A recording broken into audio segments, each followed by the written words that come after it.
Welcome to Beaver Politics. This is Politi-Talk. We are going to be doing some respectful debates and discussions in here tonight.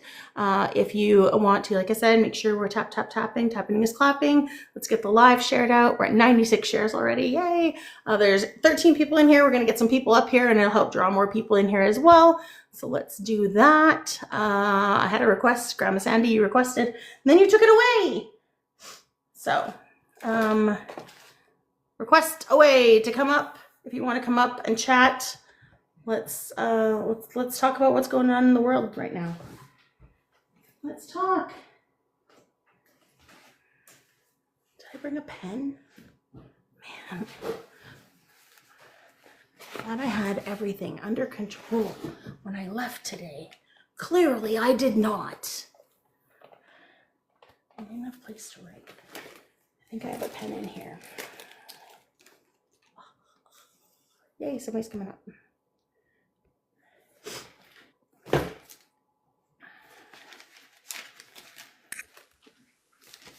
Hello, Grandma Sandy. Hello, everybody. Okay. Desiree, are you in here? If you want, you can tell me the thing that you were going to tell me about. I don't know what you were talking about because I was kind of in a panic. I was in a panic. So, all right.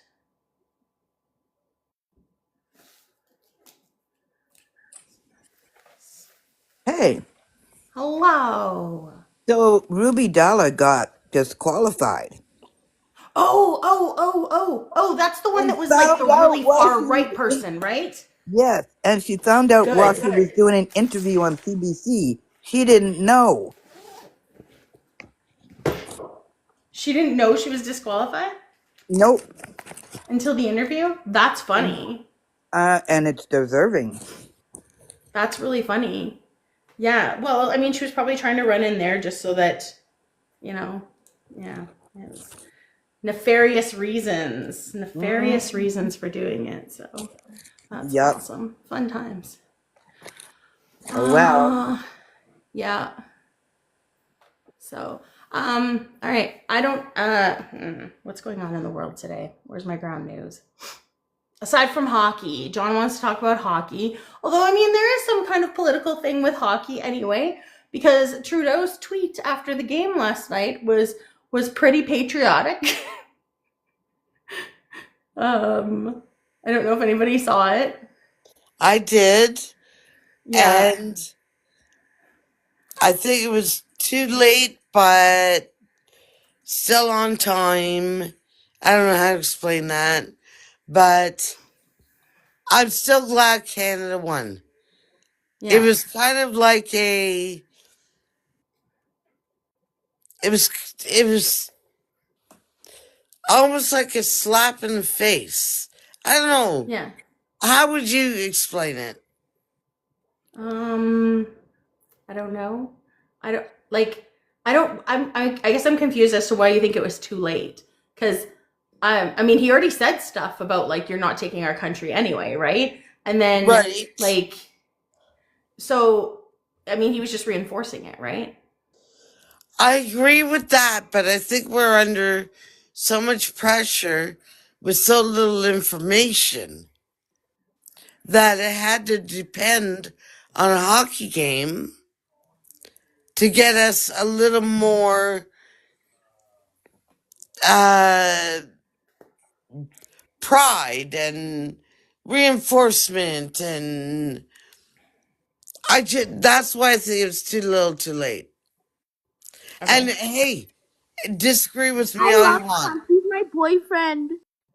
Yeah, you're a child. Go away, fetus.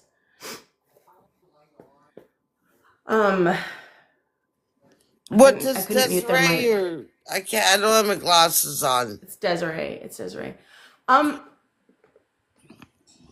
don't know. I'm gonna say I don't think I agree. I don't agree. Yeah, I think that ever since Trump started making the comments about it, and then like Justin's been fighting back about it the whole time. he hasn't been like rolling over or anything like that, right? So I think this is just like a reinforcement of it. Um, Okay, so with the tweet. why, at the end of the day, does hockey have to be our prideful moment? Okay, don't get me wrong. I love hockey.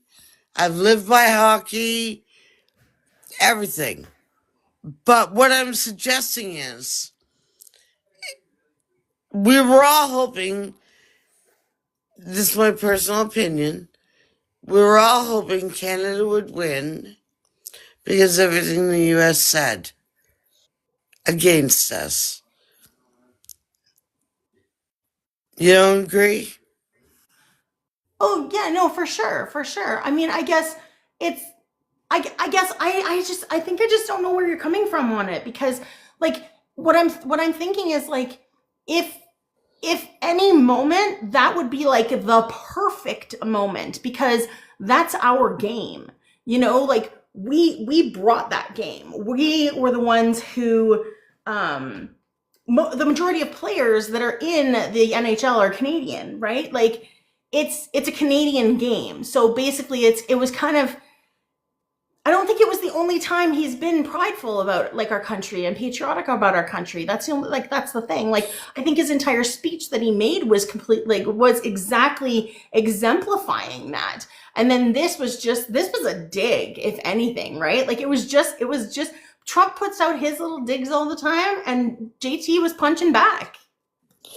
I agree with you. I'm not saying, I just felt there was a lot of pressure on Canada to win Yeah, because of all the political stuff that's going on.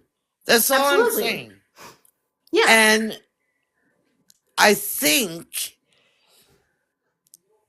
it shouldn't have come to Canada having to depend on hockey players to bring our pride back up into Canada.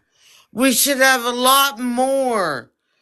And hey, like I said, I love hockey. I love Canada. I just don't think it should have resorted to them winning to make us feel better. right. I, I yeah, and I think that's 1 second real native. You'll go next. I'm going to start a list of people who want to talk and jump in.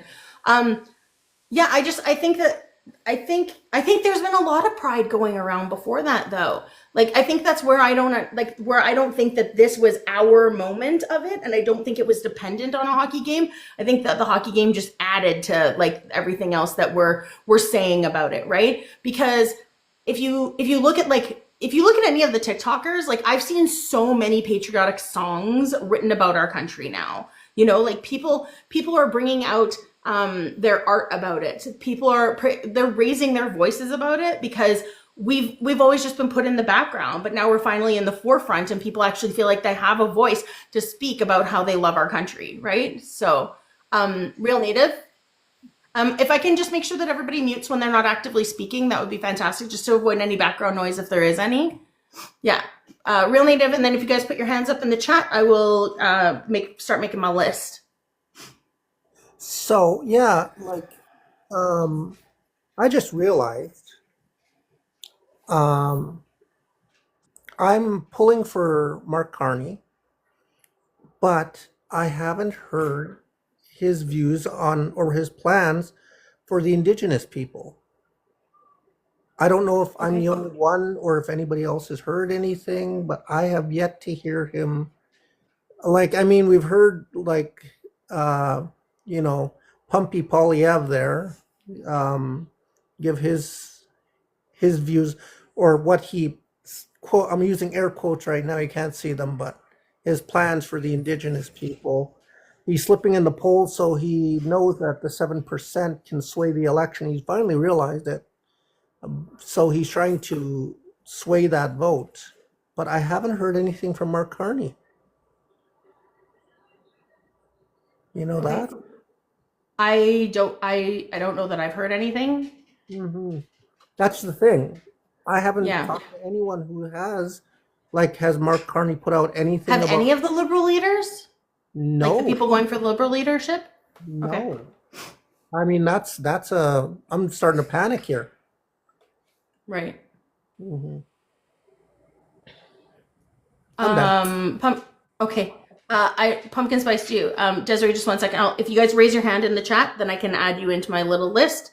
I don't think I saw. So pumpkin spice, and then I One thing before I go. don't Love the go. singing. Why are you going? Oh no, I'm not going. I mean, before I mute up. Okay. Love the singing. Thank you. That Thank you. I actually didn't do any singing last is night. My voice was not feeling very good. So okay, pumpkin spice, then Desiree, and then strong women. Yeah, I wanted to respond to Grandma Sandy's comment. I think that's your name. I'm sorry, I can only see the SA, so I'm guessing.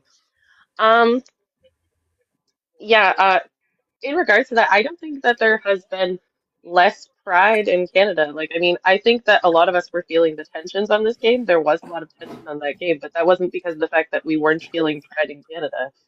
I think that that has a lot more to do with just the fact that there is a lot of fuel there.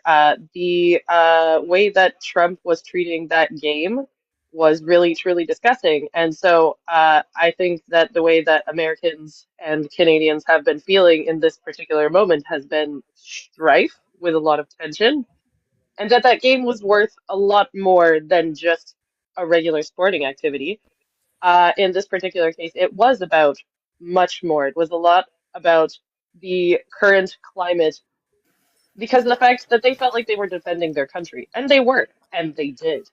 But I don't think that Trudeau did anything wrong, and I don't think that he's been bad at pushing forward the narrative that Canada is not for sale and that we're never going to be the 51st state. He has been very clear on that from the very beginning. Um, and I think he's been doing a good job on the global stage. I'm not sure that I agree with you on the part of saying that it was too little too late. I think that when he said that you can't take our country and you can't take our game, that that was absolutely appropriate and very much within, like, politically perfect for what he needed to say. And also watching him see the winning goal was very adorable. His And reaction to yeah, it. no, I'm hoping that for the Real Native, I'm hoping that when we see the debates on, I think it's the 24th or the 25th, the English debate for the Liberal leadership race, that we'll be able to see a little bit more about what their policies are on Indigenous peoples, because that was the top thing that I highlighted on what I wanted to hear them debate about. yeah, that May I Because it is say something that's that really I important for regret us. what I said, and I agree with you. I should have said too little too late. I just felt that this was more a political game. Um, I have to say I have to do more research because I felt, like you said, I felt that Canada was at great stakes to win this game. And I'm sorry about that. I truly am. So I apologize. I don't think he had anything to apologize for. No need to apologize. Yeah, I mean, we all have our opinions on it. I think we were just kind of, we just don't see where it was like kind of like too little too late kind of thing. Cause like it's, I don't know, in my opinion, it's been going on for a while. And I mean, in all honesty, anytime Canada and the US face off against each other for hockey, it's always a big thing, right? Like, so like when in the Olympics. Like, remember the Nagano Olympics? That was Canada and the US in the final gold medal, right? The one that we all went to the bars at like 3 o'clock in the morning to go watch. But that was a huge thing too, right? Like, it's anytime it's Canada versus the US, there's always been an ongoing, like, sports rivalry, right? It's the same as the rivalry between Edmonton and Calgary when it comes to hockey, any kind of sports, right? You have that sibling rivalry that you always have. But I think it was elevated this year just because of the situation that's going through or going on. And I don't think that it was really that it was all on the line or anything like that. Cause I mean, like, this isn't war, right? It's a game, right? So, like, whatever. If we would have lost, we would have been like, everybody did a great job, pats on the back, whatever. Let's get back to playing our other games now, right? Let's get back to talking about politics. But I think Trump made it more political with his jabs first, than it becoming political by Trudeau saying anything about it. I don't know. That's just my Desiree, I had you next, and then Strong Women. Yeah, I was going to comment about the rivalry, the U.S.-Canada rivalry, and it doesn't matter where the two teams meet. It could be the big world one or whatever. There's always been that rivalry, So, and I don't even watch hockey, and I know this, But going back to it being political, I don't think hockey players, when they're playing, they're just playing. They're not conscious of, I have to win this for politics, right? It was more the viewing audience had this whatever on the line that would justify them, Canada beating the crap out of the US. It's one more notch in our belt that we are better than them. And, Canada does best with hockey. So, and Trudeau was right. Like, you can't take our country, can't take our game. And from somebody who doesn't watch hockey, that's a big deal. And it's not even a big game. And I mean, like, they have more teams down there, but it's not even a big game down there. They focus more on baseball and football than anything else, like. Baseball is the country's pastime, and they really, really, really super take sports, like their football, seriously. Like, it's huge, right? Manic with football, Yeah. And the real native. I don't think Carney is yet in a position to talk about anything he is going to put in place regarding Indigenous rights, and I don't think he's in a place yet where he can talk about that. Debates, yes, I actually gets in, but I don't know if it's appropriate yet. I do want to correct you on that because I looked it up actually, and there's from January 31st that he addresses some Indigenous issues in there. There's it's APTN News, but it's the only article I could find on here.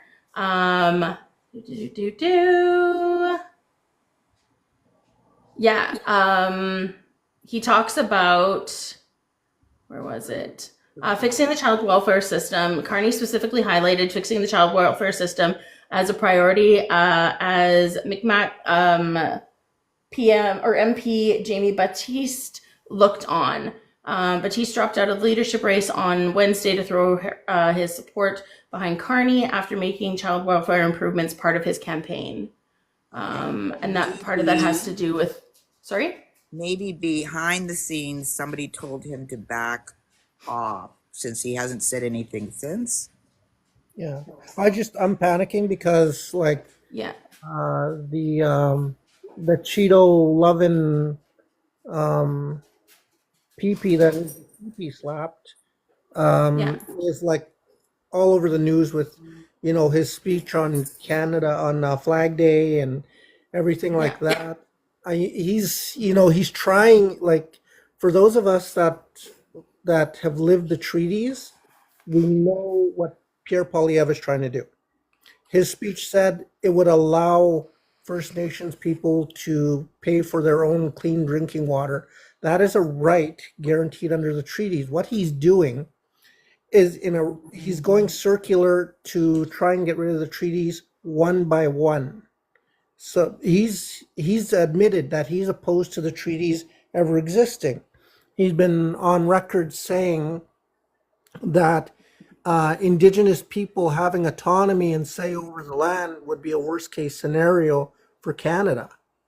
So he's setting about like tax revenues for First Nations people is something that should have been happening a long time ago, and it's going to start happening. He's piggybacking off of stuff that Trudeau's already done, and he's trying to make it look like it's his own thing.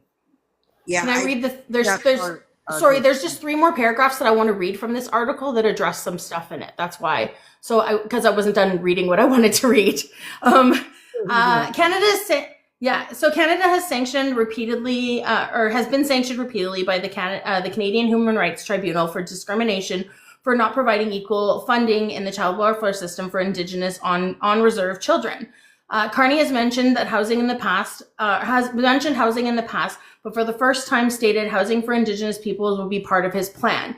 He also spoke about economic reconciliation. So much of that will happen in partnership with First Nations, he said. So the economic reconciliation aspect, putting not just words into action, but into projects consistent with UNDRIP, United Nations Declaration on Rights of Indigenous People, and our responsibility. That is a huge element of our initiatives.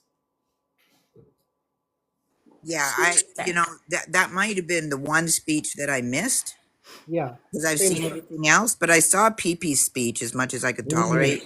And my husband and I were sitting here watching it, and we looked at each other, and then I started swearing. What I do, and it was appalling. Yeah, UNDRIP is near and dear to my heart because that's where my dad spoke at the UN. He was one of the first chiefs to do so. He spoke in Beijing, Switzerland, and New York to try and get the First Nations rights codified in the UN Declaration. Strong Women, you are next. Well, everybody has said everything that I was going to say. I don't want to belabor first the hockey. I think the hockey game was an exclamation mark at the end of a sentence that was stating Canada is proud. We keep trying to reiterate that to our American counterparts. We're not ashamed of Canada. We are a proud country. We are, proud to be Canadian, and we don't want to assimilate to the United States. And again, the rivalry has always been there on hockey. They didn't know when they did the Four Nations hockey tournament, they didn't know that we were going to be at this point in our, with the United States. When they created this over a year ago, they decided not to have the All-Star game, and they decided to have, this. So I think it was just it's perfect because Donald Trump is always trying to, even his statement in the morning is infuriating. It's infuriating. Like, you just read that and you're just like so mad, right? So yeah. I just was like basically, an exclamation mark or something else that comes in the middle of your 5 fingers. I don't know what it was. I don't think it was anything where they felt the pressure. I think that teammates felt proud to be a Canadian ice hockey player. And I think it worked out well. And I don't think that they carried the weight of anything political on their backs. The real Native, I, of course, agree with everything. My only opinion, and this is just personal, is that right now we're taking these things in stages. So right now these leaders are trying to just do a likability factor, like, yes, they're giving you bits of information, but only if Mark Carney is selected as the leader, that then you will hear what he's going to do for this country, right? Because he has to keep some things in his back pocket, right? We can't let PP know absolutely everything. Right? I was just, I know, hoping and you would have said, believe me, I know that it's of the utmost importance. I have subscribed to the fact that Canada still hasn't done enough. yeah. No, I was just, I saw the interview he had with the snippy little interviewer, the journalist there, where she was, oh, PP's doing this, PP's doing that, Oh, Rosemary. yeah, she was irritating the living F out of me. Yeah, I just think and unfortunately he I has. was hoping he would have mentioned something like, because of what PP said on Flag Day, and that's getting a lot of traction right now with forgive me for saying, but the white tea folk, they're all throwing it in our faces right now, the ones who are supporting PP, and some Indigenous people also. I'm getting the usual, what, you hate money? Of course, there's more to life than money. My dad always taught me that. So, I mean, I was hoping he would have said more in that interview there. Yeah. I totally understand where you're coming from. But he will reveal in good time, I think. If he emerges as the selected leader, I think you'll see him be so strong in what he's really going to do for, everybody in Canada, whether you're, whatever we need, I know he's going to address all of it. But I think right now he's just trying to get that likability so that when we go to vote, and I mean, they are going to have a debate, so that's going to be amongst themselves. There'll be some things, but we can't show PP everything, I guess, because then, he's like a dog. He's like a dog with a bone. He starts chomping on that and getting a hold of it, and he's going to tear it to put holes in it, or try to. So I don't know. That's all I was wanting to say, I guess. But the hockey, Good point. I don't know what it did, but I still thought it was the greatest night ever. And my husband goes to bed every night around 9:30, and 11:46 he was still sitting beside me, because that was our time in the Eastern time zone. And I mean, just to the pride and singing "Oh Canada" at the end, it's what Canada needed. We needed that. Yeah. I got my granddaughters going, Mushum, you're too loud. Never too I loud. was hosting trivia last night, and all of a sudden upstairs I hear, yeah, and I was like, I think we won the hockey game. Oh my goodness, it was a nail biter, but I mean, those guys are just terrific, people. You gotta wonder if they do that on purpose, just for the friggin' fun of it, because they're damn well good enough to beat those guys by more. What I do want to toss for debate is Wayne Gretzky. I want to talk about that, because I find He more was and a more, national treasure. I guess One sec. as being I'm 60 years old, so I am like Wayne Gretzky going through, right? Like I'm that age where he was my age when he was playing hockey and in Edmonton. I remember the day I wake up to the radio, that was my alarm, and they played 99 on the radio. 99, woo, that song? I don't know. I'm dating myself. Anyway, it was the day he moved to the LA Kings, and they played that song on the radio, and you can Google it. And I remember that. Like, I remember being devastated that he moved to LA. Now, today I heard something that was shocking, that he has been given the Order of Canada. It was years ago, and they have certain ceremonies, and he has never made it to receive his Order of Canada. He has never made it a priority to come and receive that. That's He's crazy. had 4 times since he's been awarded at where they have the ceremony, he could come, and he always says it conflicts with his schedule, and he's never made it. Never. Real Native, 1 second before you reply, because I have a list going of people who still want to talk to. So I can't have a back and forth going all the time just with two people. I gotta get some other people in here as well, because we haven't introduced Groovy yet. I know everybody else on the panel, so I didn't ask for ages and locations and all that kind of stuff. But Groovy, for one, that was a rude comment that was a rude comment for you to make. Meanwhile, back at the ranch, that's rude. If like, I don't understand what the point of that was. But if you can give me your age, province, and who you plan on voting for the federal election, please. Well, I'm actually from America. I voted for Trump. I'm California. Ooh. So I just wanted to real quickly. Yeah. I think Are you gonna address the rudeness in the comments first, though? Because like that was extremely rude. Well, it's like it pretty much you covered it just before you addressed me. It was just kind of a back and forth thing, a hockey thing, that kind of thing. Sure, sure, but that's up to me to like determine that stuff. Like you don't have to make comments like that. Okay, so are we gonna move forward, or are you gonna continue on this? Okay, so I think first thing is that people construe Trump's comments way too literally.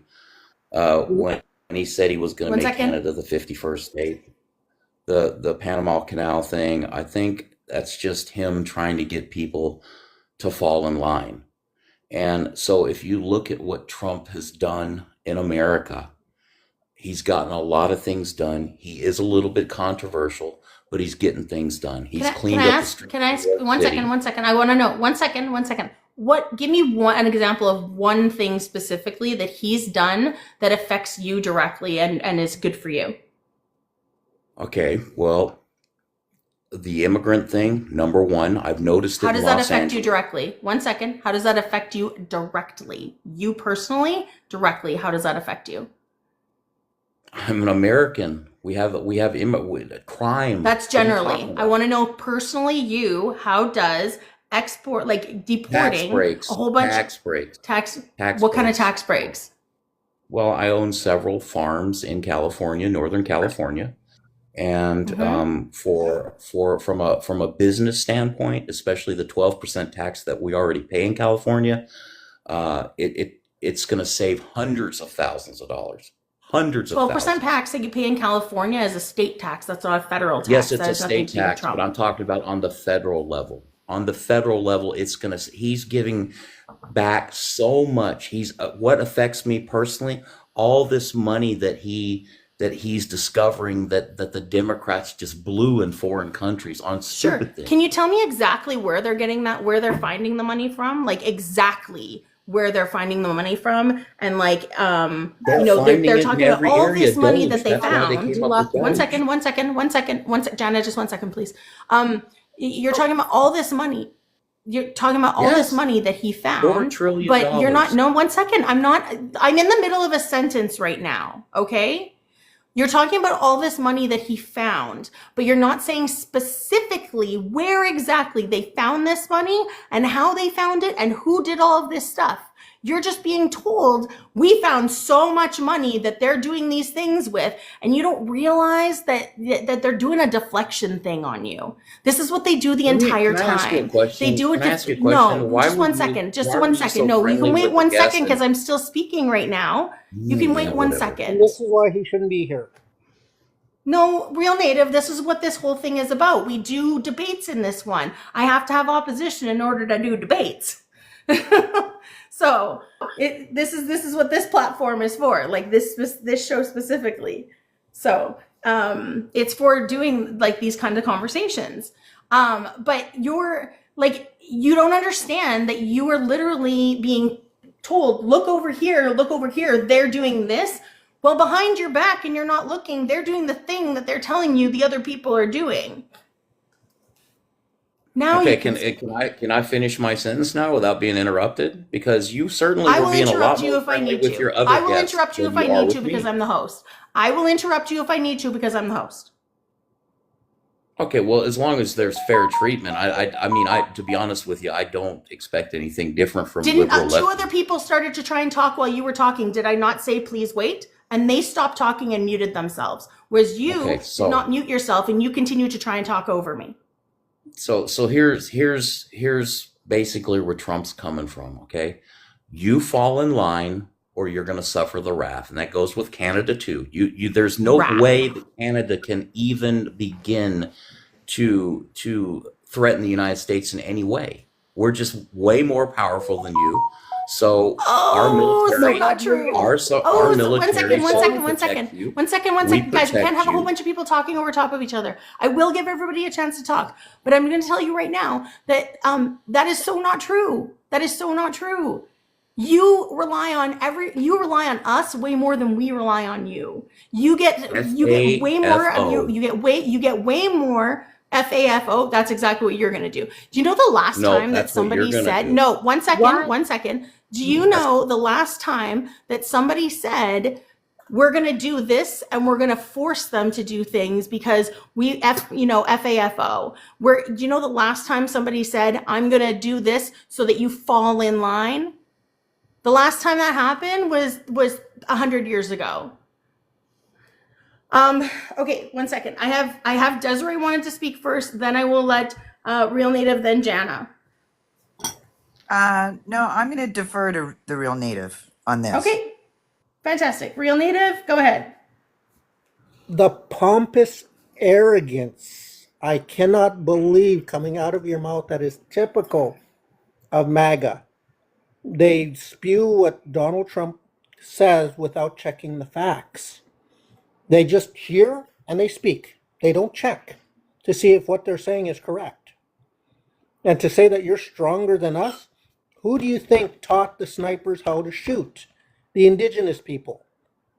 Where do you think they learned? You know, you want to talk about power? Who knows the land better than you guys?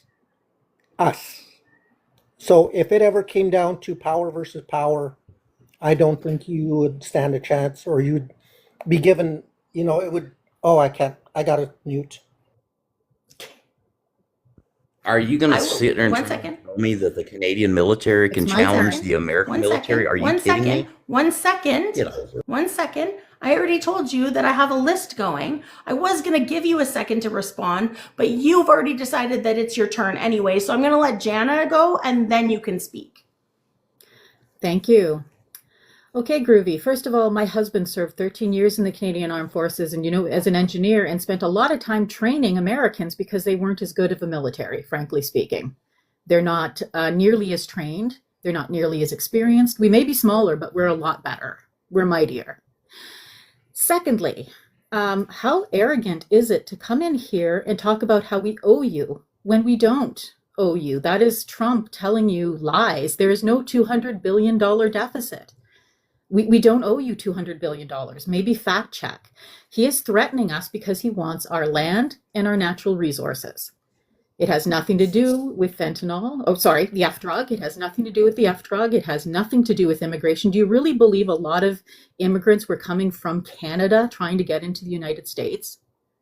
And especially right now, that's not happening. If anything, it's the other way around. Americans are trying to get into here to get to safety. And we have been allies with the United States, good, solid allies forever. It is ridiculous that he comes at us and attacks us because he needs money to pay off. Honestly, I don't even know what he wants it for because I don't trust him any further than I could throw him, and I couldn't even lift that man up. So, but he is threatening us. It is not a joke. He is threatening us like, no offense, Mustache Man threatened Austria. And it is complete BS. It is completely not only is it inappropriate, it is possibly even illegal in some ways internationally. When's the last time you No, fought no, a war no, in no, no, Canada? no, no, no, no, no, no, no, no, no. You don't speak over people. We've gone over this already. We don't have we don't do mega style screaming matches in here. That's not our thing. See this right here? That's pretty much what I had to say about that. It is what he's doing is unacceptable, to put it mildly. And it is not how you treat a friend and a neighbor and an ally. And one more thing I want to add is that he is alienating the world right now, with possibly the exception of Russia, who he's cozying up to. He is alienating everybody, all of the allies that you used to have. If push comes to shove, do you think they'll be on the side of the United States? Because I don't. I think that we're going to have a lot of allies. Not done speaking. I will let you know when it is your turn. Stop unmuting yourself. We will have the Commonwealth behind us, as well as allies that probably from NATO, who he's also backing off from, will be coming to our defense. We are not alone in this. We don't need anyone, including you. Exactly, and that's the problem, is you guys think you don't need anyone. You're isolating. We don't. You know what happens when we're a country the most powerful force on the planet. We're the most powerful force on the planet. FAFO, Groovy, is going to happen to you, not us. We're going to suffer. It's not going to be from Canada. We know we're going to suffer, but we're ready for it. One sec, because we can't do the back and forth thing like that. Okay, so Jenna, were you done? Because Groovy, I didn't say it was your turn to talk yet, because Jenna was still not muted yet, which means she may have had another point to make. Yeah, so I think Strong Woman wants to talk. Yourself. Yeah, I have you in the list, Strong Woman. I'm seeing all the comments. Awesome. Yeah, I just think I kind of lost my train of thought there. I'm sorry, but really, it angers me that you think that you got, like, we don't care if you want to do everything on your own. Go to town, build all your own stuff, isolate, because that's what you're doing. Isolation in in a World Economics Forum does not work. You're gonna. We are the center. Stop unmuting yourself. This is your last note. This is your last warning. If you do that one more time, I'm just dropping you and saying F off. Please boot him. Anyway, you're exhausting, and you're wrong.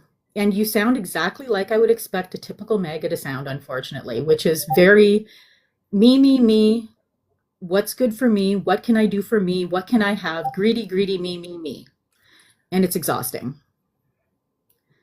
Now, go ahead. Who's next? I'm done. He's next. And then I have Pumpkin Spice, and then Strong Woman. And Strong Woman really wants to address him, so I want to leave him up here and at least until then. Fair. Well, I'm just saying. Right. Listen, you can complain about it as much as you want to. Canada hasn't fought a war. China hasn't fought a war. We are a well-oiled military machine. And if you make the fatal mistake of even in provoking the American military, someone else will be raising your sons and daughters. It's that simple. We are the most powerful military force in the history of the world, and there's no one even close. That is so not true. That is so completely false. China's military is so much stronger than yours is. 100%. China has the number one military in the world. No, they're not. They are the number one military in the world. Yes, they are. The highest military they 100% are. And also, I would like to say Canada. One second, please. Machine. What? Canada has never fought a war. I'm sorry. Have you never heard of the War of 1812? We're going back a little. No. You said Canada has never fought a war. Have you never heard of the War of 1812? Need to be a little more recent. No. You said never. Your word specifically was we never. Fought a war in 1812. No. Answer the question. Have you never heard of the War of 1812? That is a war that Canada was involved in. 1812 is not going to help you if you entangle with the United States today. I promise you. Are you sure about that? Are you sure about that? I promise you. Yeah, you know what happened during the War of 1812, right? You understand what happened during you understand what happened during the War of 1812, right? Are you going to also aware what happened? Oh, okay. So what happened? They never acknowledge a war they lost. One second. What happened? If we want your resources, we will come take them unequivocally. What happened. I'm asking you a question. I actually asked you 2 questions. So one I asked was, you said Canada was never involved in a war at all. So would you like to take back that claim that you made? Because you said never. You want to talk? No. I want you to acknowledge. I want you to acknowledge the 2 things that I said. Okay. I want you to know we're not going past this right now, and we're not going on to the other people right now until you answer these 2 things. Okay. One, you said Canada had never been involved in a war before, and never, like, it was never in a war before. So I need you to either back that up and say that we've never been, like, prove that we've never been in a war before, which I've already proven that we have with the War of 1812. Been in a recent so no. Okay, so I'm not dropping him because you say to drop him. Okay, this is what this whole panel is for. It's for having discussions like this. Okay, so War of 1812. Yes or no? Was Canada involved in that? Yes. Fantastic. So take back your claim that we were never involved in a war. Well, I'm talking. Take back your claim. Take back your claim that you would never. But we're talking about modern day warfare. So my other question was, what happened during the War of 1812? What did Canada do? Canada had some success. I wouldn't call it a victory. No, there was a specific thing. There was a specific thing that Canada did during the War of 1812, and what did we do? I don't know Canadian history because I'm not Canadian that well. I'm just telling you. You said you knew what we did. Warfare. You said that you knew what we did. So what did we do? There's lots of things you did. No, specifically, you know exactly what I'm talking about. What did we do? So if you're the teacher, if you're the Come instructor, on, Pookie, you said tell you me. knew. You tell me. Come on. So you don't know. That's what you're saying. You don't know. I don't know what. So just say I don't know what happened in the War of 1812. I don't know specifically what you're talking about. You know exactly what I'm talking about. So you're being disingenuous right now. So what happened? What happened? Tell me. You know exactly what I'm talking about. Yeah, we burnt down your White House. All right. It is. Okay. And what? Yeah. So next is pumpkin spice. Pumpkin spice is next. Pumpkin spice is next. I did not say groovy lights. Okay. So we're gonna ignore like World War I, World War II, where we saved your ass. And you only like joined at the last minute and you almost like failed in no. We're just gonna ignore that. You know, there's a movie, Saving Private Ryan. You know, Canada was the people who saved you because Private Ryan wouldn't be alive if it wasn't for us. But sure. Ignoring wars, I wanted to address the financial part of this, which is that the US is dependent on the rest of the world for all of its resources. You have almost no resources within your country. You depend on us for resources. What we buy from you is luxuries. So most of the stuff that Canada is purchasing from the US, it's stuff that we can get here. We just get it from you guys because it's cheaper. But anything that you're buying from us is usually stuff that you need. You need aluminum, you need steel. You need these things, these critical minerals that you use in all of your defense weapons. We have so many things that you buy from us. As a good example, maybe oil, electricity. You know, these are things that you can't get. You could probably get them elsewhere, but they'll be very expensive. But you're saying, oh yeah, we don't need you, we don't need you. Okay, sure, go without. Because at the end of the day, when this tariff war starts, right? Because it will happen probably eventually. Canada has one neighbor who's giving them a tariff. You guys are going to have tariffs against everybody, and you depend on everybody to send you stuff so that you have stuff in your country that you can consume. So everything is going to get extremely expensive for you, and we're going to be okay. Like, it's going to be tough. It's going to hurt our economy, but you're not going to be okay. You have two It's not your turn. It's not your turn. It's not your turn. It's not your turn. It's not your turn. It's not your turn. I have a list going. See this right here? I have a list going. It's not your turn. You're not going to be okay because the fact that you're going to all of you, the people be spending so much money on just tariffed goods because the fact that you don't have anything else that you can buy basically aside from tariffed goods. It's going to be devastational. for your country. It's going to be completely devastating. Like economically, you guys are going to collapse. All right. Strong Women is next, and then I will introduce Sean. Okay.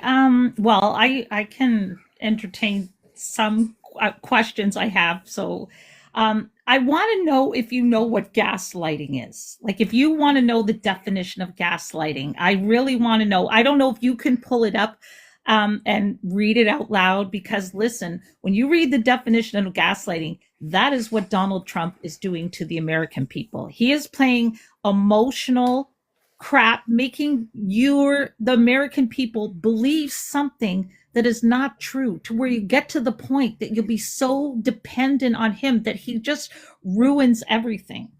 And like you won't be able to function, right?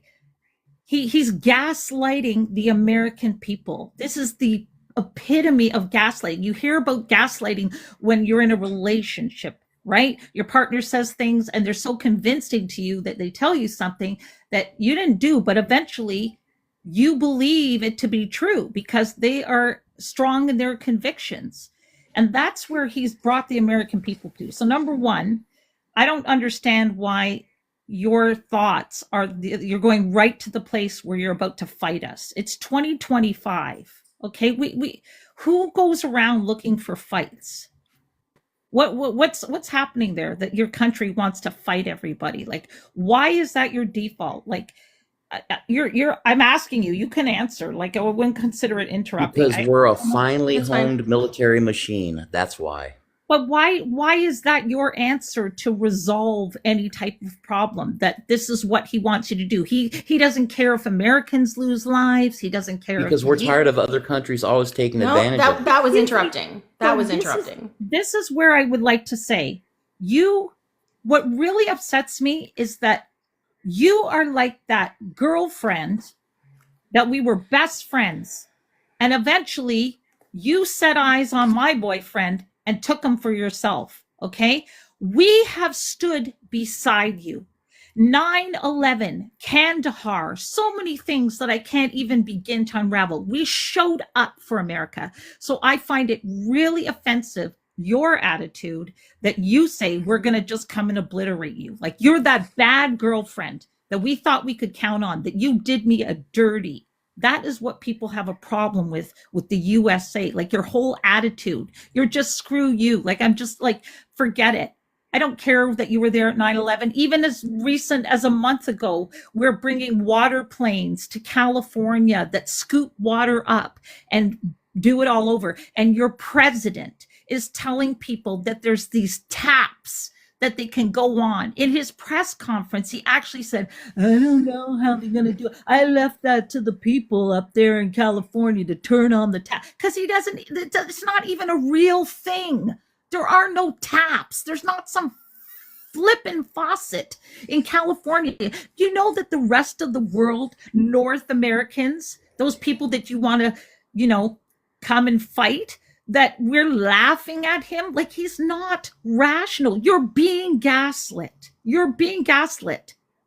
And I saw today that it's only 27% of Americans today, right now today, even believe he's doing good for your country right now. Yeah, his approval rating has dropped drastically in 30 days. It's so low. And that's why the whole country is red. You're interrupting Really? again. That's why the whole Stop country- interrupting. It's Stop okay. interrupting. Learn some self-control. I'm going to ask them this question because I'm interested to know. He said that he owned farmland, and I want to know, did you have migrant workers working? I hire only Americans, You hire only Americans. Okay. specifically white people. Wow. Okay. Well, that's good for you. Bye-bye. Well, Bye-bye, white tea supremacist. Wow. Wow. I'm sorry, Sean. I couldn't keep after that comment. Done. Yeah. Nope. Yeah. Done. Yeah. I can just I was waiting- fuck right off. Go ahead, strong one. That's basically your Trump supporter in a nutshell, There right you there. go. That's Yeah. it.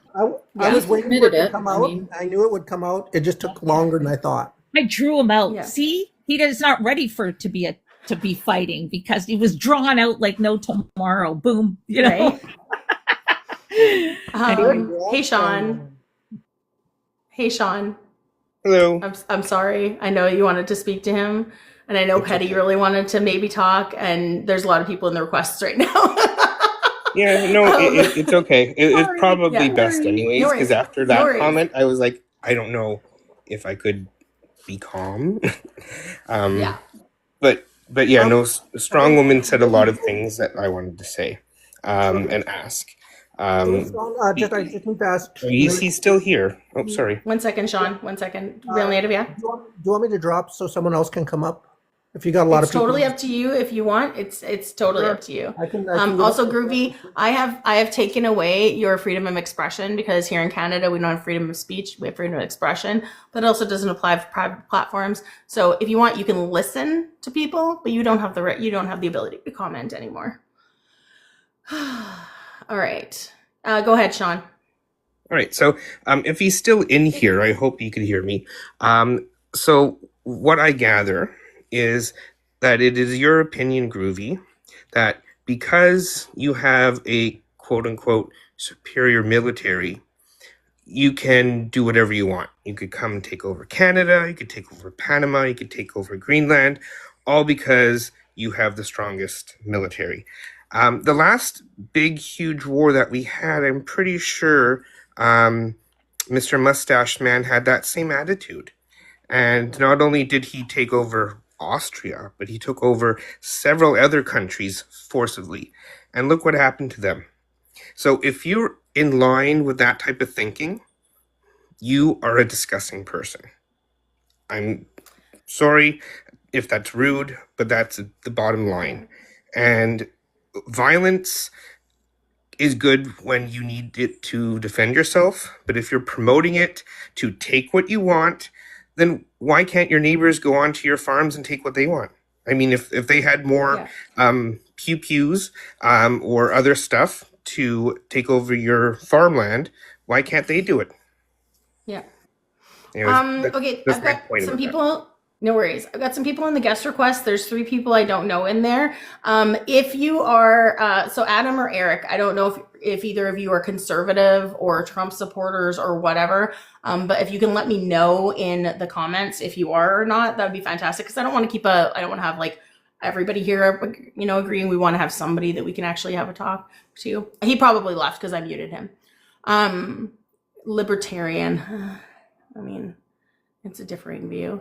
And Eric, if you can tell me if you're Hey guys. NDP liberal. Okay, you're one of us. One of us. Okay, give me 1 second, Adam. Who else do I have in here? Spicy Turtle. You're a friend, so you're not a Trump supporter. Okay. Okay. Adam, can I grab age, province, and political party that you're like federal party that you're going to vote for? 45 Ontario PC. Okay. The CPC? Sorry? CPC. It's not PC anymore. It's Yeah. Canadian Political or Canadian Progressive Conservatives. Not progressive anymore, but whatever. Okay. What did you have to add to the conversation? Because we've been talking about a bunch of different things right now, but Yeah, I mean, I just came in right at the end when that last person, I don't know what the hell happened. What did they do? oh, he's a racist. Oh, okay. I was just wondering Yeah. what, like all the news today with, what was her name? Dahlia? Yeah, we started off talking about that a little bit. We can go back to that for sure. Ruby Yeah. Dahlia. Yes, Ruby Dahlia. That's pretty Yeah. crazy what's happening there. Like I mean, there's allegations, but there's nothing.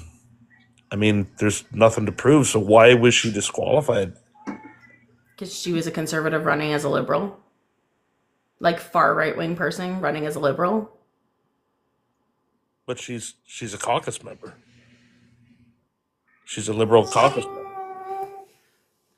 She's been an MP for a long time.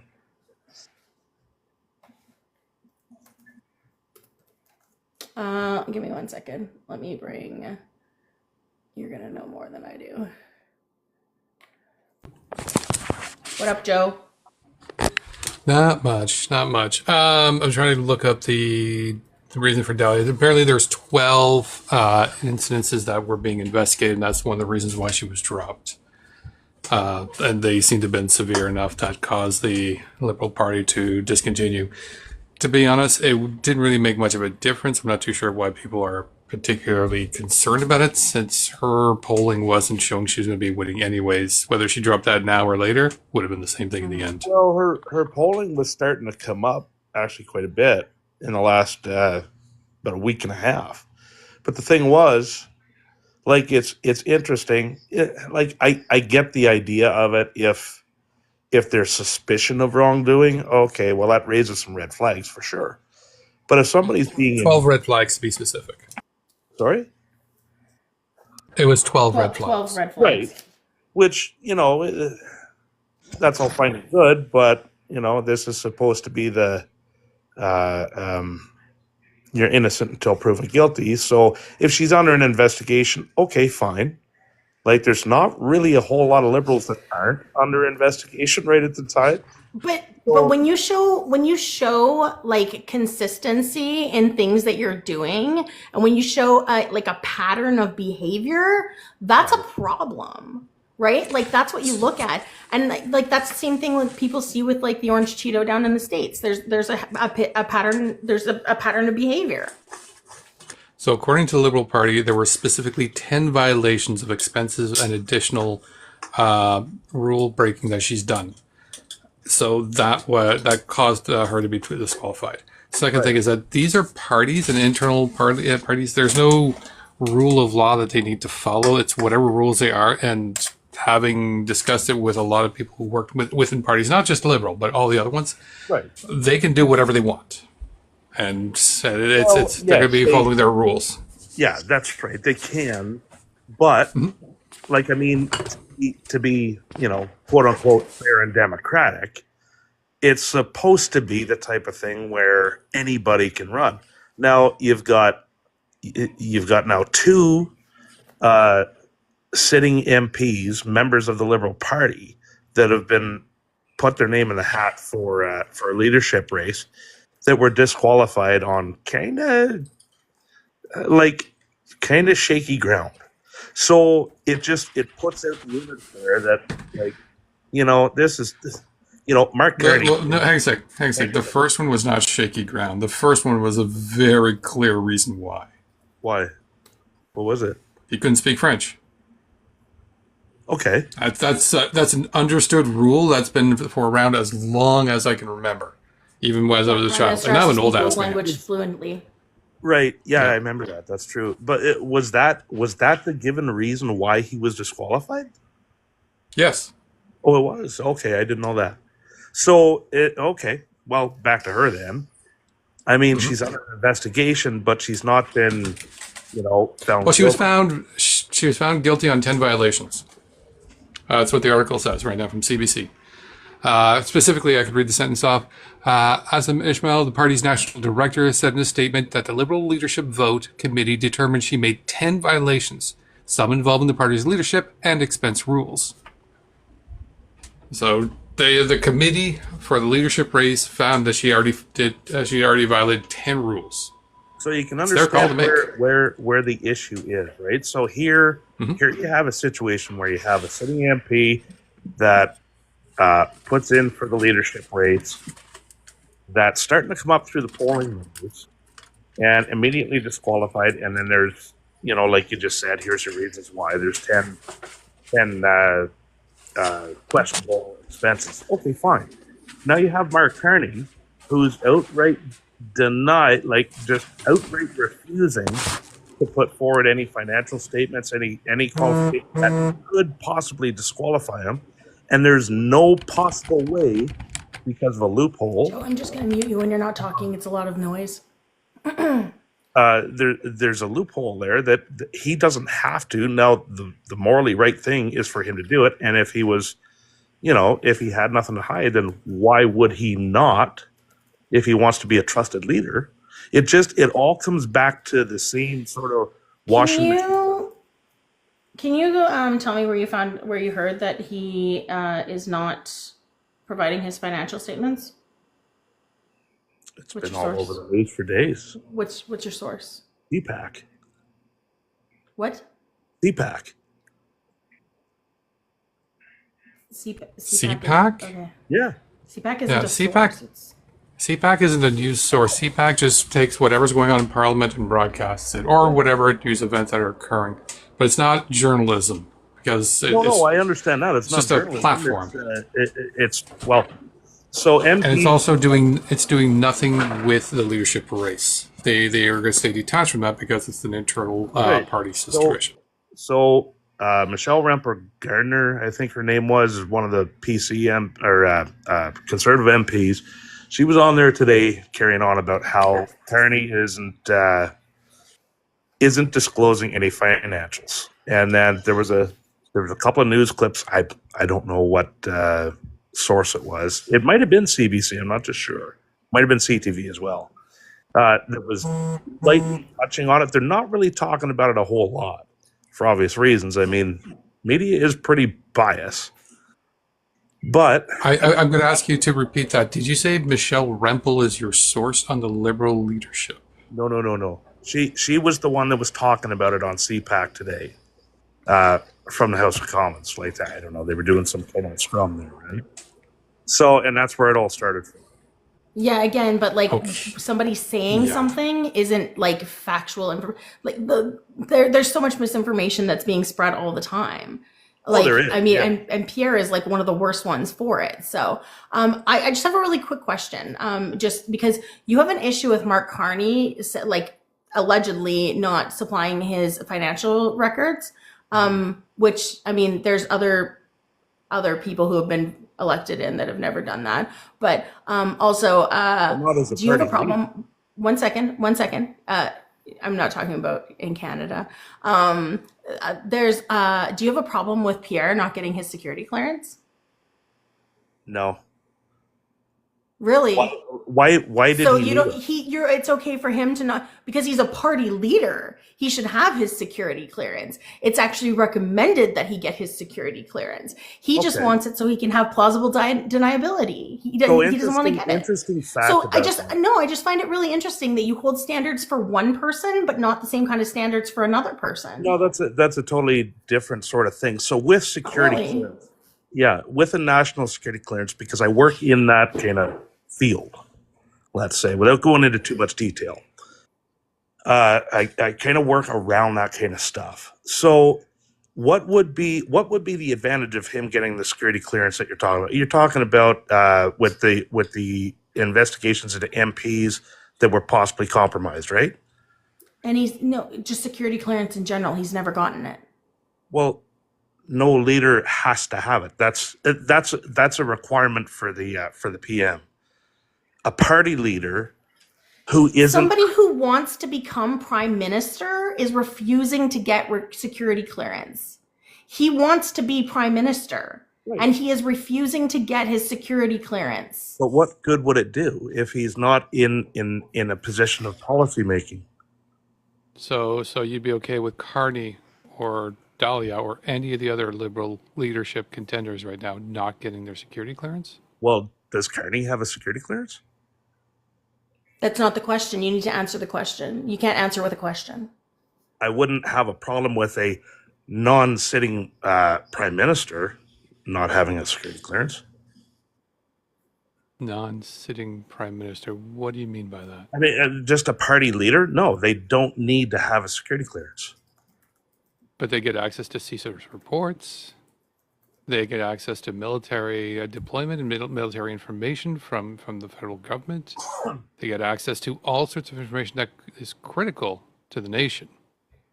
That falling into the wrong hands can be either exploited, whether it be military or even economically by exploitation for contracts, for so example. what you're talking about, like, there's different levels of security clearance, right? Mm-hmm.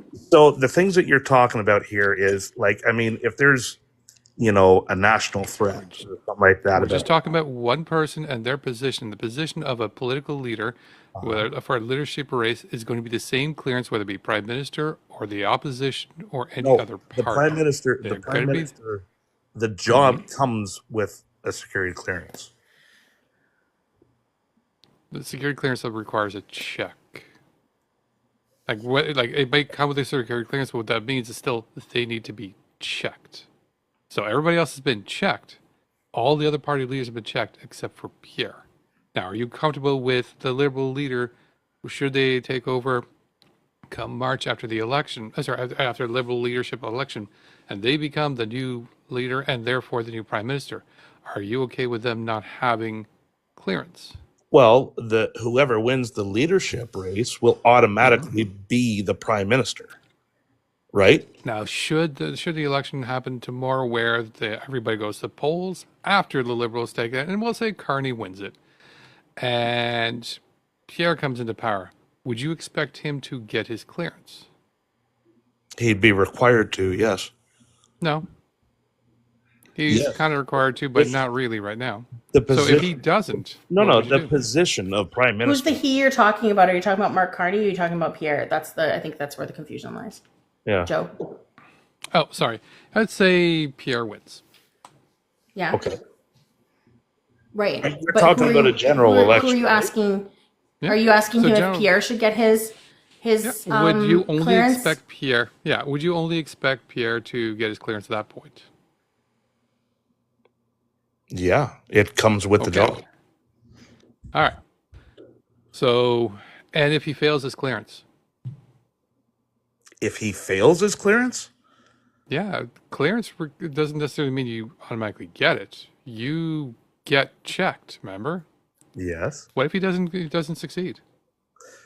What if there are questions in his security that cause people to have concerns in regards to maybe he's got financial, he's got liens on him that are from foreign interests or other ties that may be of question. Well, or maybe not even something foreign. It might be just national interest in regards to corporations that might have a larger interest that could persuade him to do things. All right, so that would have to be investigated, right? Yeah, but now he's the prime minister. He's a person in power that you now have a security risk with. Right, and a prime minister is no different than anybody else. They can be investigated. Yeah. Yeah. While they have the power. Well, like you don't want to be preventative about this? Why do you want to be in the problem? Sorry? Why do you want to be in the problem to try to resolve it as opposed to be to try to prevent the problem? Why do you want to be reactive as opposed to proactive? Sorry, there's my words.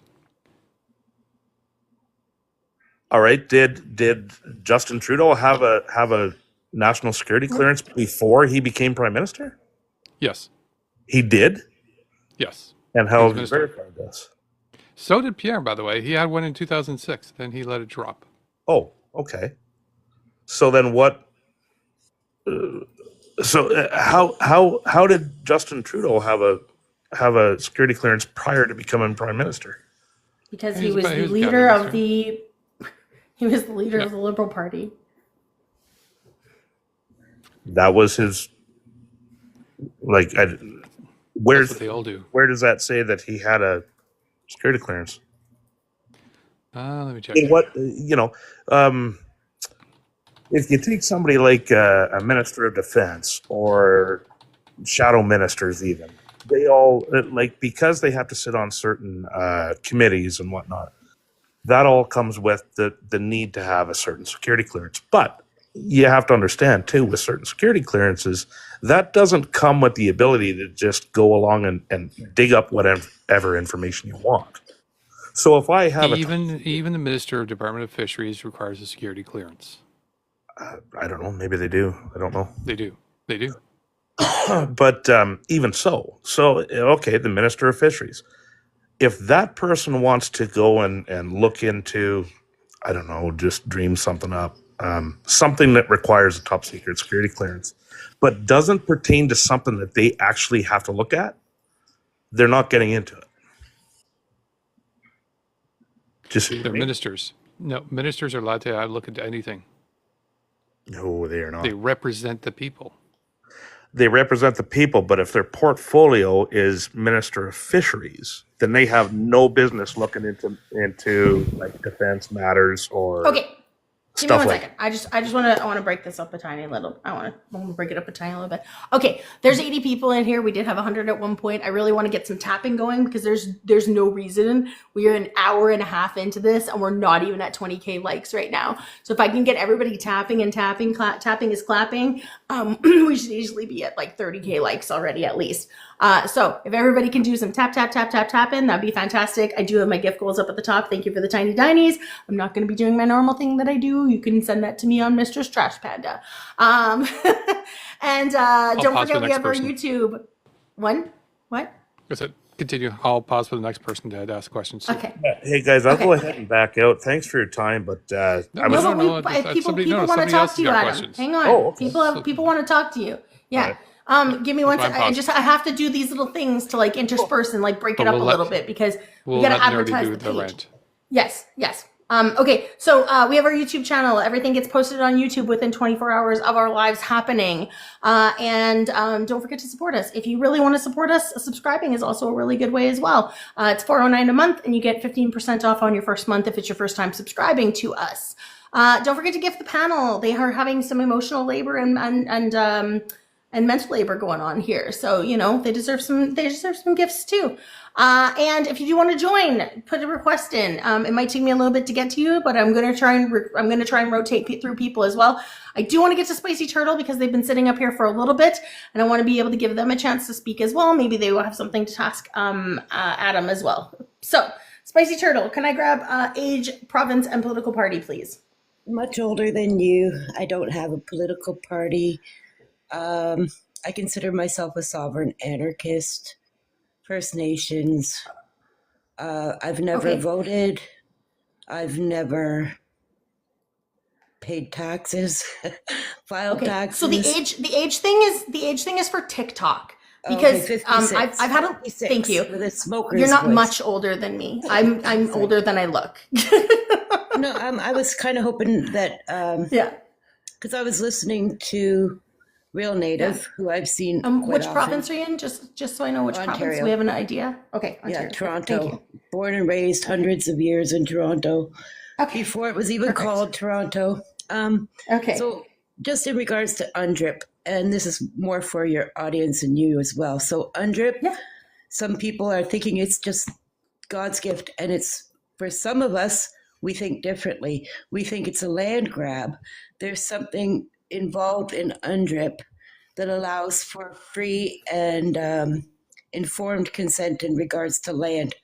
So I feel as though UNDRIP, because the wording is so, it's hard to explain, but it in fact risks our lands. It's a land grab.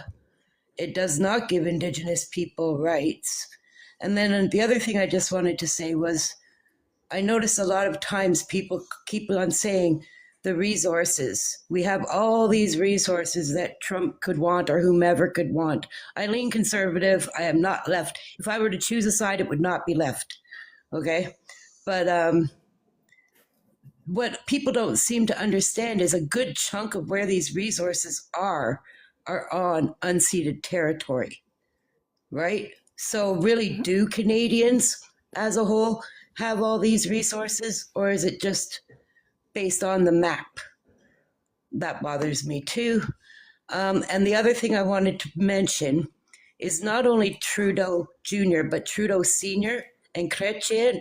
Trudeau Sr. and Chrétien tried desperately to do a lot of harm to First Nations people through the white paper. The white paper did not go through because of the Indian Brotherhood, which is now the Assembly of First Nations, but back then it was the Indian Brotherhood. And we made our own paper called the red paper or the brown paper. So if anybody wants to look up the white paper in regards to Trudeau, what Justin is just trying to write off his father. And I appreciate you not interrupting me like you did the American MAGA guy, because I am definitely a Trump ally as well. But I've been enjoying your lives. I wanted to have my input.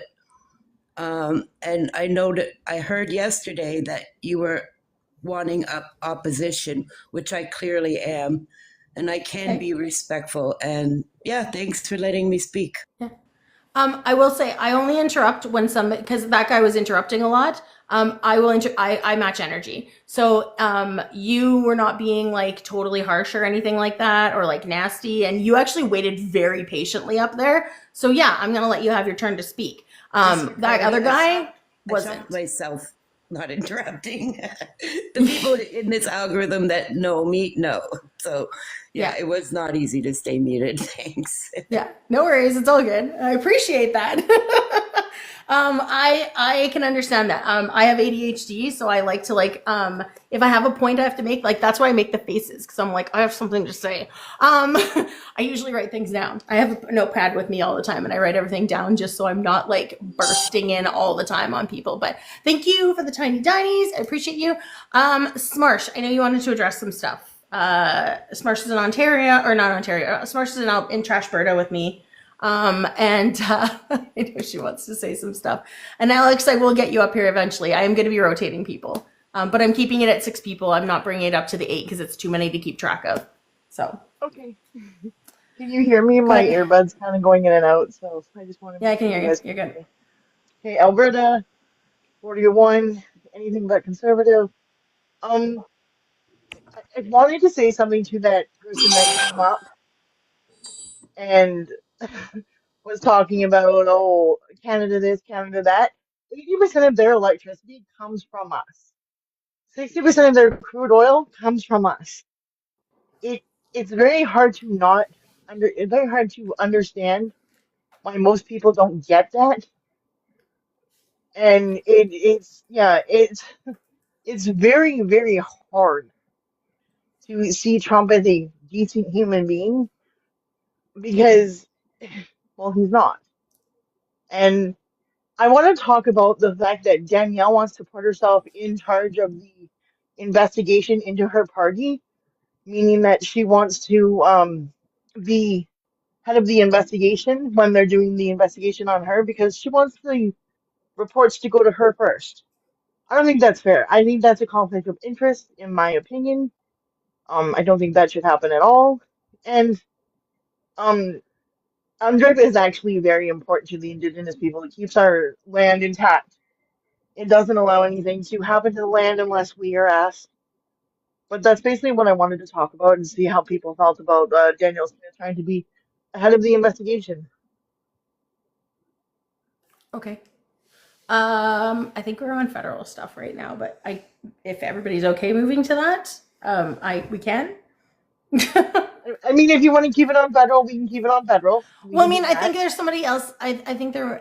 Okay, thanks, strong women. I think I don't know if anybody else had anything to say to like what Adam was talking about before, or what Spicy Turtle had addressed. Okay. Yeah, because those are kind of were more like the federal thing, like U.S. versus Canada is kind of where we are right now. Are we letting ops up? Yes. Technically, Adam and Spicy Turtle are both ops. I'm going to follow you, Adam. Nice to meet you. Hey, I got another question for you guys. Yeah. So I was talking to a group last night, and they got real pissed off with me. And I was trying to stay very neutral on the whole thing, right? And it had to do with the convoy back in the day. Uh-huh. So, all right. So the convoy thing happened. Agree, disagree, it doesn't really matter. I mean, it is what it is. The Emergencies Act was invoked. All the stuff happened, and, history now. Fast forward to last spring through to, when the cold weather hit last fall. Just about every day in North America's third largest city in Toronto, there were protests going on blocking, big sections of Toronto for the whole Palestine-Israel protests. Mm-hmm. For 3 weeks? No, it went on a lot longer than 3 weeks. It started in May and it went right through to October. But consistently all the time for 3 weeks is my question, or did they go home at night? They went home periodically, yeah. Yeah, so not the same thing. Very much the same thing. This went, okay. No, totally not the same thing. All right, so not the same thing at all. All right, so Ottawa won. one second. It's really not the same thing. An occupation of an entire downtown core is totally different than and like creating destruction and harassing people and like these people are living with PTSD now because So of the what things that were was happening and because one second please because they're living with PTSD now because of the thing because they were in there all the time honking the horns at all hours of the day and night. They were being spat at for wearing masks. They were being harassed for wearing masks and walking by people. Like there were so many things that were happening. They took over part of a city for 3 weeks. They blocked infrastructure with children. Like there were so many things that were wrong with this. And like protesting peacefully and like I can't speak about the blocking thing because I don't know about that, what they were blocking and stuff like that. But I'm sure there were other detours and stuff like that that people could take if they had to go down a road, right? They also have to have permits for those type of things. So if they had a permit to do that kind of protesting, then go for it. All for it. That would be legal protesting. But May occupation of a city is not. Just I saw your hand, Smarsh. Okay? I'm watching to see who wants to talk. All right. Go ahead, Smarsh. And then Adam, you can respond afterwards. Okay, so you're comparing a occupation of a city to a protest for the release of people that are being occupied. That's really, really disheartening, and it's not synonymous because no one in the Palestinian protests defecated on the memorial statue of a Canadian hero. No one in the protest did an effigy of our prime minister with a rope around his neck. Nobody in the protest of the Palestinian refugee did they ever fly a Nazi flag. So don't sit here and say it was a protest. Bring it It was down. an occupation of a place because they wanted to overthrow the government. That is what it was at its finest. It was an occupation to overthrow our government to people who heard no for the first time in their life. That's what so it was. They heard the word no. 1 second. That's it. so Okay, now you can respond. was anybody from this group there to see it, like the Ottawa one? Why would I be there? Oh, I'm just asking if anybody was there to No. see it. Why would I support No. fascism? I was at home working and keeping myself and my family safe. All right. So the allegations of what do you call it? The assaults, and there was something about a food bank being raided, all of that sort of stuff. There was never anything proven that any of that ever happened other than hearsay. So the other thing is that entire convoy. Now, I'm not saying I support it or don't support it. I'm just kind of looking at the two. Your rhetoric kind of shows that you supported it. So. No, I'm just saying what I observed. So were you there? Yes, I was there 4 times. I went down to check it out just to see what's going on because I was hearing a lot of things. 4 times? 4 times. I mean, why would you go 4 times if you didn't support it?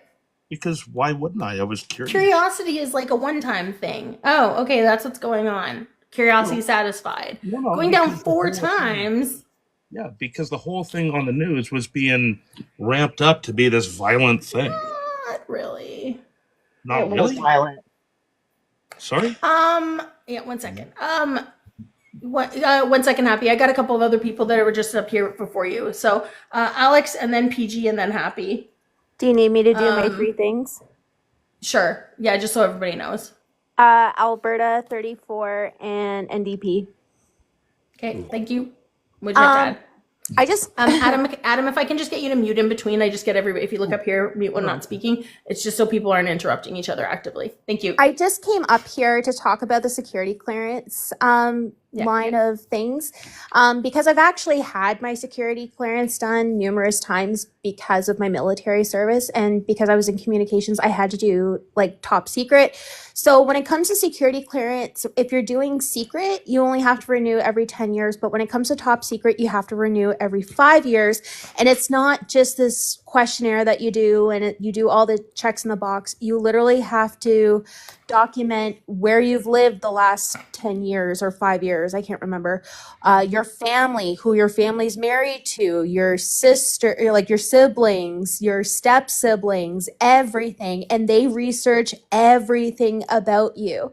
So I find it comical that the leader of the opposition refuses to get his security clearance done. And if we went down this what if train, so hopefully this doesn't happen, but let's say Pierre Poilievre ends up getting elected and becomes the next prime minister and he doesn't have a security clearance.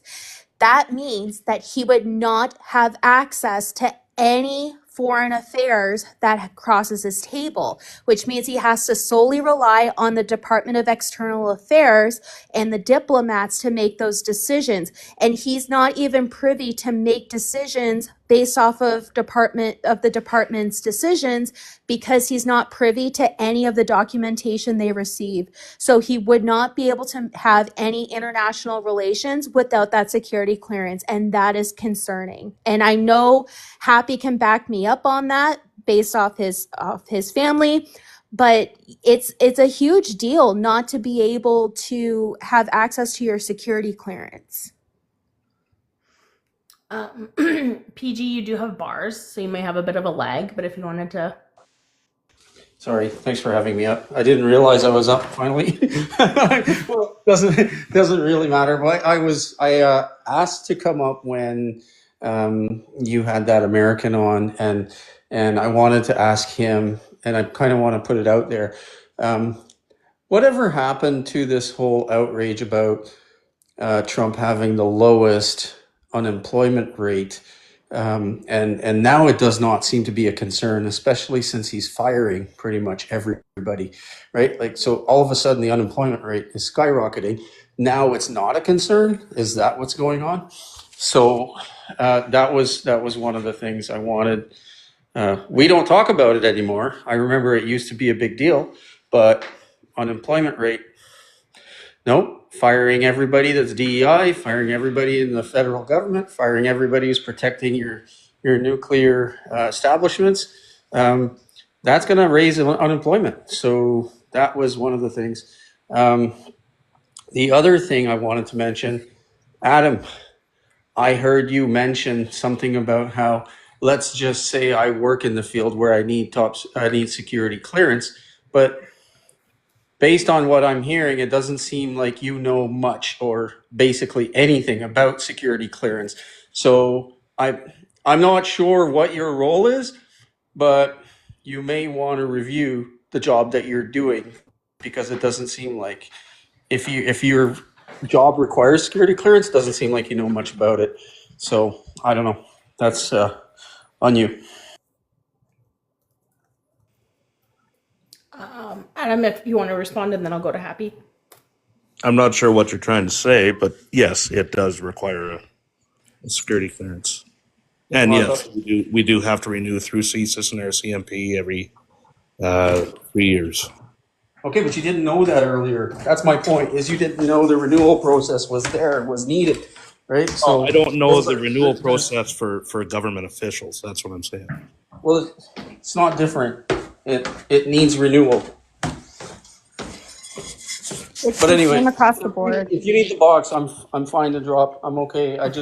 Those are some of the things I really wanted to put out, that, nobody seems to care about the unemployment rate anymore. So, and it's going to skyrocket. So, Thank you. Thanks, PG. Happy. Hey, how's everybody doing tonight? Hold on. Oh, by the way, everybody, Happy is a new Beaver. Happy is, if you saw his video, you already know this, but Happy is new to the Beavers. He's going to be doing his first show on Sunday. A damn happy life. A damn happy life. It is. I invite We did everybody two to come puns. Two participate. puns in there. Like, I know this is good, man. I'm super excited about that actually, and I've been working on it. So it should be a pretty fun intro to the show. Adam, what about unelected officials too? If you like support what's going on down there, and you have like a complete group of unelected officials going into like government installations and not only firing people, but hacking into the system, not gaining access. They're hacking into the system, and then they're obtaining people's information. That includes social security information, which is, of course, like one of the most vital,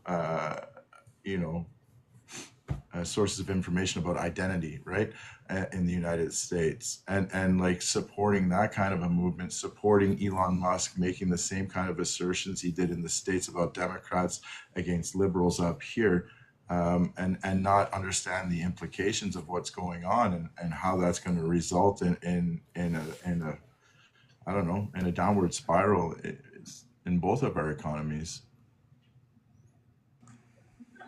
So I hear what you're saying, but I'm just not real clear on what your question is. Well, my question is why would you continue to support a party that supports that kind of initiative? Like, we know, like, based on what Pierre Poilievre has said, what he intends to do as part of his platform, that he would be welcoming of Donald Trump, and those kinds of negotiation tactics that Donald Trump is employing. He would be, I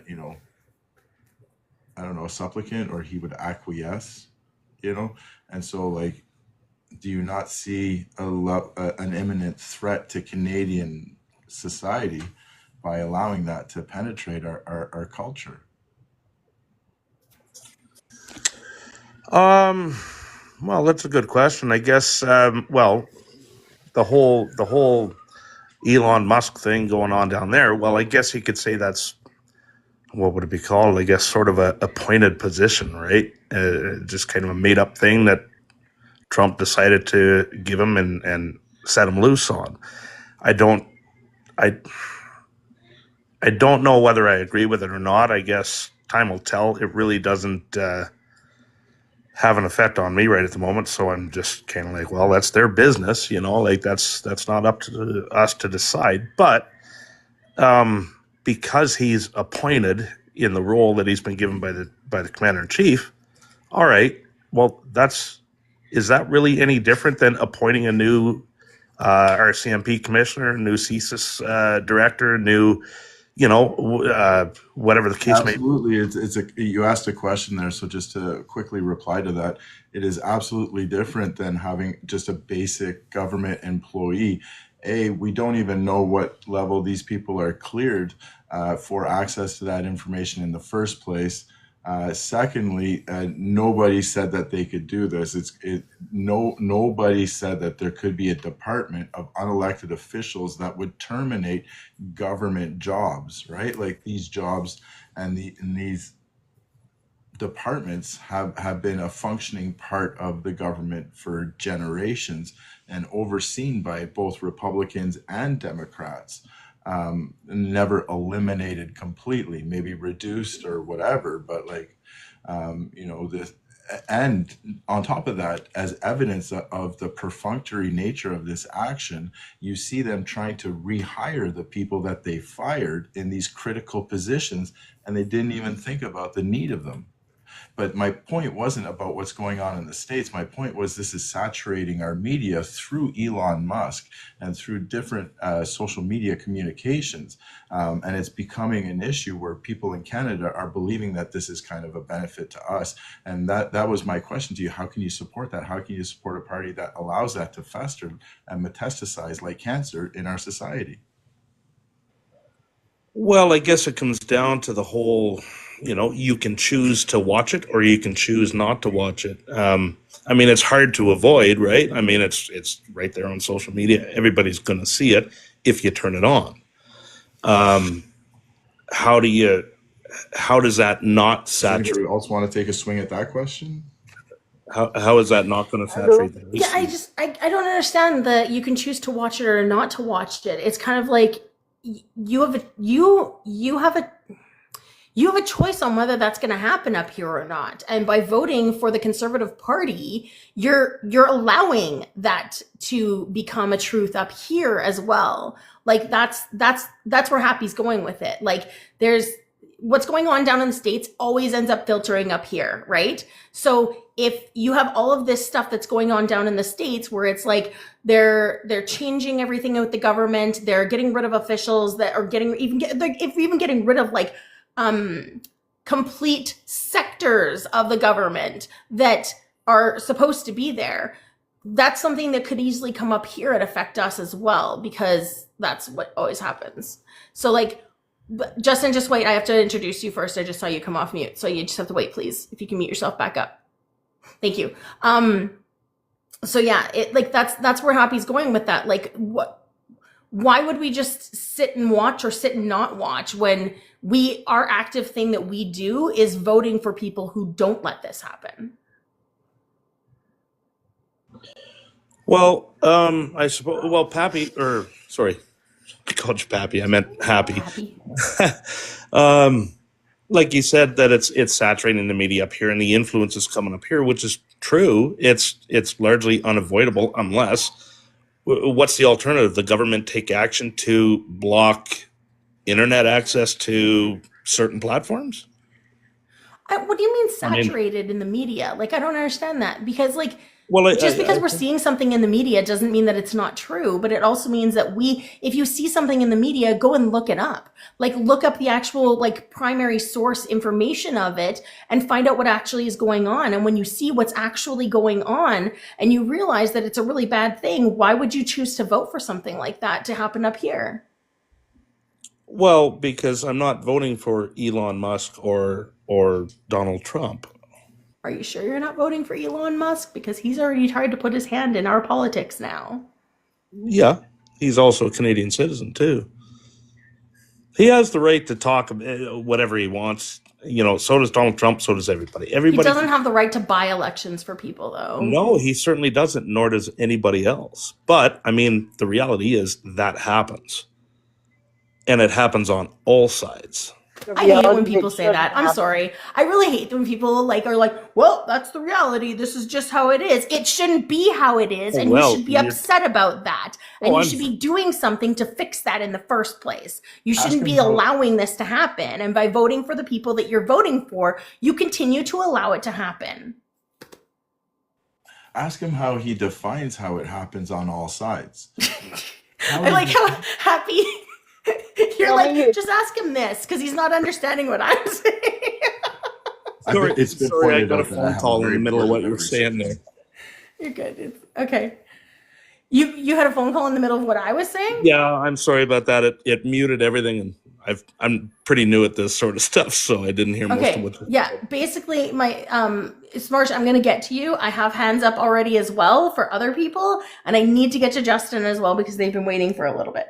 But my big thing was just that, like, how can you have the attitude of, well, that's just how it is. That's what happens sometimes. It shouldn't happen. It should never happen. And you should be fighting back against that happening instead of being like, well, sometimes that happens. Like, you don't just go along like somebody goes and smashes into your car and you're like, oh, some people are just shitty drivers. And you don't file an insurance claim and fight back against that, right? Like, it's the same thing. You go and you fight back against it. You get you get what you need to have done to your car, and you get the other person to pay for it, right? Like, I'm not going to go and anyway. That's where I'm going with that. Anyway, respond, and then I'll let Justin talk. I just want to wait. Time. I'm gonna drop, but I'd like to thank you, Nerdy, for letting me up. I think Cabin Fever wants to come up. I don't know if that's cool with you. Yeah, there's a bunch. I've my requests have never been this full before. Yeah. So I'll drop so that you can free up some space. Okay. But I'm Thanks, gonna Happy. watch, so I'll be here. Okay. All right, Adam, go ahead, and then I'm gonna let Justin talk. So I mean, I don't condone it by any means. I don't like it, but yeah, it is the reality that powerful people can buy into politics. That is it's an imperfect system. It's, you know, Like but again, that's like the way that's that I literally choose to, being the way that's that I, literally just saying, eh. well, I mean, yeah, it's an easy thing to say, but the way that I choose to take a look at it is I'm looking at each candidate, right? I'm looking at their history. I'm looking at what they're saying. I'm looking at what they're not saying. I'm looking at the responses. But I'm also looking at all of the other MPs within that party. And like, I mean, what I've heard is a lot of people talking about Poilievre, and I certainly don't think he's a perfect candidate whatsoever. But Poilievre? Sorry? Actually, Poilievre? Is that what you said? Yeah. Okay. So what I see is, well, here's the one that kind of lines up closest to my values and beliefs. At the same time, if I look at the Liberal Party and at the NDP, well, as far as Jagmeet Singh goes, I mean, the dude just does whatever he can for a buck. I mean, the man is just completely. Okay, but we're not talking about Jagmeet. The entire Liberal caucus has, like, the green slush fund thing, like $100 billion.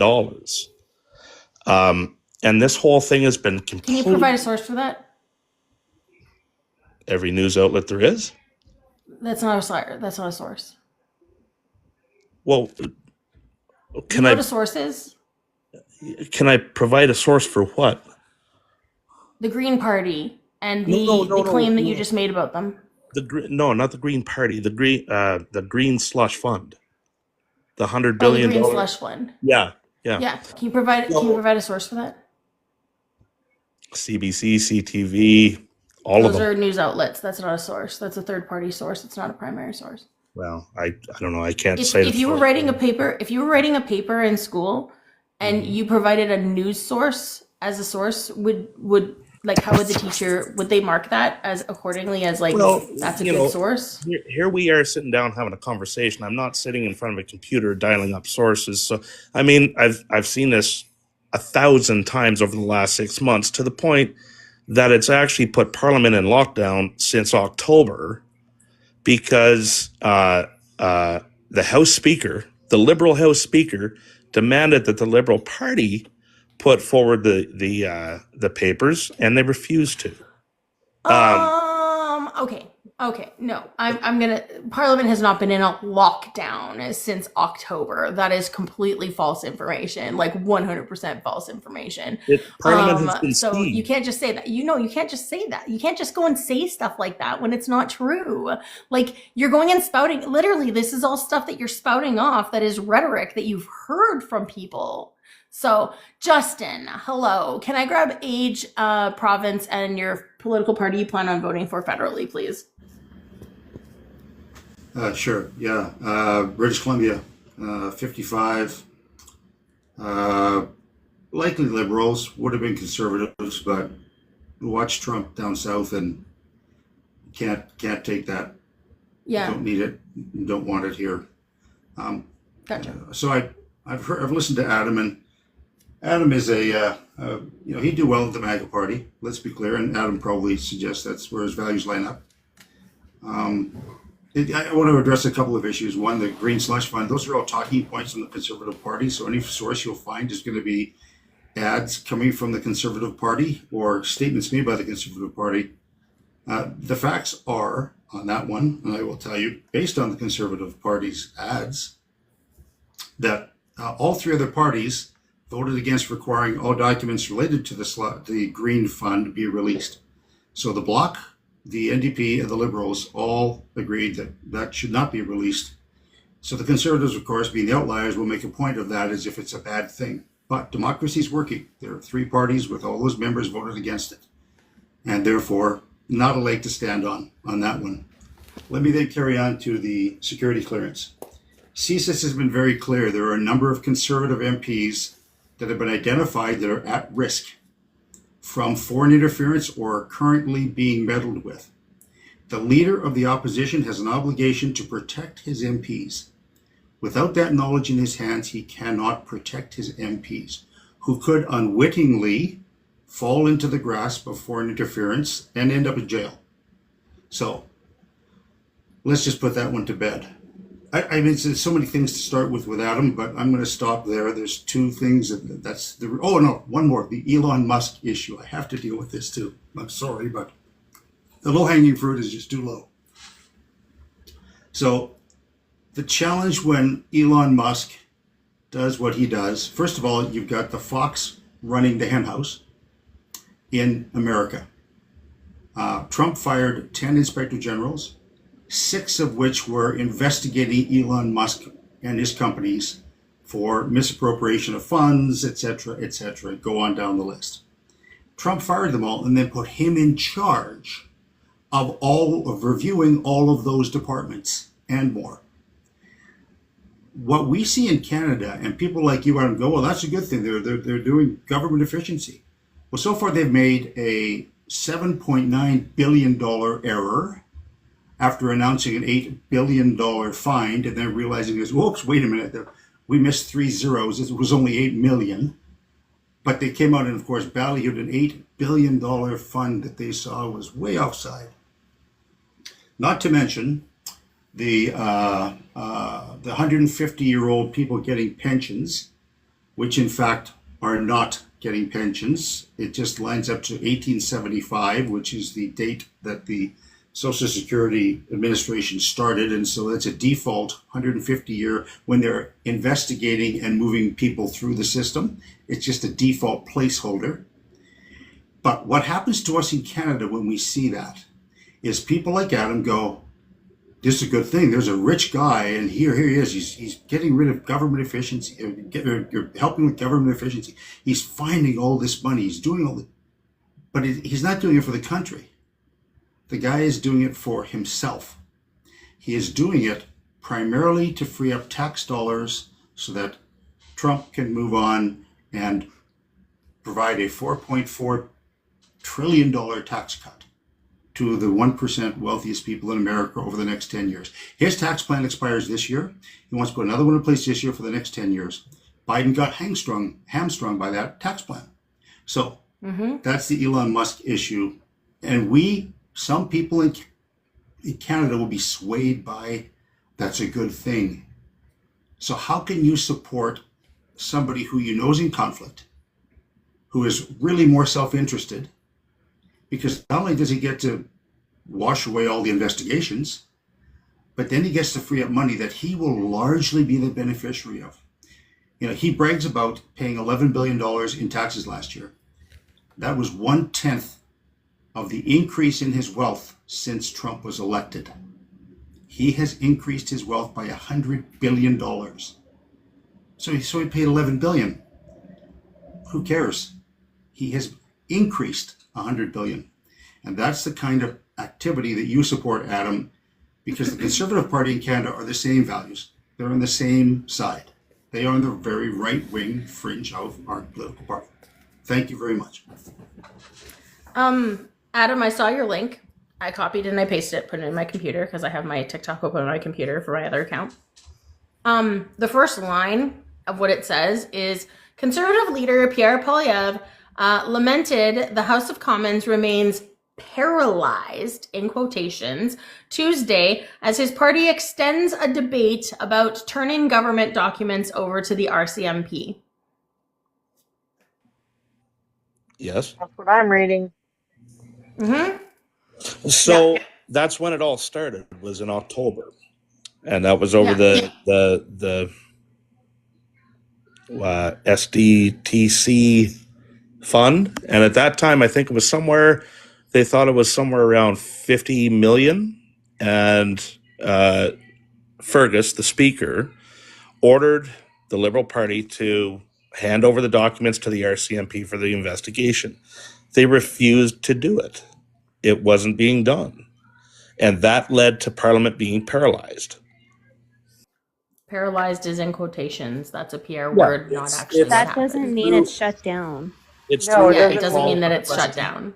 It's through what they call means question of it just privilege. means they can't argue about that anymore. They can't argue about that because something's happening with it.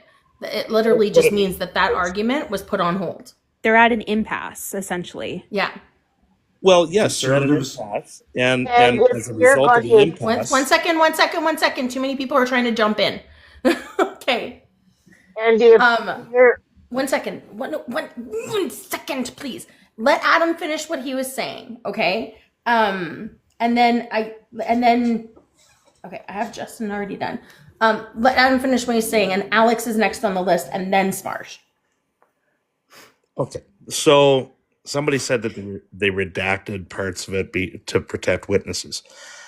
This was for an investigation by the RCMP, who does have the clearances to do all this sort of stuff.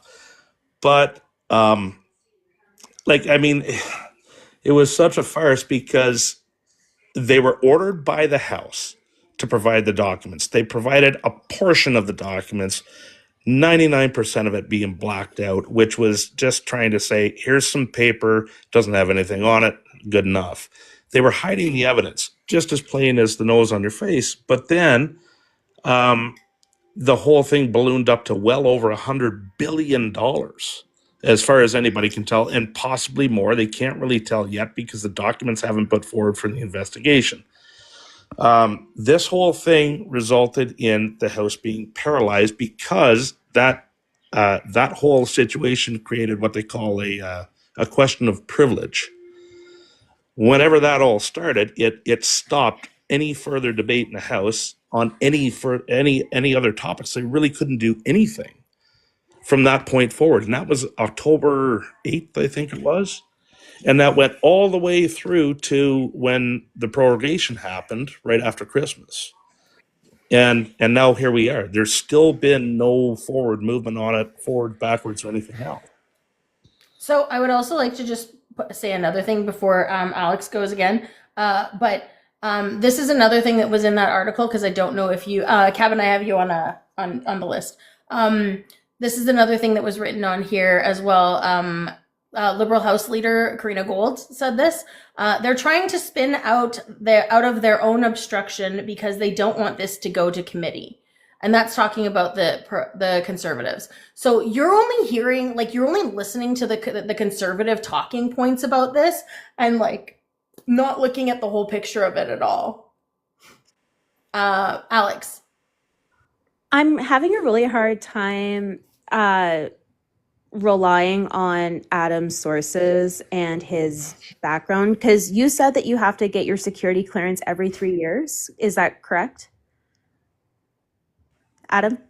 It's either 3 or 5. Somebody else said it was possibly 5 for a secret clearance. No. I think it's 5 for. Well, there's 3 levels of clearance where I'm at. So it's the same across the board. It's reliability, secret, right, and top secret. Yes. So for reliability and secret, that is 10 years. For top secret, it's 5 years. And you have to be on it, you would know this, that it is every 5 years that you have to renew your security clearance for top secret. And for anyone to obtain top secret, you have to be potentially getting documents that could cause exceptionally grave harm to the country if those documents were leaked. So I'm having a really hard time believing that you would be in possession of these type of documents and that you would have to renew your security clearance every 5 years. But I did see that between every 3 to 5 years, you're eligible for workplace for background checks. Could it be background checks that you're eligible for and not security clearance? No, it's what you're talking about. It's.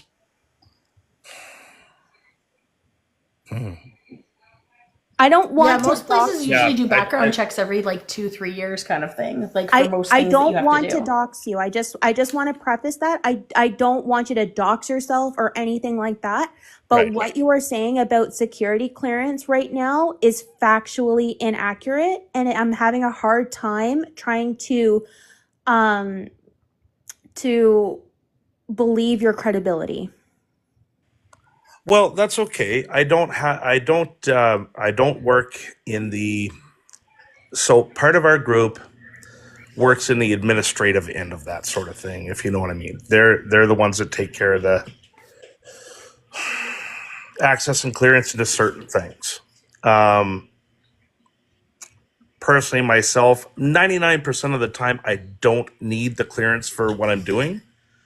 It's only in certain circumstances when I have to make movements of certain materials. So I'm not into the administrative end of that. But even then, that still doesn't make sense because it takes like at least a year or two for it to come back saying that you're approved for your security clearance. No. Yes. No, I've had mine since 2018, and the first round it took from, what did it take now? I began in November, and I was cleared through in April, so it was less than 6 months. Not for top secret. I don't believe it for top secret. No, I didn't say I had top secret. Reliability, maybe. No. Maybe I buy you on reliability. No, but I'm in secret. that's still pretty. I understand what you're saying though, but then you would be valid for 10 years. So you would only have to renew every 10 years and not every 5. Okay. So yeah, just with you saying that you have to renew first it was every 3 years and then it was every 3 to 5 years. If you're only, I shouldn't say only, but if you're only at secret, that's every 10 years. So we get an interview I think it's every 3 years. Now it's been a while. I'm not just sure. I think it's every 3 years from the administrative staff that takes care of this sort of stuff. And they'll ask certain questions about certain things. If, let's say, I don't know, say you've made a big purchase or you've taken a loan out on something or something that they've seen in your financials or in, if you've taken a trip somewhere out of the country, stuff like that. So I don't know if that's a standard thing across the board or if it's just something that my outfit does, but I'm pretty sure it's every 3 years that they do that they just do a checkup, I guess you would say. I don't know what you call it. Well, with the military, they do that too. They do an annual checkup, but it has nothing to do with CSIS. That's an entity in and of itself that you just have to do it on your own. So were you based at Petawawa at all? No, I was based primarily in the Maritimes, and then I was in Edmonton before I left, but I could be going back. Okay. But it's like that across the board. Can we go past this? So like Adam, if you could refrain from maybe like just with providing like sources that are outside your realm of your work, then that would be good because then it's not you specifically speaking about it. You're talking about a source that you found for it instead, or that you know of it, kind of thing. Just going forward with the discussion, so we don't like. So for discussion's sake. No, that's fine. I want to move past this because there's other people waiting to talk. No, that's fine. I have to drop anyway because my stepchild's going to be here any second. So I just wanted to clarify that. That's all. Okay, cool. Thanks. Bye. All right, Smarsh, you're next. Then I have Prairie, and then we'll go to Cabin. Yeah. So I just want to go back to the slush fund and stuff like that. I've been trying to find who's on that, and it's confusing to me. So maybe I can get someone to break it down for me later on another day. The one thing I want to preface is looking at the Liberal Party and every governmental party. The one thing I have a problem with conservatives is conservatives like to do backdoor deals more than any other party I can think of. I may be wrong, and I can concede if I'm wrong. That's not a problem. But I do know that Stephen Harper did a backyard deal just before he was voted out as prime minister, and we are now, in lack of better terms, owned by China. and from what I've read on the FIPA deal that they made, and with Polyev refusing to get clearance, it's really unnerving because, like Nerdy and a lot of the other people have already said, if you don't have the clearance, you can't check out your party. If you have someone in your party that is deemed unsafe, you need to know that. That is number one, your priority as a as a leader of a party. You have to have everyone vetted, and if you're not going to vet anybody and you can't vet anyone because you don't have clearance, that to me deems them an unreliable person in the um, job that they're at. But anyways, I do have to drop. I have other things to do. Thank you, Nerdy, for being patient with me. I appreciate it. Thanks, Marsh. Everyone have a good Friday, good weekend. Bye. Bye. Hi, Prairie Princess. You just have to unmute yourself. I had to mute you because you were making noise before. Prairie Princess. I'm going to send you an invite. Did I get it? Yeah, Aha. I hear you now. I suck at that. Okay, so I'm 50 from Alberta, Bama, and liberal because of Mark Carney. Yeah. So I'm calmer now, so this should be okay, even though I have ADHD. I just wanted to, and Smarty has said something, and so has others, which I appreciate. So back in 2017, when Pierre Poilievre got married, was the last time he had clearance. He hasn't had it since. He doesn't have top secret. That has now come out, which is a red flag to me because all MPs basically have top secret. So what gets me is now that we have the issues with foreign interference, they're asking them to get NSICOP. So 2 of his conservative MLAs have it. And so I don't understand the whole issue with can't talk because you shouldn't be talking.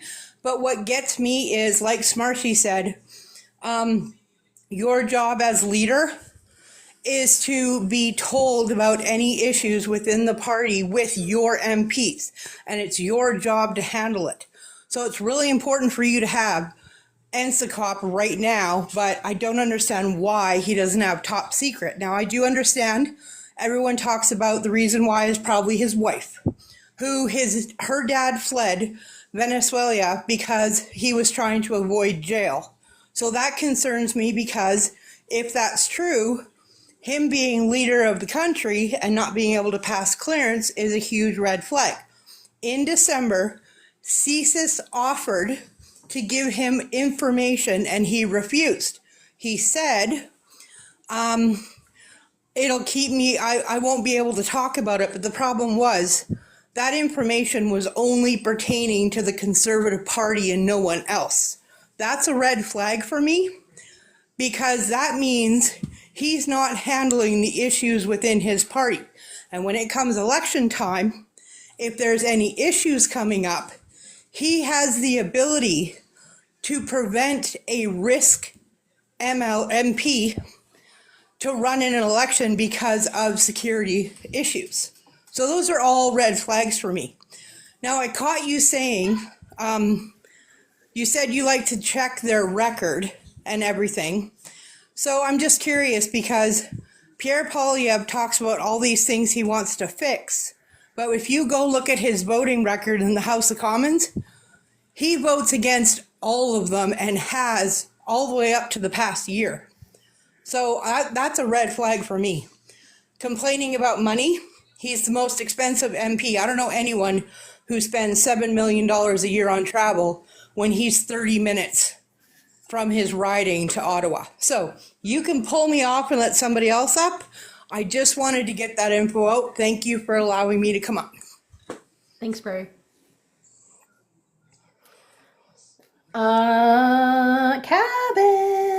Cabin fever. Hi. Hello, friend. Hey, thanks for having me up. Am I Absolutely. calling you Beaver Politics You, right you now? can still Or? call me Nerdy. Nerdy, Okay. yeah. We just go by our names on here. Nerdy or Charity, whatever you want. Nice.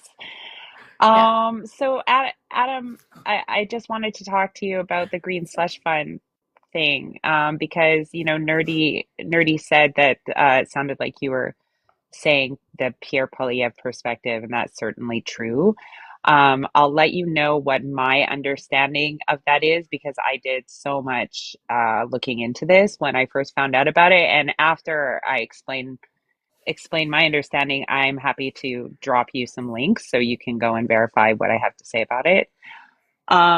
So this is, to my understanding, what has happened here. Okay, so there was accusations in relationship to the Green Slush Fund. You mentioned figures that I don't recall the exact figures, but they sounded very blown out of proportion to the figures I read. I think if I remember, probably Joe can jump in and correct this, but I think it was 4 million. And that was a figure about the actual amount of money in the fund, not a figure that was pertaining to any amount of corrupted money. So there's definitely some kind of investigation that needed to happen or needs to happen on that. And nobody's saying that like we shouldn't investigate if there is corruption there. But Pierre Poilievre, and this is what he does, he rewrote the narrative, and they demanded the documents. You're correct. And then the documents were given. And yes, some parts of those documents were redacted. However, the parts that were redacted were things that aren't allowed because of privacy issues to be public knowledge. And it wasn't, I think you said 90%. That's again a super hyperbolic take, and that it's nowhere near of the the types of information in reports like that need to be protected is addresses of people, personal information, things that are absolutely legally allowed to be protected and should be protected, because we have very good robust privacy laws. Then Pierre, your guy, started filibustering Parliament. So, and this is unprecedented in Canadian history. He basically took out the Parliament from being able to move anything forward for all of the fall. Finally, that was relieved for the GST holiday, but prior to that, he was disrupting and stopping our working Parliament for months. And his claim that the RCMP needed to read it was absolutely preposterous, because the RCMP, they said this, didn't have the jurisdiction to look into that. So when you have something of that sort, it gets investigated by committee. There's certain procedures that are lawful about the way that they handle looking into that, and it has nothing to do with the RCMP. So your guy, again, created this red herring argument about the RCMP, probably to give it some sort of narrative of there being, illegality in advance. And, I'm sure other people can think of examples off the top of their head. But there's many, many times when he has set up some sort of narrative that has intentionally misled his base into thinking that there were things that were happening that were much more illegal or untoward than what is actually happening. So I don't know. I'm kind of rambling because I'm hungry and I haven't had dinner yet. But do you have, Adam, any questions about the way that I like any of that information? Because does that make sense about what actually happened there? Well, sort of. I mean, okay, so the numbers were, if I'm reading correctly off of that link I sent earlier, it started somewhere in the neighborhood of $50 billion with a capital B. Okay, sorry, I'm just going to interrupt you and say I didn't look at this link, Okay. but Nerdy read out some of it, and the impression I got is that what the figures or the quote unquote facts that you're giving us is what Poilievre said.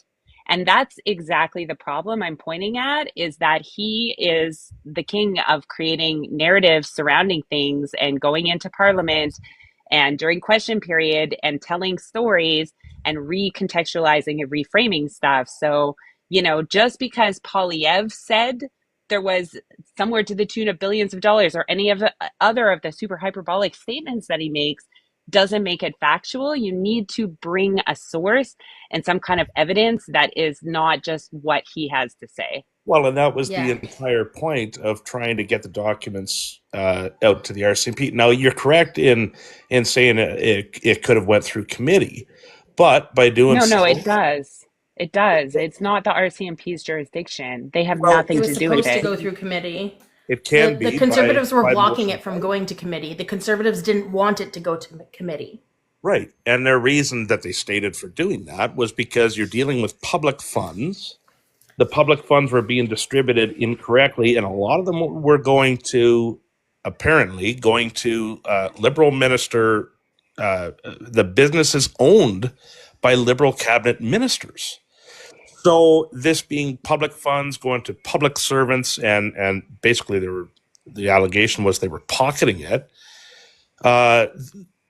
I guess the idea was, hey, put it to the RCMP and let them investigate it so it goes through to criminal charges, speed up the process. Okay, It so doesn't need your to go guy through. has spent 20 years in parliament and understands our parliamentary system quite well. So if the normal way to handle a situation like this has nothing to do with the RCMP, and the RCMP themselves said, no, we don't want that. That has nothing to do with what we do. We don't have jurisdiction over that. Then why do you suppose your guy was talking about doing something that he full well knows is not the proper procedure? Could it be that he is trying to create a framework and a narrative that makes it look like there's some kind of criminal activity and guilt in advance of there being an outcome? Well, Like, what about that for a possibility? That could very well be possible too, but based on history, look at the SNC Lavalin scandal with Jody Wilson-Raybould, how that all went, and that came down as the PMO and all of them putting pressure on her to interfere on a that whole situation, and that all blew up in their face. She was gagged. The whole thing got swept under the rug, and you don't hear anything about it until now. Apparently, there's some kind of a No, that got investigated though. Like, okay, so That's like, also I just want you. I'll finish up. I'll finish up. Wait, Adam, I'll finish up, and I'll just. I have say, something else to add afterwards too, because I'm reading further into this article too. So okay, I'll just end with this. Like, I want you to consider, like, how who's speaking, what the narrative is, and what their goal is with saying what they're saying, and just ruminate on that a little bit. And the other scandals, like, what I'm not saying here is that if there is money being stolen, that should not be investigated. Of course it should. I have no allegiances to any particular party, and I definitely don't want our government doing criminal activities. So that should be done via the normal channels that it gets done. Okay, but I don't know. I just yes, like that's not a counter argument. However, why is it that your guy is speaking about avenues that have nothing to do with the normal processes of the law? So just please ruminate on that a little bit, and I'll shut up now. So the part that I wanted to read is a House of Commons committee probe isn't exactly sweeping an issue under the rug as Poilievre charged, and is the likeliest outcome of the debate. In the meantime, however, the Conservatives can use the issue to lob accusations of corruptions at the Liberal government. That's all they're doing. That's all they do, is they find the smallest little thing and they blow it out of proportion so that you think that something even bigger is going on. And again, I don't know if you were in here, Adam, when I was talking to that other guy, that groovy person. And Pierre takes this page out of Trump's handbook, okay? It's look at what these guys are doing, and you point and you look in the direction that you're supposed to look at the people that they say are doing things, but they're literally doing the same thing, the exact thing that they're pointing and telling you that the other people are doing. They're doing it as deflection so that you're not looking at them when they're doing exactly what they say that the other party's doing. Well, that could very well be, I suppose. Like it is. But with that in mind, let's say that they're right about the whole $1 billion slush fund, and what you're saying is correct, that no, it's them doing it when it's really us, right? It's not $1 billion, by the way. Like right here, it says 400. In this article that you gave me the link for. It says how, like, it talks about the documents. $400 million. It's not $1 billion. It's $400 million. It says.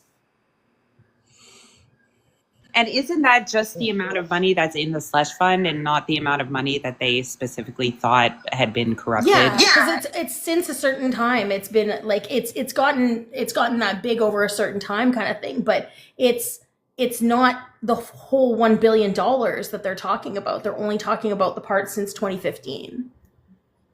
Could we also not call it a slush fund, please? That's the Conservative talking point. It's the green fund. Yeah. It's not the slush fund. There you go. I got some I think they even had it. Yeah, the Conservatives have taken to calling it the Green Slush Fund, but it's a yeah. So anyway, Joe, just give me one quick second because Jelly Donuts. Well, actually, you know what? I dropped you before, so Jelly Donuts, just wait. Joe first, and then Jelly Donuts. And if anybody else wants to join in on the conversation, we have an empty box. Feel free to join. Feel free to request. Make sure you're still tapping. Tapping is clapping. It's the best way to help support the live. It's free. You can send your heart me as well. And we do have the gift goal up top there as well, the friendship necklace.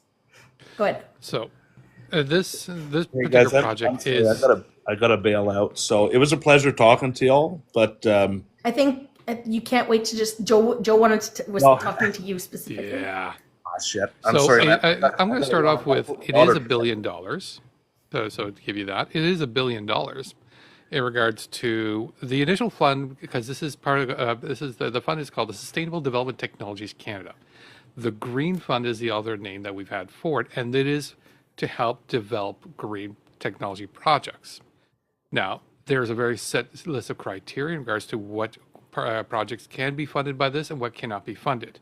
Now, the whole contingent, as you were pointing out, was this $50 million of roughly 10 projects that didn't quite meet that particular point. Now, to say that this should be investigated, sure. Is this should be shocking? I'm like, this is $50 million out of $1 billion project. And $50 million out of that didn't quite meet up. I'm like, yeah, you know what? This is less than 10% of the fund. This is 5% of the fund. Didn't quite match up. Is it wrong? Should be addressed? Absolutely. Is this a whole example of this thing being used as a slush fund? Well, do you have evidence of that? Because all it shows is right now is that these were allocated to projects that didn't quite meet the criteria. And we don't even have specifics as to why that criteria wasn't met, just that they didn't meet the criteria correctly. And if it was being used as a slush fund, like that's $50 million by the Liberals for something else, there is no evidence to show that. There's no evidence that the Liberals had anything to do with the selection of those companies or anything else.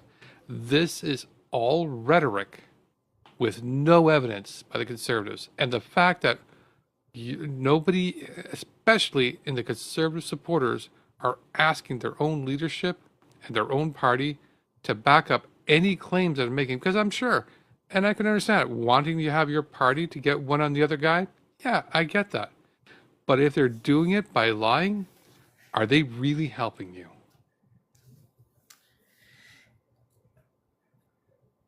Okay, I know you want to take off. Thanks, Adam. Okay. Okay, guys, have a good night. Hopefully, I can pop in. Sure, I'm Thanks on for the for chat, Adam. another 2.5 hours still. So, and I'm here every Friday. I do this every Friday night. So. So Joe, I'd like. Can I?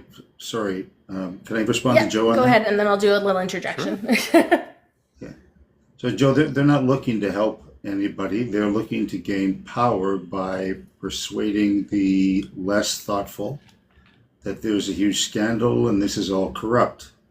The Conservative government or the Liberal government is all corrupt. I'm sorry. I'm reading from The Guardian how many scandals there were under Harper's reign.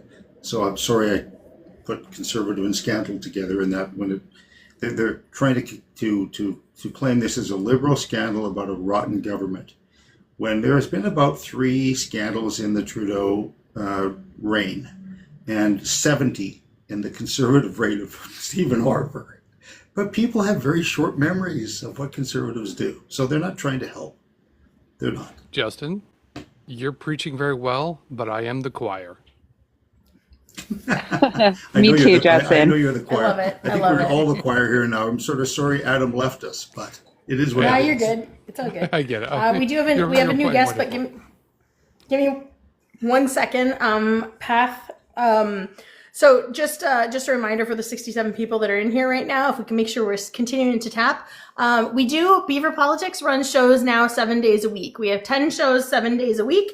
And I forgot all my paperwork that shows all the, let me get my screen thing up here. I wrote up the show list and I still need my paperwork in order to figure it all out. We have shows, Happy's going to be doing his first show on Sunday. Damn Happy Place is what it's called, or Damn Happy Life, sorry. Damn Happy Life is what it is called. And then on Mondays, we have Indigenous Matters with Treaty Birder. And Tuesday, these, any of these are going to be evening shows aside, like unless I state otherwise. They all start at 5 p.m. Pacific, 8 p.m. Eastern time. News Hour with Frontline, going over like the different news articles for the week. The Mossy Side with Progressive Moose. On Thursday in the afternoon, so 1 p.m. Pacific, 4 p.m. Eastern is the navigation station with the Misses. It's an educational platform. Then we have Truth Through Discourse in the evening. That's with Mrs. Radical.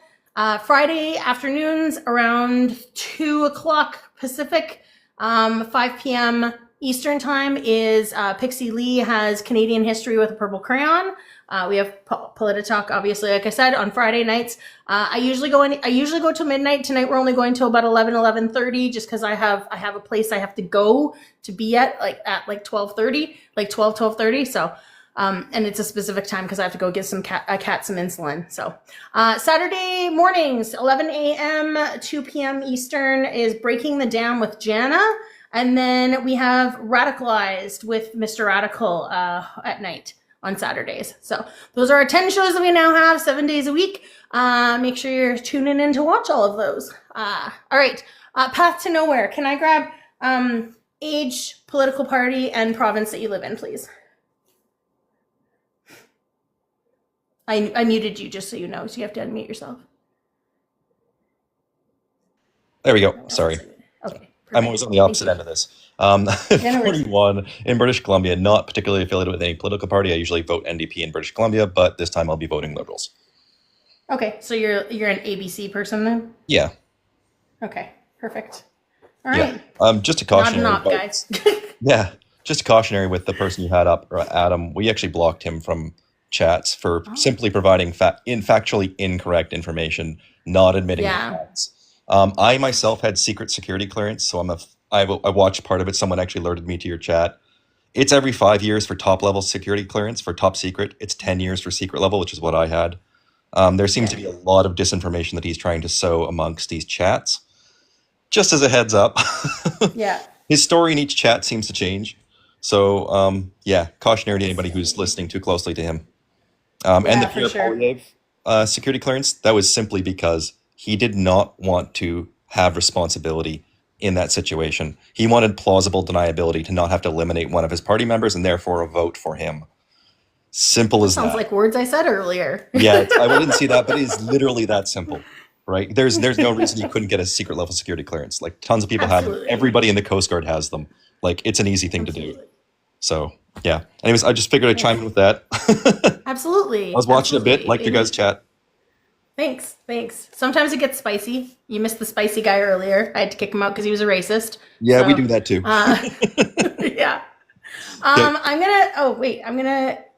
If you leave, I want to follow you on my account. Can I do it on my computer? Can I follow people on my computer? Does anybody know? Oh no. You can you can follow on your computer. How do I get him? I can't click on it'd him. be easier if he actually left a message in the chat. Path to Nowhere. Can you type a message in the chat?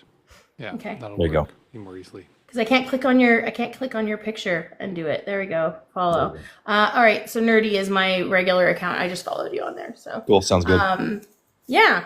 Yeah, because I used to do a lot of this stuff on my own live, but I don't have the energy most of the time. I host a trivia show instead now, so I'll definitely check in on a then. completely different account. So Okay. yeah, Perfect. yeah, Thanks but for no, having me. thanks for joining for that. I appreciate it. No worries. Yeah. I don't know how to do that. Oh, touch your picture. Confirm. There. Oh no, he left. Oh I think he no. found it. Yeah.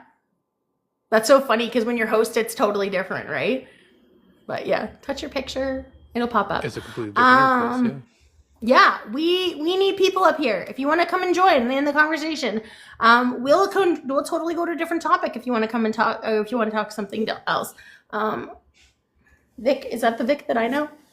Vic, did you change something in your picture or in your? Didn't it say Vic MB before? Oops. Anybody on the right side of the political spectrum will have challenges in this group tonight, I'm afraid. Yeah. Yeah. We only usually get like a couple, but I've had to start letting up Americans most of the time because they end up getting like more people getting engaged with like the Americans yelling and stuff like, because they yell. I don't know if you saw with the other guy, right? I do all my business in America. I'm quite familiar with their style.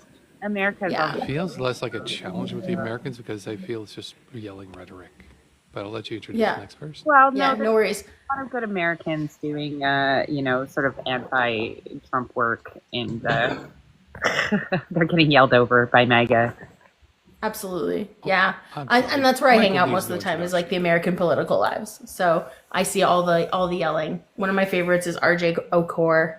I watch him in the morning. It's fun. So, hey Vic. Hello. Vic, did you get rid of the MB on the end of your name? I did. I changed it. I put my heritage is Portuguese, so that's a Portuguese flag now, and I just took the MB out. Yeah. Okay, but gotcha. It's me. I was like, is that the Vic that I know? Is that my friend Vic? Yeah, it's me. Yeah. Okay. Yeah. I mean, you know where I stand politically and all that, right? Yeah. I already got you down. I got you down. It's in my notebook. Wow. Very thorough. Awesome. Oh, you don't ask me to go back and read any of these though, because I would not. It's all over the place. Yeah, it's all over the place. So I was listening because I was just sorry, I was listening in for the last 45 minutes, half hour. I was listening to that guy and I'm like, he was making no sense. Like I couldn't see who was talking to him, but was calling him out on his misses, and he was off. Like he was off. So yeah, it was Alex was calling him out on the security stuff. The timelines, yes, yeah.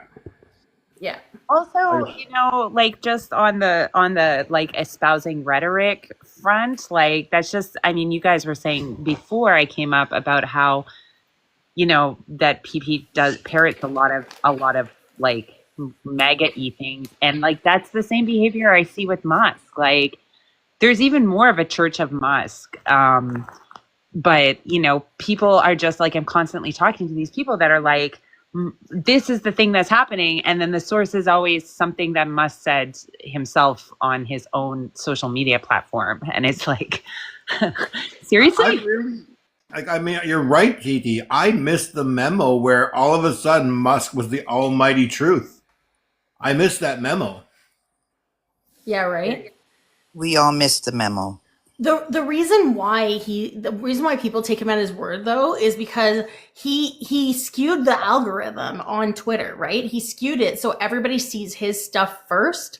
And so whenever they're opening up Twitter or anything like that, and even if they follow him or not, they see all of that first. And so that's the first thing in the forefront of their mind, right? But it is very scary. I was just gonna say it's very scary that they are like following him really hardcore and stuff like that too, because he supports so Germany's having their election this weekend. In 2 days they have their election, and he supports like the far right fascist group. There was a really good video put out by the New York Times opinion page on TikTok, and it's funny and long, but totally worth the watch. Frontline sent it to me early this morning. And it's wild just seeing like the things that they've done to get away. Like Germany has always said never again, never again, never again, but they've said it so many times that it's become meaningless, right? So it's the same thing. Like it's any kind of rhetoric where they just use it continuously over and over again, but it just becomes meaningless after a while. And so now the never again is going to it's going to be again.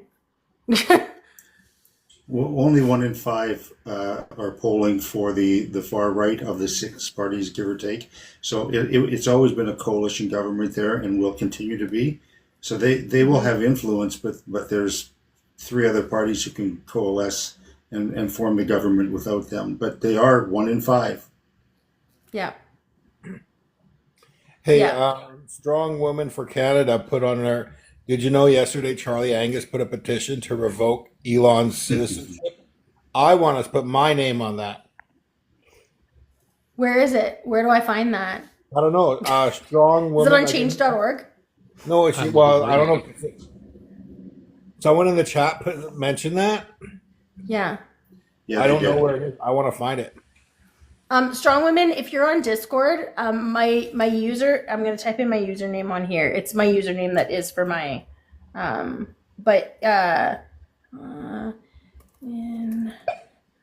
Wonderland. I've located it. Ourcommons.ca, petition E5353. For citizenship integration. Petition to Prime Minister, whereas Elon Musk has engaged in activities that go against the national interest of Canada. He has used his wealth and power to influence our elections. He has now become a member of a foreign government and is attempting to erase Canadian sovereignty, and the attempts of Elon Musk to attack Canadian sovereignty must be addressed. We, the undersigned citizens of Canada, call upon the Prime Minister to revoke Elon Musk's dual citizenship status and revoke his Canadian passport effective immediately. Open signatures February 20th, closed June 2025. So I'll pass it over to you, Nerdy. Yes, please. Oh, there you go. Michael, were you trying to talk? Oh, sorry. I don't know if I was supposed to talk, so that's why I muted myself. Okay. But I was going to ask, can the Prime Minister, basically end his citizenship, or will it have to be someone else? I don't know. I don't know the process on that. That's an excellent question. No, I was just wondering, can the Prime Minister... Let's find it out. Joe, I can hear you. Oh, it's not even Joe. Oh, it's Justin. Justin, you're like... I am. How can someone have their citizenship revoked It's in the Federal Canada? Court of Canada. No, Federal I think Court of Canada makes the final decision. No, I think it's the Minister of Immigration, and that would be Mark Miller. I can't search because I got an angry dog and I can go. Okay. So you can have it revoked for a number of reasons, including fraud, criminal activity, and security concerns. The Minister of Immigration, Refugee, and Citizenship can revoke a person's citizenship. The federal court is a decision maker for citizenship revocation cases. So I was right. That means Mark Miller will have to do it. Yeah, it's both. Like it's the minister, and the court also has to approve it. Essentially, they're the decision maker. I think Mark Miller and the court should take away his citizenship. Why? No need for him to have it anymore. Mm-hmm. It's been in place. It's this Canadian Citizenship Act, entered into force in 1947. It's an important tool for maintaining the integrity of Canadian citizenship. Well, Trump might make him the king of Canada once we're annexed. So you can't lose the citizenship first, can he? Right? Oh, by the way, with respect to X, it's not just Elon making those. It's his 5 or 6 pseudonyms that support his positions that sways all those people. Gets the bandwagon going. He's got, as you know, more than one account on X. but it's not him, but it is him. And that's how he manipulates X, or one of the ways, and the algorithm. Yeah, there was a whole, right around the election, there was a whole thing on about how Elon did everything. And it was funny because it was like this group that went and like did this big projection onto the wall of a Tesla building. It was fun. Desiree, hi friend, welcome back. Hi, thank you. I've been silently listening. Yeah, and no I've worries. signed the petition. I'm doing it right now, honestly. I've got it open and I'm totally doing it right now. Did it say that the petition was put forward by Charlie Angus? I didn't read that. I just found it and I went signed petitioned. Yeah, Let me go back. there's been many pledges Yeah. the last few weeks that Yep. Charlie Angus has been doing about this pledge. Basically not very pleased with Donald Trump. But I think I just hope there's not foreign interference in our election later this year, especially by Elon Musk supporting Pierre Poilievre. So it was initiated by Kalia Reed from Nanaimo, British Columbia. And then I think Charlie Angus put it forward. Nice. He put forward the petition. Very nice. Yeah. That's fun. That is fun. I love it. I love it. Justice for oh, you know what? We want you to come up here. I might expand us to 8. I don't want to expand it to 8. It's a bot. Oh, Justin. Oh, yes, That Justice. It's not real. Justice. No, Slurpy's not a bot. Turpy Slurpy? I'll step away. I'm okay. I'll free up a spot for absolutely. It's been a pleasure speaking with you folks tonight. Thanks for being up here, Justin. I'm gonna hang on before you leave. Can you put a comment in the chat? I'm gonna follow you on my account. I was trying to I don't have the Wi-Fi on my tablet, so I can't use it. I'm staying at a different place. Oh, go ahead. I'm at a pet sitting place. Okay, makes sense. Yeah. So I can't get into that, but okay. Yeah, where are you, Turpy Slurpy? Where are you? Come on up. Come on. Oh, look, you have a private account. I can't bring you up. Yes. Turpy Slurpy, here's what's gonna happen. I am gonna take away your right to speak in here, and if you want to speak anymore, you have to come up in the box. I have a box specially saved for you. Come on up.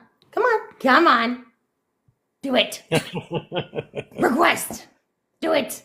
This is what I learned in American political debates. What was that? You're so accommodating.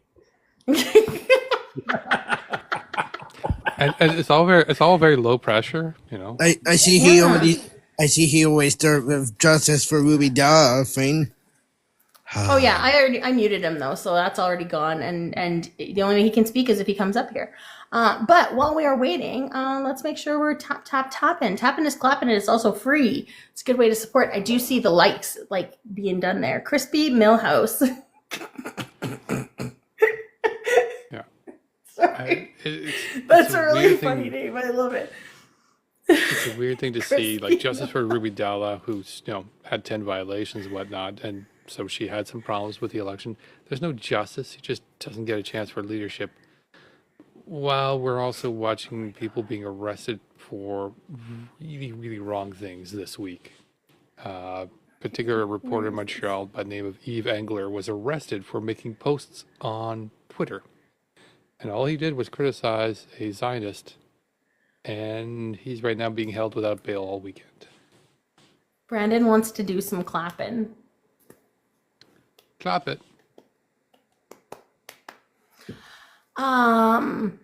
Okay. Man, we're at a lull. We we started strong today. We started strong with the conversations today. We're at 66.6. Oh, damn it. It changed to 7. I missed what Turpy was saying. It's a 9. Oh, No. it's gone. Who was saying? What Turpy was saying that, wait. Oh, just justice for Dahlia. Oh. For Ruby Dahlia.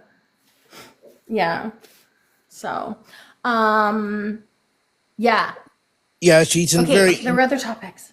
This is not really Canadian, but when we were talking about citizenship, it just reminded me that I'd seen this documentary a few years ago called Stateless, and it's about, so Dominican Republic and Haiti are both on Hispaniola Island, and there's I know some journalists that did a piece about like drawing comparisons to like Mexico and the United States border. It has a very long historical like wealth disparity and a lot of racism, et cetera. And then they had this populist right-wing government come in that basically the documentary follows the campaigning of and up till the election point, and their goal was to like exit all the Haitian people that were already within the Dominican Republic, and they achieved that goal. And it was people, some of who had been born in Dominican Republic, but they just were descendants of Haitian people. And then they were basically in a position where they didn't have a country because they revoked their citizenship, but they're not citizens of Haiti. They just have Haitian lineage. So, like the extreme end of that type of thing can be really wild and crass. I don't know if that's relevant at all, but just thinking about it. Gotcha. What was I gonna say? Oh, I had something in my head and it went away, and I should have written it down, but I was too busy hitting the L button on my computer to like the live. That's apparently how you do it on your computer. So, oh man, it was something. Somebody said something. Oh, to the 56 people that are in here, start typing in some nasty hashtag. Not really nasty, but like Trump 2028, Elon for king, something like that. Because it worked last time when Raven got us to do this. So type in some, I know it won't be you guys. We won't mute you. But thank you for the gifts. Thank you, Vic. Yeah, if you do like hashtag any of those things, Trump third term, there you go. Yes. Elon is king, PP for PM, something like that. But like any of those kind of things, it tends to work to bring in conservatives. I don't like it's just it throws it out to them, right? So thank you. Does anybody know about Oh look, Turpy Slurpy requested. Sorry, continue. Does anybody know about the leaflets that Israel dropped on Gaza's population on the 21st? No. I could take a look. I'm looking at an article by the New Arab. Hello, Slurpy. How are you? They're not loaded yet. Hey, bud. There we Michael, go. Hey, Michael, I missed your one meeting second, earlier. One second, please. One second. Okay, Turpy, can I'm just gonna call you Slurpy actually, because Turpy sounds way too close to the word that starts with a D, and that's ableist. So, Slurpy, can I grab your age, your province, and who you plan on voting for in the federal election? I'm 29. I'm in Manitoba.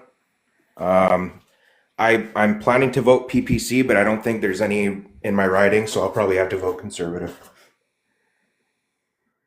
PPC?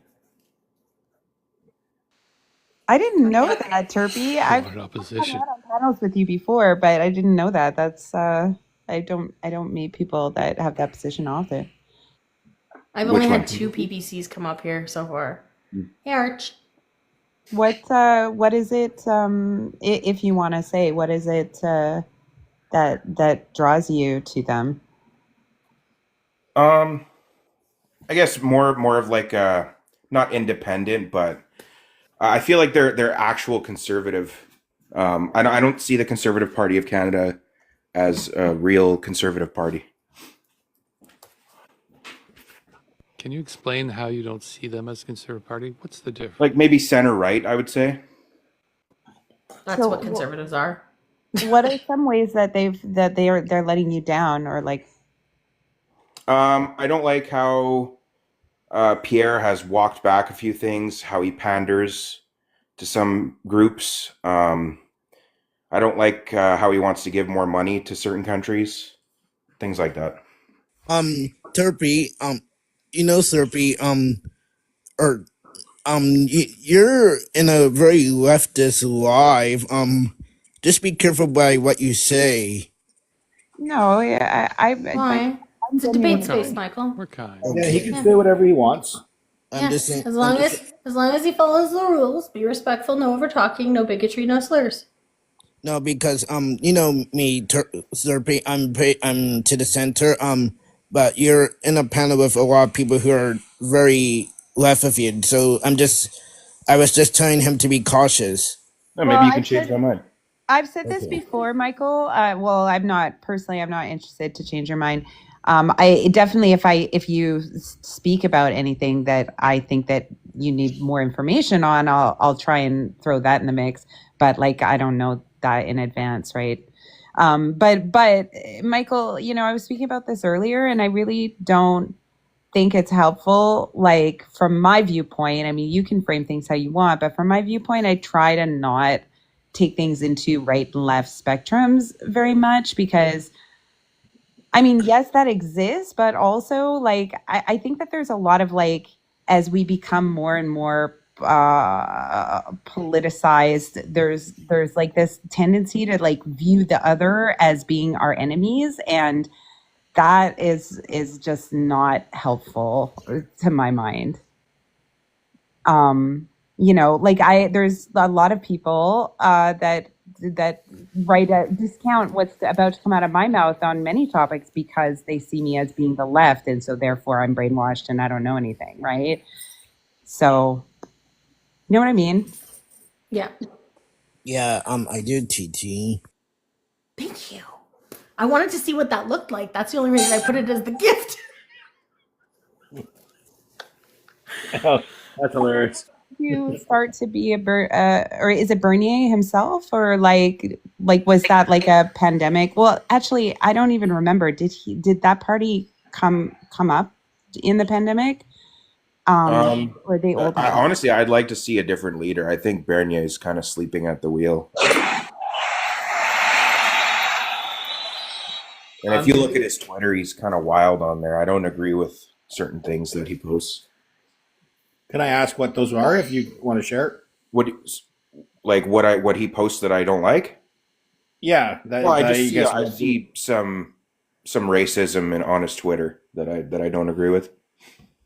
Yeah, that's cool. You Sorry, made it. I didn't catch that. Who's posting racism? Bernier. Right. Maxime. Okay, so but it can't be that bad, right? What do you mean?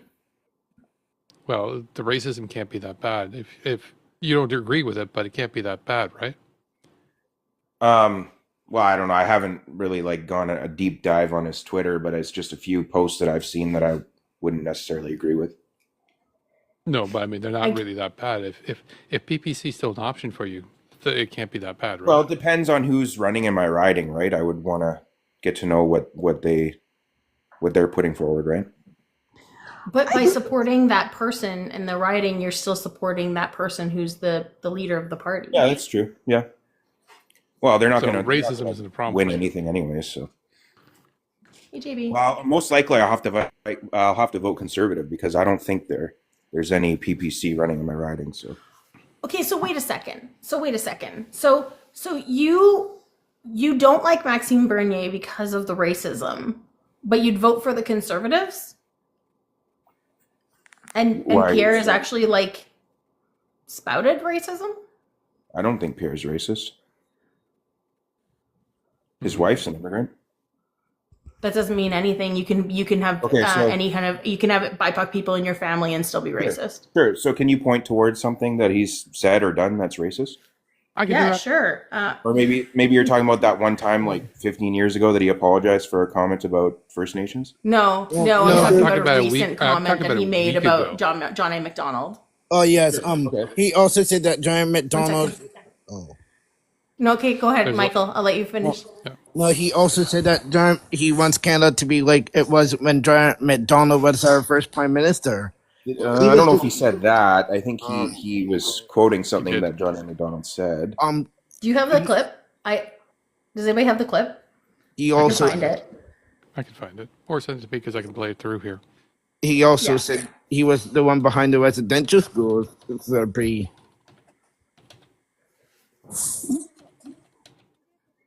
Because I don't mean to armchair psychoanalyze here, Turpy. So feel free to jump in and correct me. But I was just sort of pondering on what you said, and it sounded like, I don't remember your exact words, but it sounded like a sort of honing in on a Canada First kind of idea is what's attractive, and it made me think about Bernier really came onto the scene, and the PPC is being a real populism sort of voice. And that is seductive to people, especially in hard times.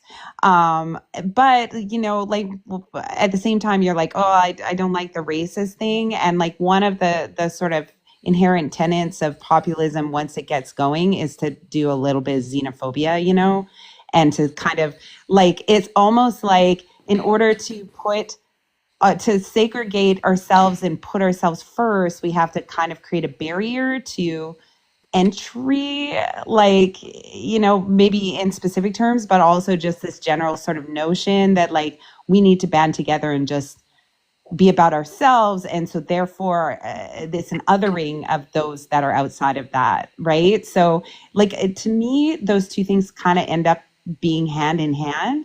And it's not that I think that a Canada First idea is a bad thing necessarily, but I don't know how to achieve that without the other thing. Am I making sense? Yeah, so I don't really care about him saying Canada First because I think I've heard all three. I've heard Jagmate say that for sure. So I don't really care about the words. But yeah, I see what you're saying. So would you consider Pierre Poilievre to be a populist? A bit.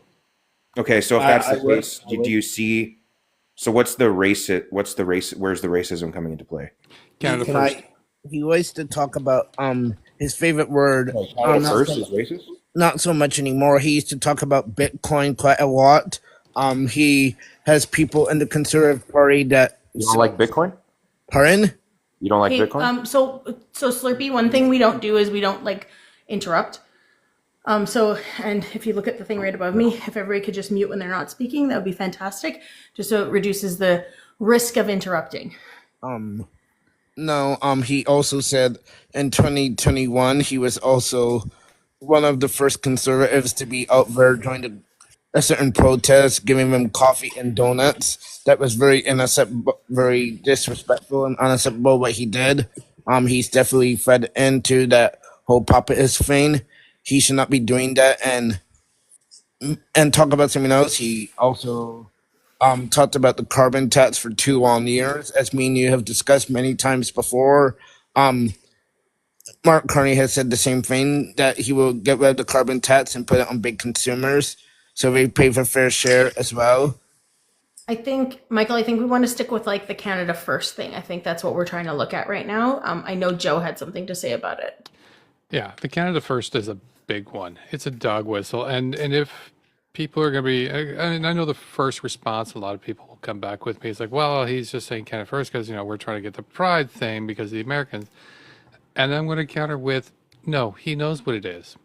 He knows what Canada First is. He knows the roots of it came not from him as it's just trying to be, against American, because he knows it's been used weeks to months before with the anti-immigration rallies that were started off by not just the convoy aligned groups, but also the white nationalist groups around Canada, including the ones in Hamilton that had mass deportation protest in November. And then if you go a little bit further back, it actually starts rooted with Gavin McInnes's old group, the Proud Boys, saying Canada first. Now, we know that he's also familiar with using dog whistles, because not only did he use Canada first, he's also used MGTOW in his videos, and he was caught for doing that. So yeah, not only has he had a lot of anti-Indigenous rhetoric that he's spoken and said out loud, he's also used the dog whistles to try to propel his campaign. And I don't care what things you try to wash away, it's just gaslighting. He knows what he's doing. He knows exactly what he's doing. I'd like to also touch here's what it is too. You say Canada first, but yet at Poilievre's wife, when she was introducing him at the rally, she made a comment about doing away with the hyphenated Canadian. So that means you no longer will have Jamaican Canadians, you no longer will have Ukrainian Canadians, you no longer have Portuguese Canadians, right? And if it's a Canada first, then that ties with the racism with that other statement. I just want to make a comment about what you said, Vic. When Pierre, I heard when she said hyphenated Canadians, she shouldn't be talking because she's from Venezuela. I'm more Canadian than she is. I'm born here, not Anita Poilievre. No, I understand. Just my point is that she's his spouse, and she's speaking those words, right? And if you start talking about Canada first and tie it into all of the other rallies and all that, along with that statement, to me, it just screams racism. Yeah, I don't think that's fair to say that you're more Canadian than her. I mean, she's fluent in French and English. She has devoted her life to serving Canada. That doesn't make any sense to me. You're absolutely right, Turpy. As Trudeau said, a Canadian is a Canadian, it's Canadian, right? But it seems that she says a lot. Hang on, Michael. Hang on. Go ahead, Turpy. No, I agree. Are we... You agree with... Okay. Yeah, no, I can criticize things that Pierre Poilievre has done. I don't see him as some sort of savior. I appreciate that. I can criticize a lot of things, right? I criticized a few things earlier. I really appreciate, Joe, you tying into, because that's what I was sort of trying to get at as well, is that, like, you know, with the populism thing is the xenophobia, and the xenophobia is often ends up being racism. Like, that's, you know, it's the othering of the outsider, and the outsider are often immigrants and people coming from other places. And yeah, so those two things, like, it's really hard to uncouple those two things. Yeah, she has her Canadian citizenship. But I'm saying, why is she saying she knows that word hyphenated Canadians? It's not the best word, but why is she saying it? Because her husband says it. She knows exactly what she's doing. Yeah, I guess she's giving up on the French vote in Quebec. French Canadian? Oui, ma chère. Les Français Canadiens. Because I don't. The original hyphenated. Because I don't understand when Anita Poilievre said hyphenated Canadians. That will not win you any votes in Quebec. Well, that will not win your husband votes in Quebec and Ontario, where he needs to win. So enjoy. I mean, okay, here's the thing, guys, though, is that we all have to remember this, is that unless you're Indigenous, all of us are European Canadians. Well, not quite all of us. Well, if European Canadians, wherever else you came from, kind of thing, right? But the majority of us are European Canadians. Non-North American. Sorry? Non-North American of original descent. Yes, non-North American Canadians. Like, it's that's what you have to remember, is, like, you know, it's not our land, right? So it doesn't, I mean, people are getting, like, the reason I'm saying this is because, you know, I don't know where I was going to go with this. I think she's just simply trying to say we're all Canadian, period. But when you're criticizing people having a hyphenation in there, like, I think she's just saying we don't need it. Okay, wait. I'm a Wait a minute. So who exactly said what? Like, Poilievre said. Israeli next. I just want clarification about who exactly, like, No, what no, his no. wife, was it Pierre? Michael, you have to let her finish. Okay. That's all. Go ahead and answer, anybody. Okay. It was his wife who said hyphenated Canadians last Saturday at Virelli. What did she say exactly? That we should eliminate that? No, she said we should eliminate it, hyphenated Canadians, because she said we're all Canadians. And I'm trying to say, what does hyphenated Canadians mean? Well, I mean, that's obvious, but so Poilievre has said that as well before, or that was just her? Yeah, it was just her when she said at Virelli when she was just about to introduce him last Saturday. Yeah. So Okay. I guess so it wasn't said in a derogatorily way. It was said as like, because the way it came across is that she was saying it derogatory.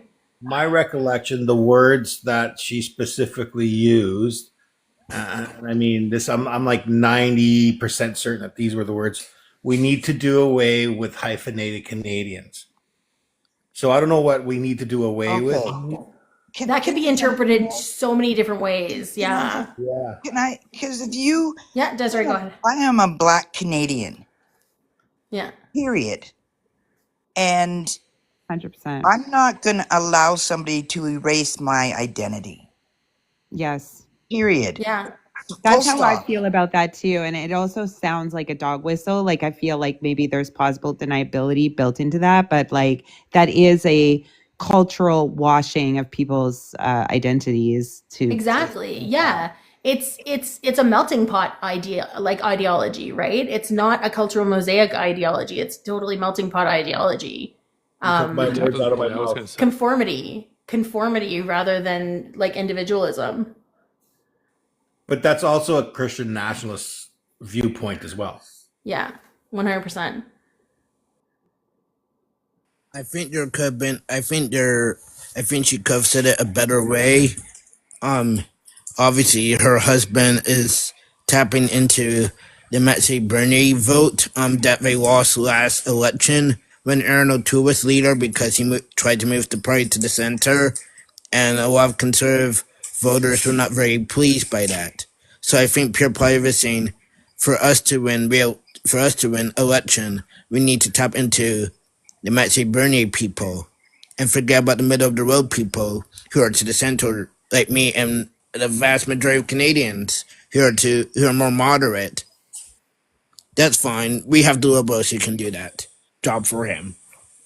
Hey, Turpy, what leader or do you have a leader that you would like to see lead the PPC? No.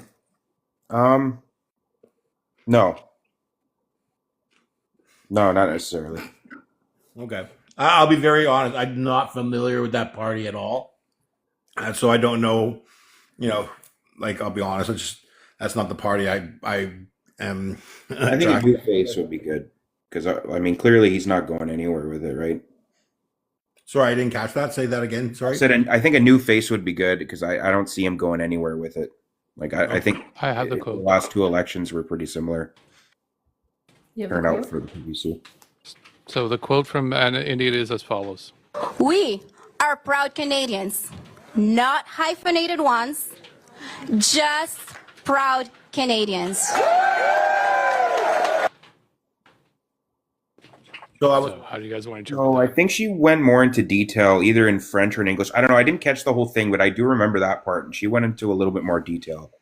I don't know if it was the French means part. by that, if not it being a dog whistle. She says we're hyphenated Canadians. We're proud to be Canadian. We're I can keep playing to see if you guys want to see more context here. Let's please play. All right.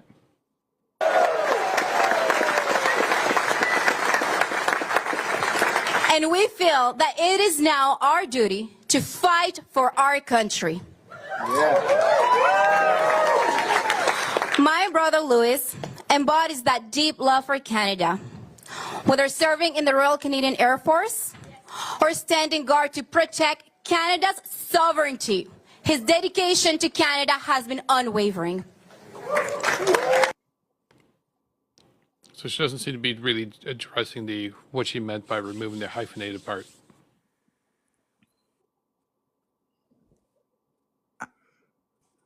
Um, Was there anything leading up to that before she said it? Well, she said it in I French. can write it a little bit. Part wasn't in She there. said it in French, absolutely. But I feel like she I heard the entire people. thing because I actually did a live of it on the Monday when they did the event.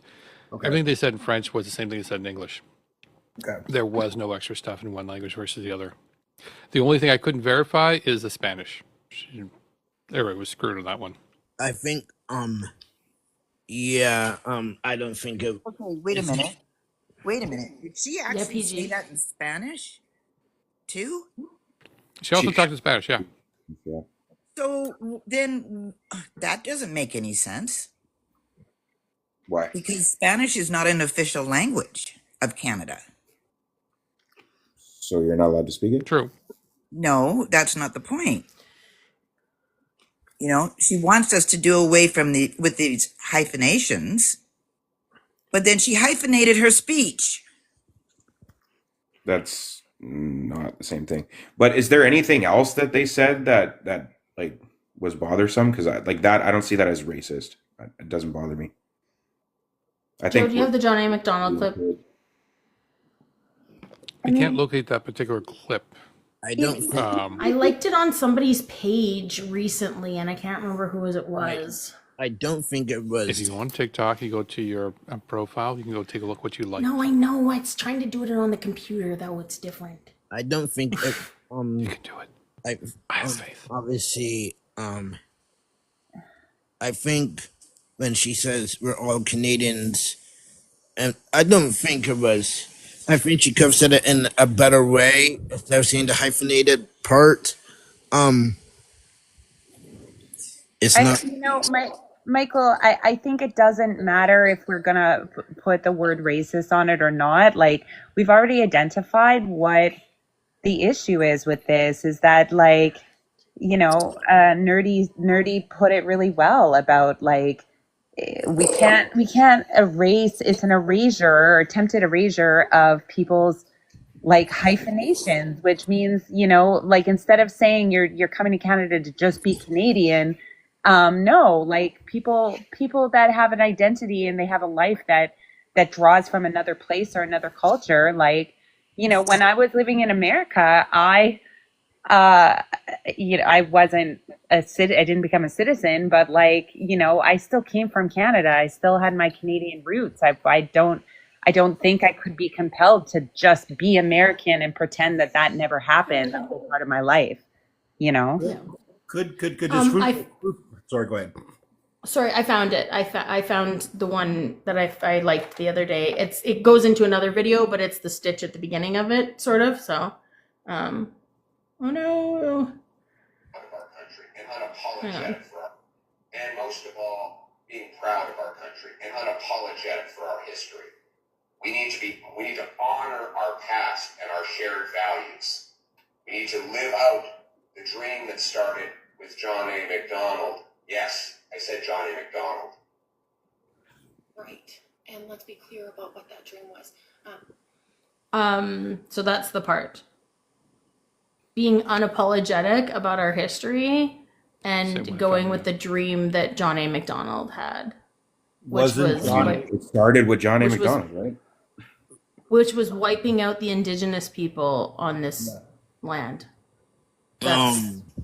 If he put plausible deniability into the way that he said that, but if he was not trying to make an emphasis on John A. MacDonald, why did he frame it in such a combative way? Yes, I said that. Take that, woke left. Like, obviously that's what he meant, right? Like, yeah. Or why is he speaking like that about it? Because every time he talks about it, he gets dragged through the mud. Don't forget what I mentioned about him using dog whistles, both Canada First and MGTOW and any additional ones I may have missed. Sorry, what's MGTOW? He used them. I'm not familiar. Men going their own way. It is a dog whistle for the rejection the of feminism. Group. Yeah. Is that right? Oh, okay. I don't have a problem with that either. But so whoa! You can't just let that go. 1 second. You don't have a problem with rejecting feminism? Yeah, personally, it doesn't really make sense to me. Why? You don't think that women deserve equal rights to men? Well, I think we're not equal. I think that it's strange that feminists are appealing to the patriarchy for rights when they're rejecting the patriarchy at the same time. It doesn't really, just fundamentally doesn't make sense to me. How is it appealing to the patrarchy? Because when you're fighting for rights, you're appealing to the patriarchy to grant you said rights. You literally used what I asked you in describing what I asked you to clarify. What do you mean appealing to the patriarchy? How is it appealing to the patriarchy? Can I Well, add to your men are question? the enforcement arm of society, right? So if there is not an inequity problem, why would they need to appeal to somebody else to give them the rights? Why aren't the rights already there?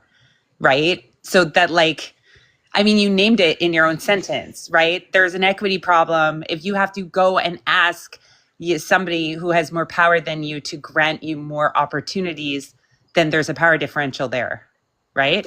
Yeah, but force is necessary to enforce rights, right? Force? Why should it be? Feminists can't enforce their own rights. I don't understand. I'm sorry. Why do you think that is, though? I feel like this is going to end up being like a 2-hour conversation, but No, it won't, because you're kind of going in circles around the answers, though. That's the thing. Like, I'm not understanding your answers. And like when I asked you to define something, you actually use the words in the definition of what I asked you to define. So like that's what's going in circles. That's circular logic right there. Okay, what do you want me to define? Sorry, what a right is? Well, how do women have to appeal to the patriarchy in order to dismantle the patriarchy? Well, I'm saying they can't because they can't enforce their rights. And why is that? Because men are the enforcement arm of society. And who created that society? Humans? Men? No, men. Men Sure. created that society. Men set forth the rules. Is that just the way it is? It's like men are the enforcers. So like, is that the natural order of things that men just have the power and make the rules or whatever? Like, Well, I just like they have the monopoly on force, right? So I just don't see how your like rights I don't even understand fully, right? Because it's entitlement absent a duty, right? So it doesn't, just fundamentally it doesn't make sense. Like maybe someone can explain it to me. I've asked some women in my life about it, but they don't. I don't know any. Wait, so can you back up and explain to me what you said by absent of duty? right. Rights are entitlement that are absence of duty. I want to know what that means. Well, that's how I define a right, I guess. If you have a different definition, you can let me know. I need to understand what that means. You have to treat me like a 5-year-old. I don't get it either. Yeah, so my definition of a right, maybe we should just look it up, but my definition of a right would be an entitlement absent duty, and force is necessary to enforce this entitlement. So a right's not a right, it's an entitlement? Is that what you're saying? It's force. Rights equals force, essentially, yeah. What? Without Why force, does it equal force? because you can't enforce these rights without force. So a right's not a right unless there's a justice system to support them? Essentially. It's a moral or legal entitlement to have or obtain something or to act in a certain way. That's what a right is. Yeah, an entitlement. Sure. But what was the other part that you said? Like, there's nothing to do with force in there. An absence of duty. But how do we enforce rights, Yeah, right? How do we enforce them? How do you enforce them? Like, how do you What do you take away need to someone's enforce right? them? How do you take away someone's right to Why have does a enforcement? woman have to have a right enforced on her in order to receive the same kind of medical treatment that a man would have? Oh, see, now we're talking about something different. Okay, No, I'm why not. should a I'm woman not. have Because to I'm not have? going into the abortion thing. I'm not even going into the abortion thing. I'm talking about how medical treatments have always been done surrounding men's bodies and men, like how men are. And women's bodies are different than men's bodies. And so we have never gotten the proper medical care. We also never get believed when we have issues in our like in the medical profession. We like none of this stuff, this affects us, and we don't have equal rights even just in that. We don't get equal treatment in that. But even if you go into the abortion thing, yeah, women are having legislation put on against them to have medical procedures, and men don't have that. Men don't have legislation being put on them. Desiree wanted to talk. Yeah, I'm this is just so Twilight Zone-ish. Why should we have to fight for a bill or a law to have the same rights that a man does? That makes no sense to me. We are of equal value as women and human beings. I We are would say not that. lesser, we are not greater, we are of equal value. And we should What have did you just equal say? value in society. I see Slurpee, women what and did you just children of say? higher value. Okay, so why do we have less rights? I personally don't think you have less rights, personally. We do. There's a pay gap, for one. Women and That's men been who do the dismantled. exact same. No, it hasn't. No, it hasn't. There's proof of it. Women and men doing the exact same job, full-time job, okay, full-time jobs. They've evaluated this, and they go by different professions, and there's a pay gap, regardless of whether it is like a woman-dominated profession or a man-dominated profession. It doesn't matter. There is a pay gap either way. Okay, so I've seen the dismantling of that. I've seen the opposite. There's no By dismantling. James Damore? I don't think what you mean by Are dismantling. we talking about That doesn't James make any Damore? sense. Like where women aren't working as many hours, they're not putting in the overtime, they're not requesting. No, the that's raise. BS. I'm talking about full-time I've jobs. seen- okay. Full-time jobs. And you can't, like, here's the thing. Like, a lot of people go and put this in about, like, you can't, when you're getting time off because you have to spend time with the kids and stuff like that when they're sick, or you have to take time off because you got pregnant. Who put us in that position in the first place? It was us The males. position of being pregnant? It was us Yeah. males who did. Yeah, because you can't get pregnant without sperm, right? I just want to bring up the comment before we start talking about this. When Pierre Poilievre was talking about Canada should be like it was under Giant McDonald, and he said, yes, I brought up his name. When he said, yes, I brought up his name, he knows exactly what he's doing. He's Okay, Michael, we moved on from that right now. I'm sorry, but we moved on from that. Also, I agree with you, Michael. We're on, yeah. So it's, we have a pink tax. If you go and you look in the grocery store, there's products that are the exact same for men and women. One are just geared towards women and they cost more.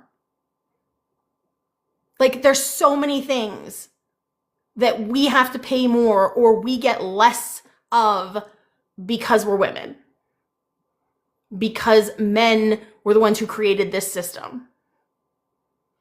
There's somebody in the comment that says, yes, equal value, but roles are different. Are you talking about gender now? Then this is to Gord in the comments, because that's a whole different. Oh, Gord. I see Gord. It's in the comments.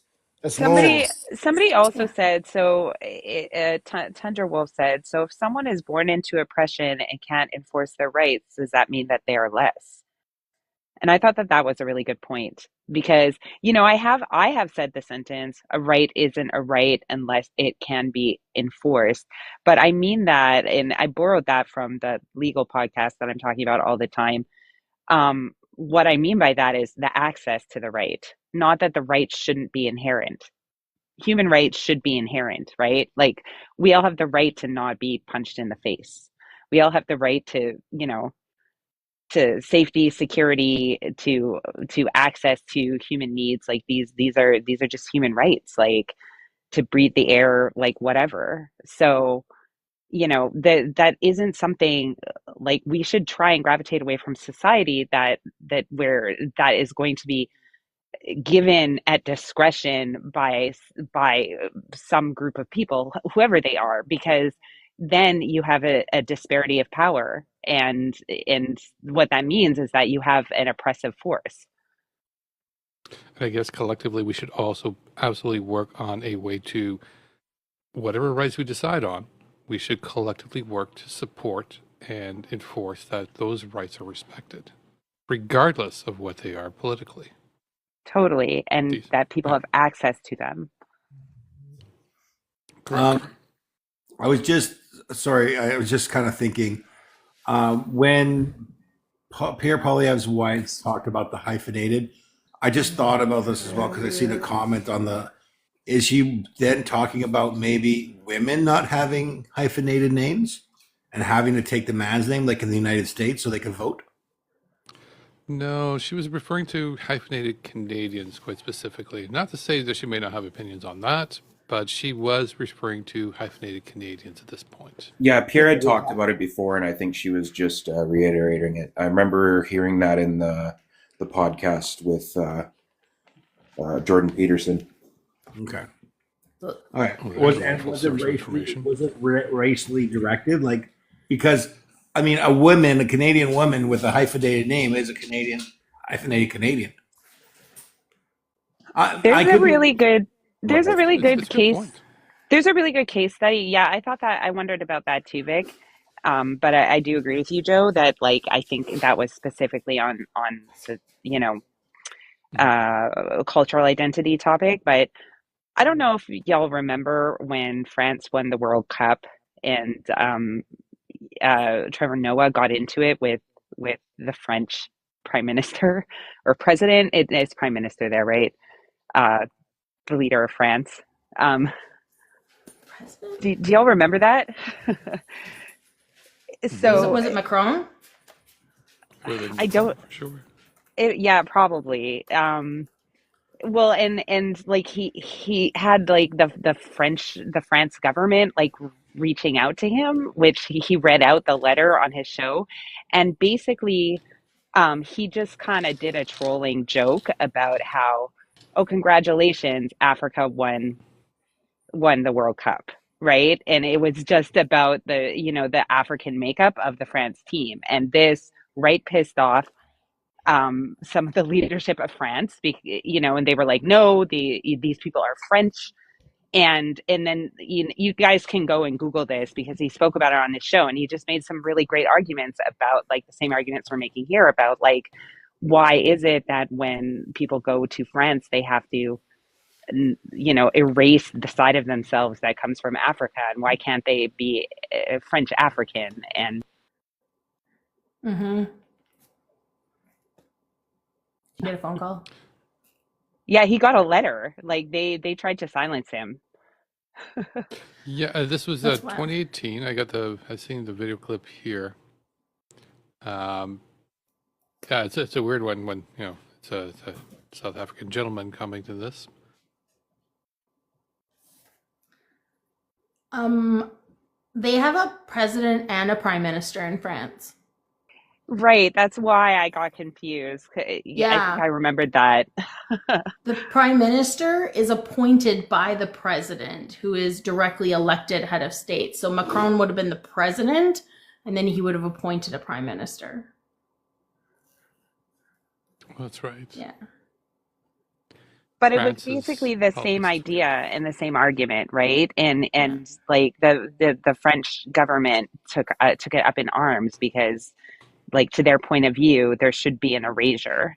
And Trevor Noah really put out a thoughtful argument about, how it's valid that where these players have come from. And he also, compared, because there was some instance that he mentioned where I think there was like a baby in trouble or like a child hanging off a building, and some like superhero African Frenchman climbed the building and put his life at risk to like save the baby, and then they rewarded him with citizenship because of it. And so, Trevor Noah also spoke about that, where he was like, okay, so like in this instance, we're going to go ahead and say that like he gets to be dubbed French, but in other instances, like, you guys know what I'm saying. Anyway, just go watch it. Yeah, there seems to be a fair amount of like I found the original clip where he said made that statement, and then there's fair amount of comments underneath it, and obviously I think there's a follow up video I'd have to go find. But yeah, it gets kind of weird or long. But I mean, it's just like I mean, this is more of in the context of America conversation, but in racialized communities, like this is something that's been spoken about since forever, about how the culture gets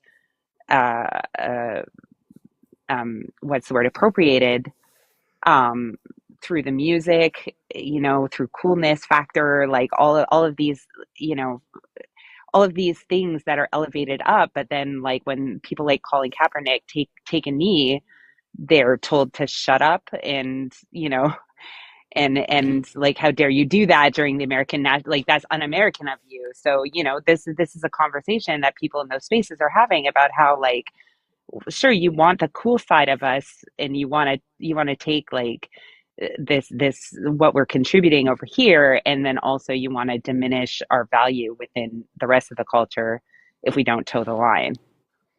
It's I think it was the famous quote from Fox that kind of spelled the whole thing out. "Shut up and dribble."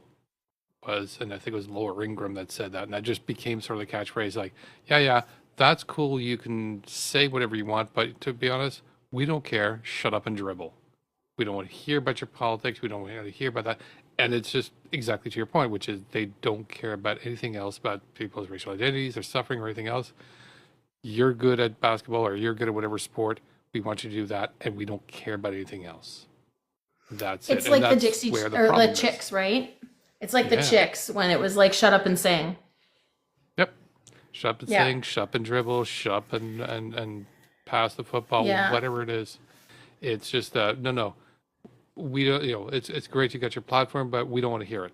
Just do we want what we want you to do. How'd PG get up here? I didn't bring him up here.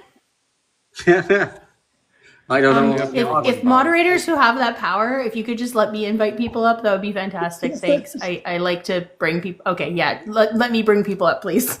I can come up. I can drop down soon. No, you're good. All I wanted to really say. Okay, I'm 53, Ontario, and I'm going to vote Liberal. So all I really wanted to say was that there are probably a couple of ways that you can look at those statements when you look at hyphenated Canadians and so on. But I think when it comes down to it, you can say like a Canadian is a Canadian is a Canadian, right? And at the same time, in the spirit of walking and chewing gum at the same time, we don't have to take away somebody's identity. So if they want to identify as an African Canadian, that's fine too, right? I think what Pierre Poilievre and his wife are saying is more along the lines of assimilation. So give up anything else that you have. You're just a Canadian now, right? And that absolutely goes along the lines with the assimilation of Indigenous people as well. So that's in this case, it's disingenuous, right? And it's a slippery slope for us to accept the assimilation, the assimilation model. Canada First is a variation of America First, which was initially a KKK slogan. And this whole "Make America Great Again," America First, you can go back and take a look through history and see who was marching with those words, right? And those are the people who were marching with it. So anybody who wants to say Canada First is just purely putting Canada ahead of everything else, you're wrong. You're wrong. It's an absolutely disgusting message, and it is racism at its core. There's Yep. no other iteration of it. That's what it is. Totally. I wasn't by the phone when he dropped, but when did Slurpee drop? I was he in my letting box? the dogs out and stuff. Yeah. Yeah, just like seconds before I came up. Okay. Yes, he just dropped. I was probably looking at something. I don't know what I was doing. Yeah, and Gotcha. Donald Trump, switched up the white hoods for the red hat. So Absolutely. TT, if you're trying to catch people's attention, you got to put a hashtag. It's got to be all one word. Okay, thanks, Vic. I guess it's obvious I don't actually think that. Okay, I'll clear the box. So. No, you're good. I don't have anything else right now. You're good. Crispy. What you said you had to leave for 11:30, but it's your Yeah. time, right? Like My not- time. Okay. Yeah. Okay, I just Like didn't want you to just miss under it. 2 hours.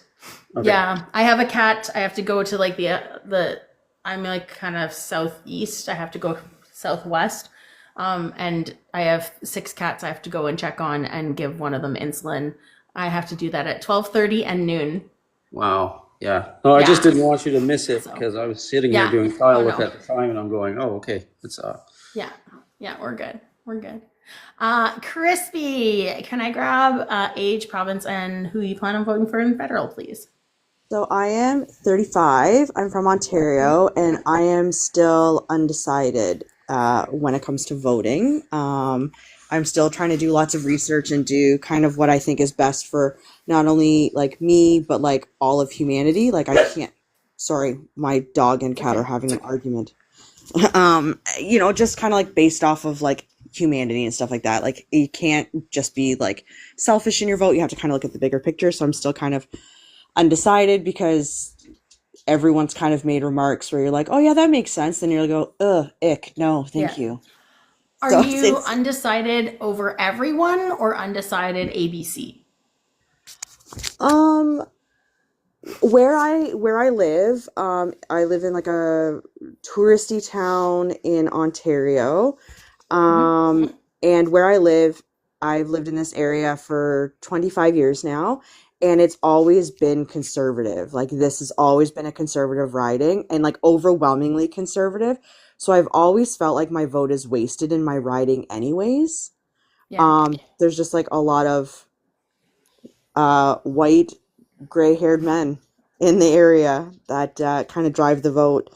And I don't think in my area people vote based off of what they think is best. I think that they just vote conservative or they vote liberal because they've always voted conservative and they've always voted liberal, and they're not really open-minded to change their mind, which is unfortunate. Yeah, it's a lot of generational voting in like rural kind of small town kind of thing, right? So Very much so. Like my best friend votes liberal only because her parents vote liberal. So when I was younger and influenced by the church, I was conservative. So you can imagine we had a couple of, you know what I mean? I remember telling her one time, I'm like, at least while I'm making my own decisions and not just the decisions of my parents. Then she's like, well, you're only making the decisions that the church are telling you to make. And I'm like, looking back on that, we were both so wrong. Just so wrong. When you're young and stupid, right? yeah, it's good that you're looking at vote, like your vote as how it's going to and like impact not just you. You know what I mean? Because I think that's like a lot of people, mostly conservatives, like that's a lot of what they do is like they're just like, well, it's whatever's affecting me and my pocketbook and my life, instead of like, let's do what's best for at least closest to best for everyone, right? So yeah.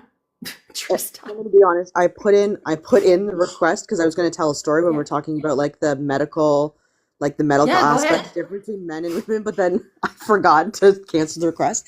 That's So I've okay. got 2 stories, and it'll be like a little TMI, just a little bit. So if it gets like too graphic, like you can share. Just make sure it's So- safe words for TikTok. That's all I ask. Absolutely. So my background is in nursing. So there is a study that was completed. So when you said a lot of studies are done with men's bodies and men in particular. So The medication, the little blue triangle pill that older men love, originally started on the market as a blood pressure medication. When they did the trials in women, it was great because it was lowering their blood pressure and helping in all sorts of ways. But then when they were testing it on men, there was adverse reactions. And then they realized that those adverse reactions were going to be much more beneficial to their pocketbooks than it would be to continue it on the market as a blood pressure medication. So there was my little plug for that. My second plug is someone else said it in the comment about needing husband's permission for tubal litigation. So my husband and I have been together for 14 years, and we knew early on in our relationship that we did not want to have children. So when I was 23 years old, I went to my doctor and I said I would like to get my tubes tied because I'm having all these adverse effects being on birth control. It's affecting my hormones, my body, my weight, my mind, and I would like to please come off birth control. And my doctor said, well, we can take you off birth control, but I'm not giving you a tubal litigation. What if you want to have children later? And I'm like, well, I don't want to. And he goes, well, what if your husband passes away and then your new husband wants to have children and now you can't give him children? And I'm like, no, it's my decision. I don't want to have the children. And so I asked 3 or 4 different times and he kept saying, no, I won't give you that litigation. My husband went into his doctor and told his doctor, he knew that we were married because he was like updating the file. And he goes, yeah, I'm married now and da-da-da. So he was updating the file. And so the doctor's like, so what brings you in today? You haven't been in here in like 5 years. And my husband's like, I would like a vasectomy. And the doctor's like, perfect. Which surgeon do you want? Didn't ask him about me. Didn't ask him what happens if your wife wants kids. Didn't ask him, oh, if your wife passes away and you get a new wife, what if she wants kids? That was never a conversation that was had. So that was just like another little plug for the women being treated different in healthcare, just like my lived experience. Absolutely. Yeah. I mean, even if you look at problems with mine. Yeah.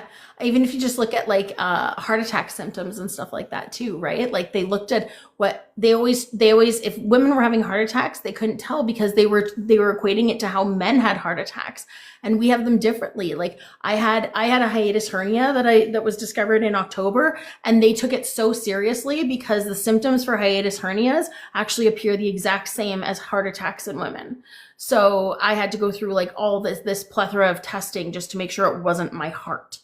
And found out it was something to do with my esophagus instead. But it's things like that, like, and you had it right. Like the hysterectomies, women want to get hysterectomies, because of like, even, endometriosis, right? If you don't want to have kids, endometriosis, this is causing me issues, right? They won't do it.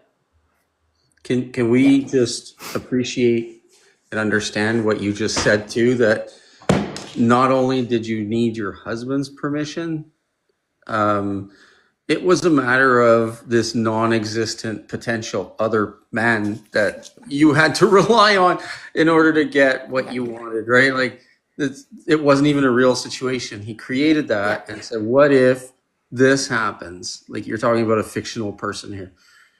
Yeah, absolutely. That took Desiree. precedence Oh, over sorry, you. PG, finish off. No, sorry. That just took precedence over your decision. But Yep, absolutely. Because we can't make up our own minds, right? So I actually had a tubal ligation when I was 30. Didn't have a problem with my doctor, had a problem with the surgeon who grilled me before he decided he was going to actually go through with it. My doctor, family doctor, was a female. The surgeon was a male. And he said he doesn't do them in women under 30. But the questions were so, I don't even have a word for it, but one of the questions he asked me was, what if one of your children dies? The other question he asked me is, so what if your husband dies or you get divorced and you meet somebody else? Like, why are those even questions? This is what I want. And you're like, it was really frustrating. He did say yes, but I had this barrage of questions just to have a medical procedure after my kids. Mm-hmm. I have to admit, I'm jaw dropped right now listening to these stories. Like, what doctor would not think that all of those, that the patient that's asking for this would have probably have already had all of those scenarios, everything, and still made a decision what's best for themselves. End of story. Also, I wanted, thanks for saying that, Vic, because I want to expand this out to just like for maybe men that don't have this experience, and like, I don't know, all the women here and all the women in the chat can like raise their hand if they've ever had an experience where a doctor um like told them they were being emotional or didn't take their self-assessment of their own symptoms of something seriously. Yeah, because like more than once, many times. And I don't think I'm alone. And my doctor's a woman. Yeah. And still treats me like that. There's I had hands to going speak up up in the and say chat. something to her. Yeah, there's a lot of hands up in the chat. I'd like to bring up. Oh, a one second. point. One sec. I haven't introduced you yet. Can I go real quick? Who? Can I Yeah, go real Desiree? quick? And Absolutely. TT, And then I'll go to Oogly Boogly. compounded by race on top of it. Yep. Yeah. Go ahead, Desiree, please. Go ahead, Desiree. It's just like, things have fallen through the cracks with me with doctors that I've had. Woman doctors, and when I moved to Alberta, the doctor that I found, who was a male, because, there was not much of a choice, but he was North African. And I got the best health care I had ever gotten in my entire life from him. Oh, sorry, Desiree, go ahead. Just because, he saw me for me as a Black woman and took into account things that are inherent in Black people that I wasn't getting from these other doctors who were all whitey, even though they were women. Like, it's just, it's mind-boggling. Yeah. I have a friend that I talk a lot about fibrosis, and I forget, there's like a bunch of names for it, about like various types of growths on uterus and ovaries. Fibrosis is one of them, and I have this girlfriend who's Black, and she has all kinds of statistics about how Black women, for whatever reason, tend to be impacted more by this. And, there's intersectionality for me because I was having difficulties and it was affecting my body. And I won't get into, like, I won't TMI everybody here, but I sought diagnosis for over a year before finally I had a doctor that acknowledged and said, "Oh, we found this thing." And I started crying because he was the first doctor of, like, I think I'd seen like 10 to 12 doctors that just didn't look at me and say that I was imagining all of these symptoms and problems that I was kept, I had to advocate for myself. And, her being Black had had a similar trajectory, and it was all that much worse. And like, it's factually true that, both women are understudied in medicine, and racialized people as well. That's just factually true, Desiree. I'm so Yeah, sorry that you've even dealt in with that. Canada, like, we're not all that different when it comes to how the medical system views women and women of color in both countries. Mm-hmm. It's still a fight, and it's just, You know, I'm frustrated. It's because it's legit written into the textbooks and into the classes that People don't they literally have it in like there people. that people of color, specifically Black people, can withstand more pain, is what they say. So you don't have to give them as much pain meds, like that kind of stuff. So Or they're it's seeking medication. Like, there's a multitude of things, yeah. you know. And this whole father of gynecology, you know, I would challenge people to look into that history without going into it here because it's brutal. Brutal. Yep. Oogly boogly. Can I grab your age, province, and who you're gonna vote for in the federal election? Yeah, so I'm 19 years old. I'm from Ontario, and I'm voting NDP in the provincial and federal election. Okay. You're a friendly then. Okay. I was a little leery with the name, I'm not gonna lie. So I know Oogly. He's solid. He knows live. Okay, good. Okay. I've seen you I know in him lives too. before, but I haven't been around long enough to listen to what you have to say. So but okay. Yeah. Say what's up? What's your take? So with the conversation about medicine, I just wanted to add in my experience as a man and how that's different. So when I was in high school, I had like basically chronic stomach issues, so I'd, have insane stomach cramps and would wake up vomiting, and I had to go to the hospital multiple times for that over about 2 years, and not a single time did I have any doctor say, "Oh, you're being dramatic. Oh, it's in your head." They were always like, "Okay, here's what we're gonna do to try to get to the bottom of this." And so I think that just speaks to how we're perceived by medical professionals. 100%. My specific, I felt like my doctor was constantly judging me, and I'll tell you this too, as a larger woman, like I'm plus size, everything is a weight problem. Every single thing that you have a problem with always resorts back to your weight all the time. Regardless, it doesn't matter. Well, maybe if you lost weight or if you shed some pounds, I still have these problems when I lost weight before. So it's my ADHD is not based on my weight.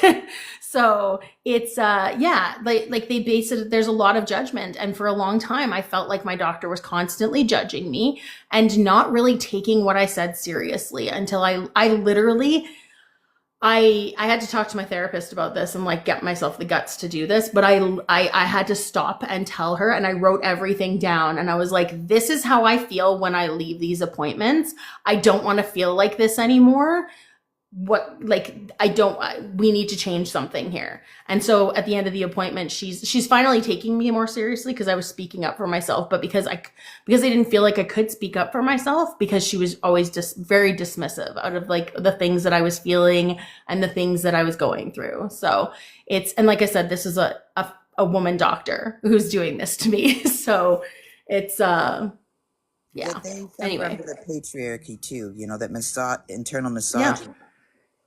That women. And it's funny because like my doctor's place is like, actually there's a women's clinic in that facility too. So it's like, oh my God, you're supposed to be here advocating for us too at the same time. But Charity, have you heard the podcast Maintenance Phase? no. Oh, you have to check it out. It's Do they have Michael. a YouTube channel? Yeah, if you don't like podcasts, that's a bit hard. But it's Aubrey Gordon, and she's written books on the subject of anti-fat bias and basically, I mean, the maintenance phase is about medical grifting, but it's also from it's a gay man and a plus size woman, and they take on topics like everything from BMI tests to the like fitness tests to the way, to eugenics to modern day like health grifts, and like it's always this theme of this bias, like what you're describing, she's constantly speaking about that. So you check it out. It's really good. Yeah, if I'll check to see if there's like a YouTube thing, or maybe they have like short things on TikTok. Who knows? Maybe. Podcasts don't do well for me. I don't know what it is. I can listen to a TikTok live and get things done no problem, but I think it's because I know I can go back to it and interact with it all the time, right? But podcasts, my brain doesn't work with that. Like I can't even listen to audiobooks because I won't absorb any of the information. It's really it's a fun ADHD brain. I understand. You need a little video. Yeah. Videos are the thing, and I'm getting better on YouTube. I usually didn't really like YouTube, but yes, Vic, let's get to 100K. Guys, we're almost there. Oh my God. We're almost at 100K. It's exciting. We'll totally beat our 140 by the end of this. That's my goal right now. But I just wanted to say that to you because like whether you listen to it or not, like you're supported by, there are studies and people doing work on this topic, and like that is very real. What you're describing is an experience that people have, and it's just another like subjugation. So you're not alone with that, and that sucks.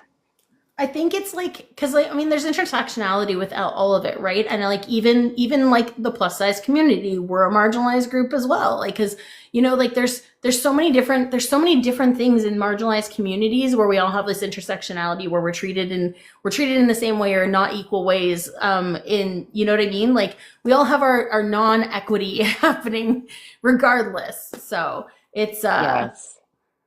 Yeah. Yeah. John, we're kind of all over the place. Who's talking about booping my snoot? Joe. I don't have a beaver face on. You can just boop this snoot right here. Or that one up there. Look. Yeah, that one right up here. Just boop that snoot. Boop, boop, boop. That'll work. Boop either snoop. It'll work. Yeah. Oogly boogly. What's up? Yeah. To piggyback off of what Cabin Fever was saying, I'm in university right now, and one thing that's been helpful just for my viewpoint has been learning about all the research that's been being done on the inequality and injustices in medicine.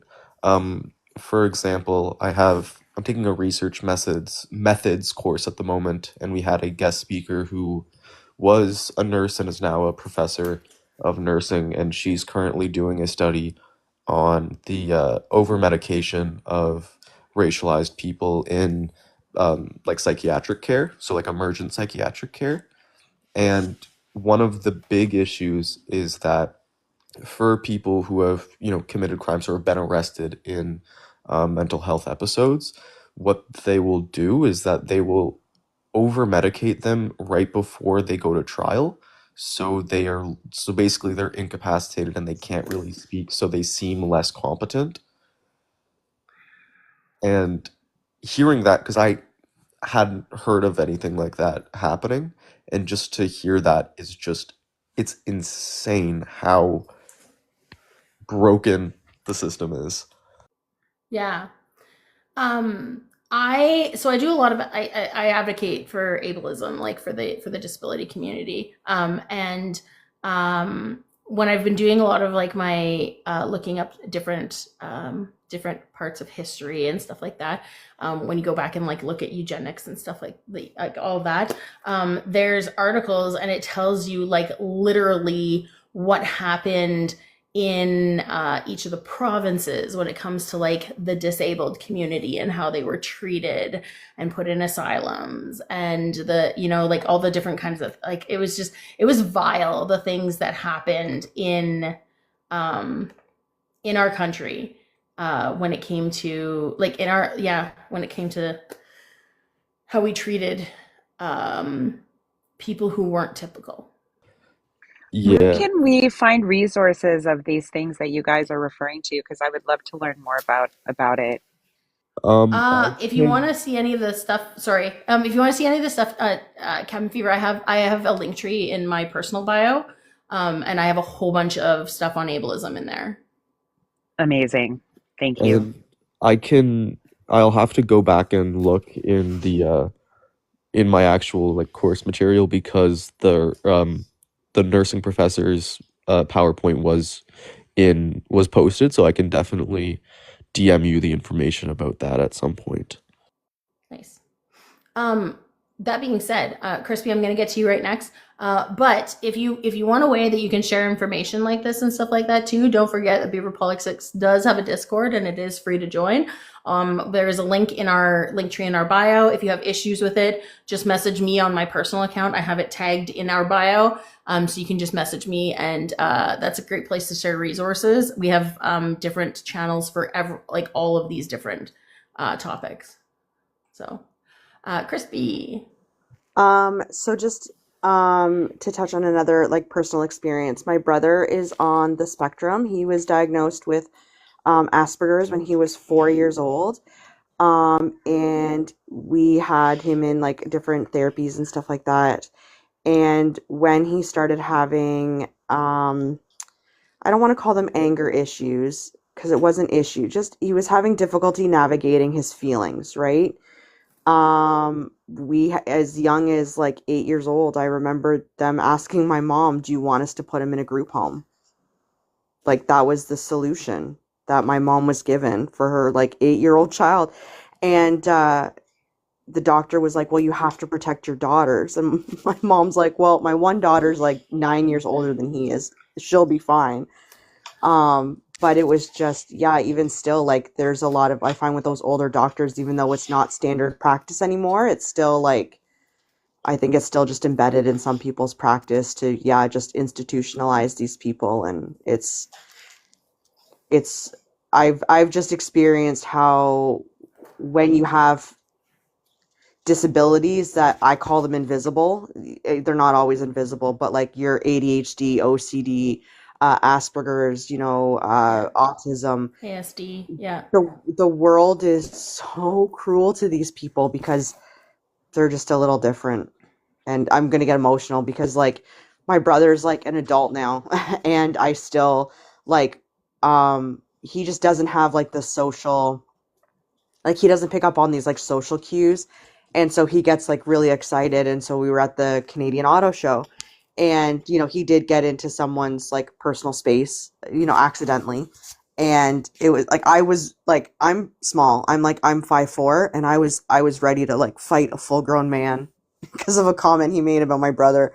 And I heard, and my dad always said like, because my husband was there, my dad is there, my brother, and my dad looks at my husband, he goes, one of us is going to have to grab her. And my dad's like, I've been grabbing her for years. He goes, it's your turn, to my husband. And he goes, I'd kind of like to see what happens. Like, let's just see how this plays out. Because yeah, they're just, some people are so cruel and just unaccommodating. Yeah. I think it made me think of something actually, because it's a lot of what happens in society is that we don't look for root causes of things. When you were saying like just to put them in a group home, we don't look at root causes of things. We just look at fixing it now rather than figuring out what's going on and working with that, right? Or and I'm not saying like mental health can be fixed or anything like that, but we can manage it, right? When it comes to that kind of stuff.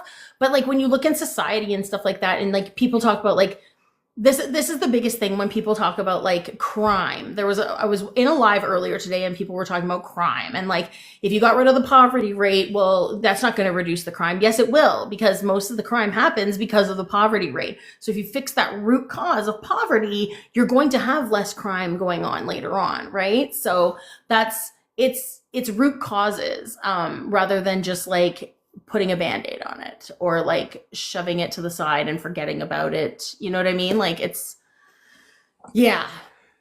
Desiree, and then I think somebody else wanted to as well afterwards. Crispy, my heart goes out to you. My son is ADHD, OCD. He has a rage disorder, an anxiety disorder, and he's an adult now. But the struggle with the school, fortunately, he had a child psychiatrist that, we got really young, we got lucky, but the struggle was it was awful.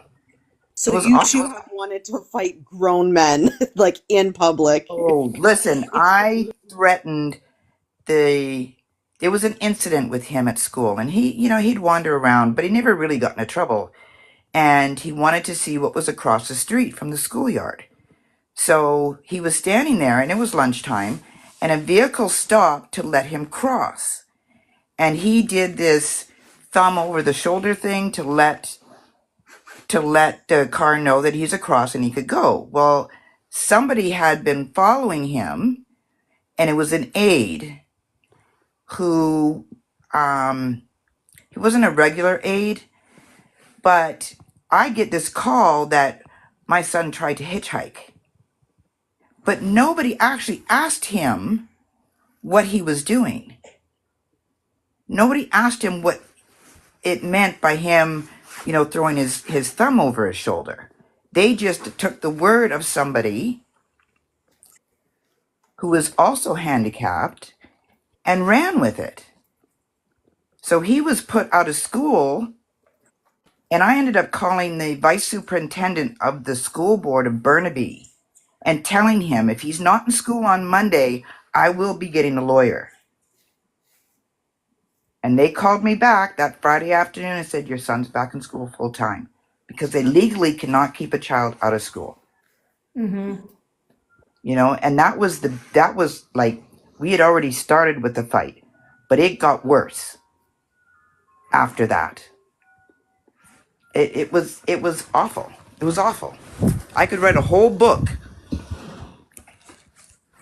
I'm not going to, though.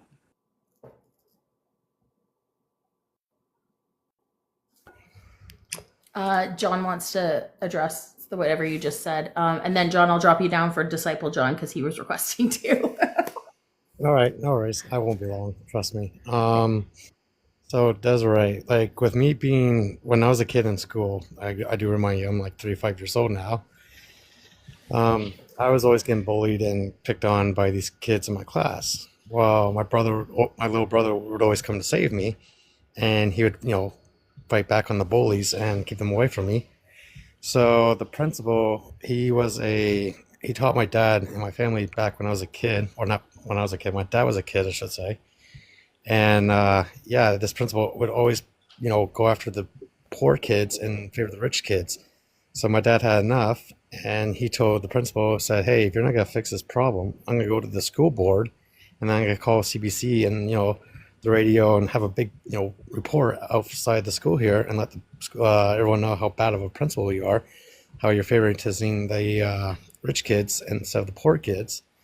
So, and after that, my dad got up and left, and sure enough, my principal called really fast, and yeah, it was crazy. He like changed his mind really fast. He's like, oh, well, I'm going to suspend that one kid for 4 days too, and your son will be suspended for 4 days also, so it'll be an even, policy. So you could always do that. Trust me. Well, no, my son is 35 now. Okay. So this was, and I did go to the newspapers, and a reporter called me and wanted to do a story, but their dad said no, because my whole thing was, I want other parents of children like ours to know they have a voice, and they can say no to the school, and they can advocate for their child. The school doesn't get to dictate, and I was in it for the fight, and he said no. So I was shut down, but it would have been it. And the kid that they went with, because the reporter called me, didn't have near the history fighting with the school, like me fighting with the school, than my son did. So it didn't have as near an impact as it should have had, that whole story. Unfortunately, they knew me, and I ended up homeschooling him for grade 6, pulled him out of Burnaby, and got him into New West. And he did so much better there than in Burnaby. All the years we lived in Burnaby, it was horrendous. Yeah, that's That's awful. And I can relate to a lot of those experiences as somebody with ASD. And I have two things I'd like to say. But first, Crispy, I completely agree with what you said. I just want to, I guess, give a little bit of like education that Asperger's is a very outdated term that has a harmful history behind it. So it's like while it is helpful to kind of describe where somebody is on the autism spectrum, it comes out of let's just say 20th century Germany, and it was used to distinguish which people were to be kept alive and to be eradicated. So just using autism or autism spectrum disorder is ASD. yeah Yeah. is best. And to segue away from that to my experiences as an autistic child, yeah, there was a lot of struggles in my school, especially with myself. I was lucky that I was able to kind of have ways to manage my issues that kind of flew under the radar. But there were other kids who were also on the spectrum who, like, because of other kids and lack of intervention or knowledge of the teachers, would have these outbursts. And the lack of this isn't against teachers, this is more against like how they're taught to deal with students, that it's putting children with autism in situations where they get overstimulated, where they get riled up and they get pushed to that point, and having a lack of, I guess, strategies to manage. And also there's an issue with staffing and teachers aides and all that. There's a whole rabbit hole of the education system I could go into. But yeah, it's the school system is not set up for people with learning disabilities or things of that sort, and it leads to some very awful experiences. Also, can I just say something funny? Yeah. Boogly boogly. Yeah. My nickname when I was a toddler was Oogly Woogly. That is funny. That's funny. I wanted to say too, just on the basis, like on the thing with mental health and just connecting it back to like what we were talking about with like the inequity in healthcare. I mean, that even goes to, it's the same with like mental health, right? A lot of symptoms were always based off of boys and men, or boys essentially, when it came to like ADHD or autism. And so they didn't realize that girls and now women present completely we have a lot of different ways that we present that are not the same as boys and men. So when it comes to our ADHD may not necessarily be outwardly physical, it might be our brains never shut off, which is totally my brain. But it's things like that, right? Like we have a lot of different symptoms. And again, a lot of us were not diagnosed as children because it was never noticed because of, again, the inequity in the healthcare. 100%. I'm ADD without the hyperactivity, but my brain doesn't shut off. I have to actually take medication so I can sleep. Because I don't go into REM sleep, and it's brutal. Yeah. Yeah, I agree. I wasn't diagnosed until high school. Even I had psychoeducational assessments in grade 3, and the symptoms were there. They just chose to ignore it because I fell into more of the presentation that's more like that you would see generally in women with autism. And so because I wasn't outwardly disruptive and I was able to, because I am gifted, I was able to, wasn't affecting my grades, I wasn't disrupting the class, because I learned very early on that I could just go to the bathroom for 30 minutes and kind of just stay there. that they were like, well, it's not really an issue, so we don't need to address it. And yeah, that like cookie cutter presentation of ADHD and autism, that led to basically me not having the help I needed until it started to actually affect my grades. Like the reason that I got diagnosed with ADHD and autism was because my grades were struggling in high school. And I don't think, like, obviously there's the whole thing about people say people, they're over medicating the children, but you can manage and get, accommodations beyond medication, but it shouldn't, like, it's the same thing with medicine as a whole. It shouldn't get to the point where you're being hurt, like preventative medicine to a certain extent. And that kind of, yeah, that cookie cutter presentation or the stigma and the diagnostic criteria leads to a lot of, kids getting put in situations that could be avoided. Yeah, I've been labeled with more of like an attitude problem, and or like even the resting bitch face, right? Resting bitch face. A lot of times, that's just like there's no emotion there, right? And so that would be linked to it as well, because like, yeah, I'm ADHD, and I never would have known had I not. I was really good at masking apparently, or also we didn't know that they were symptoms of everything, right? I saw that we had 100K guys. Let's go for 120. We have an hour left, just over an hour left. So, Disciple John. Can I grab your age, province, and who do you plan on voting for in the federal election? 60, Ontario, and I'm voting Conservative, Pierre Poilievre. Okay. And kudos, kudos Sorry? to the host for I want to just give you some praise for the way that the lives being so orderly. It's so nice to follow a live and actually be able to absorb the information and have everybody not talking over one another. So thank you so much for that. That's amazing. Thanks. Yeah, I really try not to have that happen. I'm not gonna lie, sometimes it gets spicy. Oh yeah. Well, it's pretty good so far.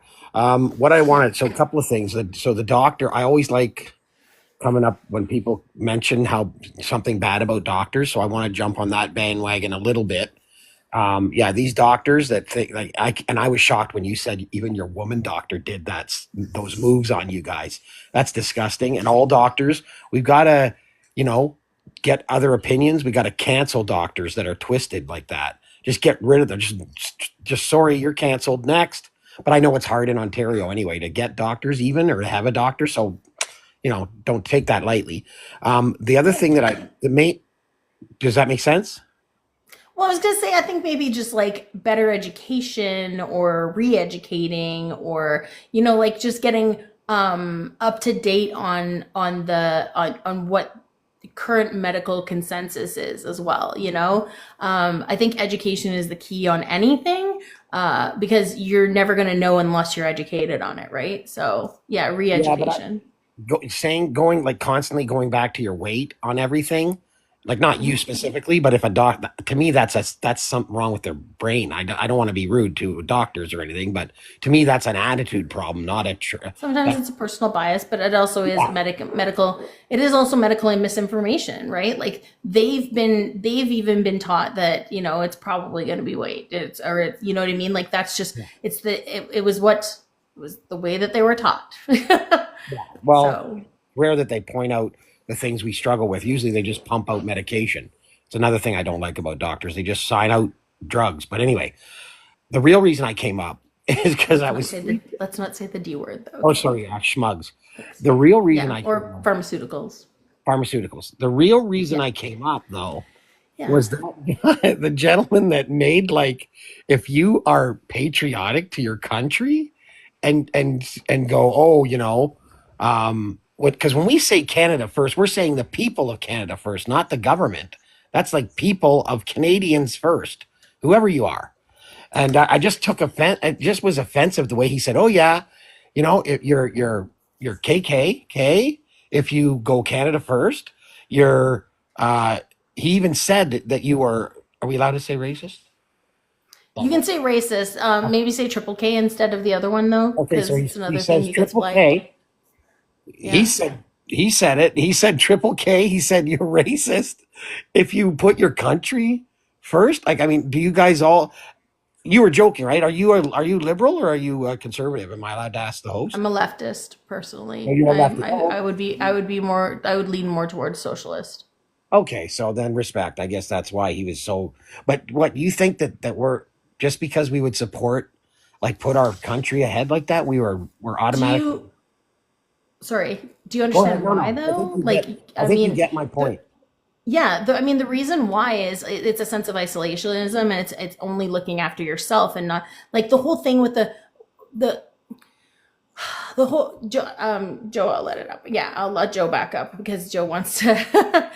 Joe was the one who said it. So, but the whole thing with that is that it's isolationism for one.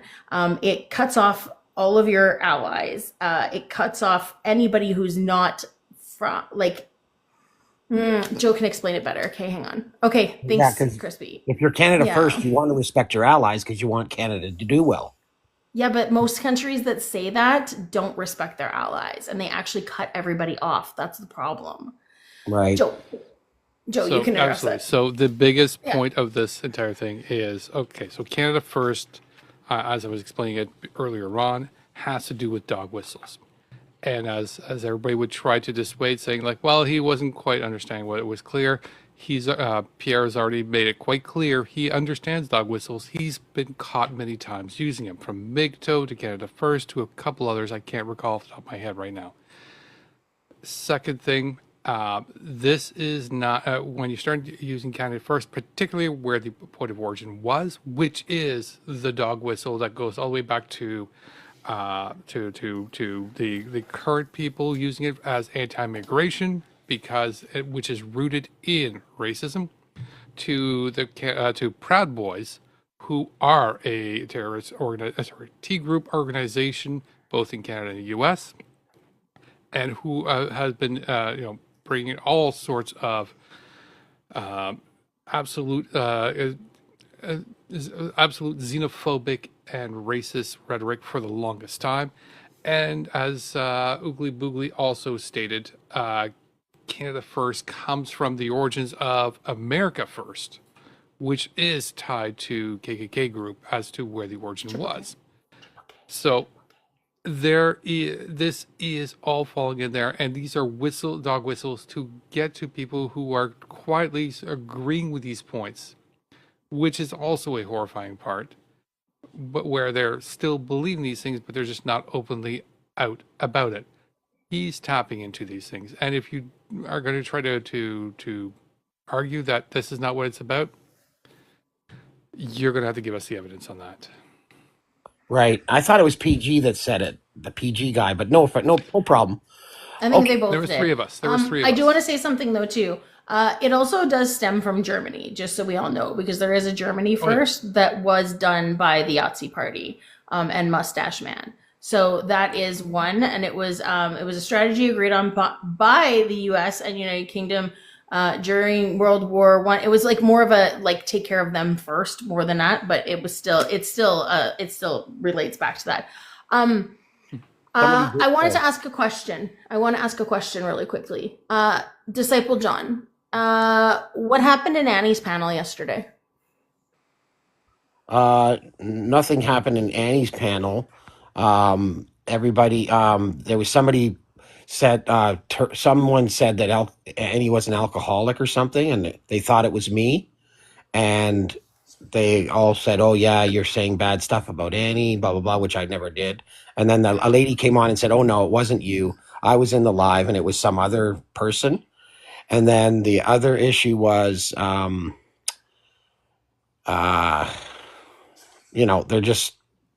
they're lefties and mostly, and they don't want to hear it. And even in here, like, I think that's a generalization. I really think that's a generalization.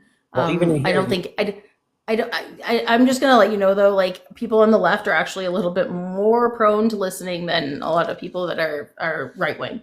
But I do want to TT Cabin Fever. you wanted to speak anyway, and I was told that you were in that live. I just want to know what's going on, what happened. Yesterday was crazy. I don't know if I want to It's fine. If reignite you, that fire at this moment. Like, sure. I don't know. It like Is John wants to say things about it, but like that wasn't just Annie's live. That went from live to live to live. It hit Yeah, like no, 4 or John 5 doesn't want to lives. say anything about it. I didn't bring it up, and I wouldn't have. Somebody in the chat said something. Someone also in the chat said conservative platform means you're racist, which is also what I thought was kind of weird. Like they're painting conservatives as racist now. Like that's brutal. well, The other thing I okay. wanted So to here, talk about, do you want to understand? Do you want to understand that though? I think you did explain it. Now you can tell me more. I'm curious. Yeah, I'd love to hear more. Yeah. So I mean, conservatives tend like their rhetoric, especially if you look at Pierre Poilievre's.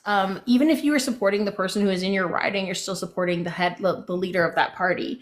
So if you look at Pierre Poilievre, he has done some racist shit, and he said some racist shit. He when you're voting for that party, I'm sorry, did you just laugh? No, I'm listening to every word. Okay. He when you're voting for that party, you are condoning the actions and the rhetoric of that person. Right. I'm condoning his policies personally, but I understand what you're saying. But the person but the political is personal still though. It affects all of us I agree. personally. I agree. So you can't let go of the personal stuff that he's done or said, and it hasn't even been personal. It's been in Parliament. It's been in front of as the leader of the party that he said this stuff. So it is political. So it is stuff that he is doing against those communities. Right. Okay.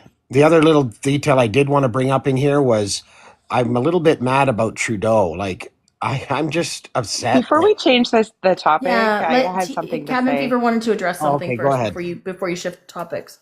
Well, I had something to say about the Canada First conversation, but also Yeah. I just want to say like about like other people that because like I have a pretty strong policy that people all over TikTok have heard me say, which is that like I don't generally like to have deep conversations about people that aren't present because that like I feel that can open up the door for just kind of some ugly like warring of lives and stuff.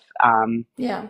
That and I've seen that go to extremes with doxing and all kinds of bad things. So that's where I feel uncomfortable. But I do want to say, because Annie's name was mentioned, that Annie is my friend. Those people are my friends. I'm one of the people that would be on that panel.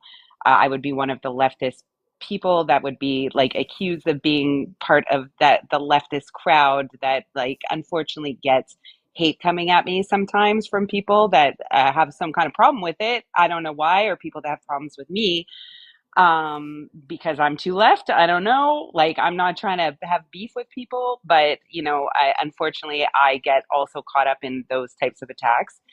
And I stand behind my friends. I think everybody who hangs out there are, to my experience, good people that are trying to give people a chance. And and that's my opinion about anyone that's going to be named over there, and all the other lives that this carried into. Like, I also respect all of those live creators, and I think they're all really good people. And so without trying to like get into any sort of beef, because I don't want to do that, but like I will say that like I stand behind those people, all And of them. I'm with TT. I'm with TT on that as well. I stand behind all people as well. Everything she said, I agree with. Okay. I think you took that differently. I want to say something really quickly. I do apologize for bringing you into it. You were just mentioned in the comments that you were there. So I was like, what's going on here? And I wanted to hear a firsthand thing. Vic also apparently was there too. But I also do want to make a comment that like, I get things happen in other lives and stuff like that, but we do want to have conversations and stuff like that up here too. We want to, I mean, I get that there's problematic people out there all the time. We can't have these conversations if we don't bring up any of them, right? Totally. So Yeah. So, I mean, we're going to have to bring up some people at some point, but we can't have like any kind of conversations like this if we don't bring up opposition. And some of them have really shitty takes. And Yeah, for sure. I mean, you know what? Like, hey, you know, I have no problem. Like, I didn't want to comment on it. Yeah. And I appreciate that, like, yeah, like I just, maybe I'll jump in, but like you asking the question to Disciple John, I think it's totally fine. And, you know, this is your life. And so like, you want to know about what's gone on about things like that. I mean, that was big drama yesterday, and go ahead, ask away. Like, yeah.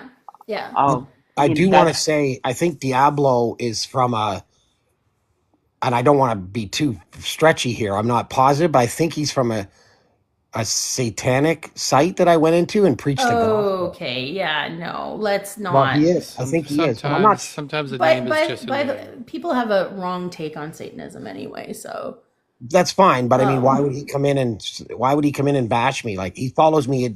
I've been in 10 lives today, and he's followed me in every one and said I was a dog boy. That's between you two. That's right. So I just think that I should point that out because I think that's who's talking in the chat. But anyway, can we go to my next question just quick, and then I'll be quiet for. And I'll leave no, because I still didn't get to speak about the Canada. Okay, go ahead. Yeah. Sorry. So that's fine. I think it's helpful, like, just to support what Joe was saying about this, you know, that like, okay, well, what's wrong with Canada First? What's wrong with that sort of rhetoric? And you guys all brought up really good points, and it was just making me think about, and like, again, unfortunately, nerdy, I have podcasts to recommend. That's a lot of my information sources. But there's this great podcast on Noiser podcast called The Real Dictators. And it's like a recommendation I give all the time. It basically runs through like every single rise to dictatorship in history, and just analyzes and tells the story of what happened.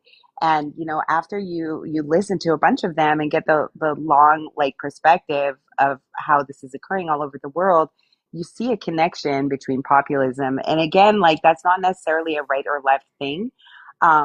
But it's this thing that has occurred many times around the world where, you know, how to be a populist leader. Well, you step in when times are rough, when people are feeling aggrieved, when there's hard economic issues, and, you know, and people are in a sense desperate, and then you foment anger, and you blame an other. And that's where the reoccurrence of xenophobia and targeting of minority groups comes in over and over again, you know, and then you position yourself as being the antidote, but you need to band together and follow me. And a lot of people that start off seemingly innocuous by doing that end up rising into like a drunkenness on their power. And like, Schmittler, of course, but that's a classic one that most people are aware of, but like Stalin, like, you know, Gaddafi, like Mao, just, you know, it's always the same sort of trajectory. And so that's where we need to be concerned when we see this type of pattern taking place. And it's definitely happening more vividly in America, but it's also happening in Canada in some ways. So, you know, when some leaders start tying real economic problems we're having, like the housing crisis, to making a relationship to like xenophobic ideas that, oh, it's an invasion of outsiders, that's what caused it, which like categorically it did not, you know, that is a populist pattern that has led to authoritarianism. And so, you know, that's what's, to me, that's what's wrong with the Canada First thing, is that, you know, we have to be careful with that. There's nothing wrong with having pride. There's nothing wrong with like sticking together, but that tips over. It's a slippery slope often. And we need to interrogate those that are stepping onto the scene, that are presenting themselves as these, you know, kind of magical wizards that are going to dispel all of these problems for us. We need to be critical of them before we fall into that trap. So, host, can I ask you whether you think, like, what's your opinion on this? Like, you know, if we paint all conservatives as racist, like the guy in the chat did, I mean, I can't even be a conservative then? because I don't want to be a I've already racist. told you my opinion on it. If you're voting for somebody who has condoned racism, then you are supporting racism. Right. I have a story on how to explain this. That's rough for conservatives, man. Oogly wanted to speak first, Joe, and then you can go, okay? Yeah. Yeah. So to go off of what TT was saying, isolationism, which is the foundation of the Canada First viewpoint, is been historically harmful to the countries. So the best example of this is the difference between the North and South Koreas. So obviously they split off. North Korea, incredibly isolationist. They are completely self-sufficient.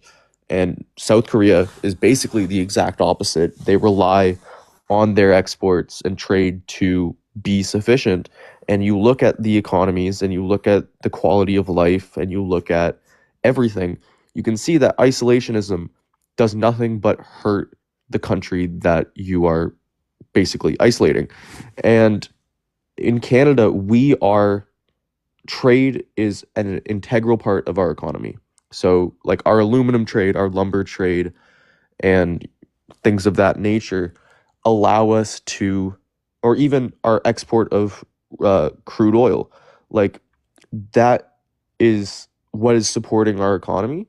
And if we were to, like, say, as people are saying, as conservatives are saying, to build our own refineries, that will actually hurt our economy. Because if you look at the numbers, our profit margins based on like comparing what we make on the dollar for our oil that we send to the US that gets refined is very similar, if not identical, to what they make in the refined oil in Texas. So the amount of money that we would lose by having to basically give these government contracts to companies to make these refineries and all of that would hurt our economy more than what's happening right now. And so trade and supporting other economies by trading with them, so it's a symbiotic relationship, you scratch my back, I scratch yours, and it does nothing but help the economies of those countries. And by having isolationist ideology, it ends up setting back all of the countries.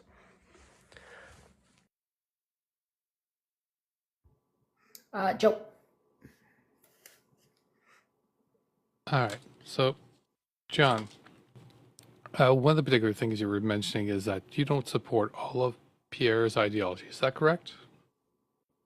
Well, no, I would never support all of any political, especially a political person's policies, because I think they're all have problems in some areas. Absolutely. And I don't disagree with you. They're all of them have absolute different problems. What are some of the ones would you say that you have problem with Pierre? That I have a problem with? Yeah. Well, I certainly would have. Well, now that the host has pointed out that he's a racist, I mean, I never really heard. I mean, I've been following the guy and listening to every word and doing all his, listening to all his live speaking, because that's the way I love to hear. I don't like to hear, oh, Poilievre said X. I like to hear Poilievre say it, right? And then I drive my own opinion. So I mean, now that I'm going to have to go back now and see and try to understand, because I've never heard him say anything racist. So I guess I'm just either something's wrong with me or I don't know. I mean, I haven't heard him, but I don't want to disrespect the host. I think, and you guys all think he's racist. I can say something about that really quick. Yeah. So I'll explain a little bit in regards to Pierre's racism.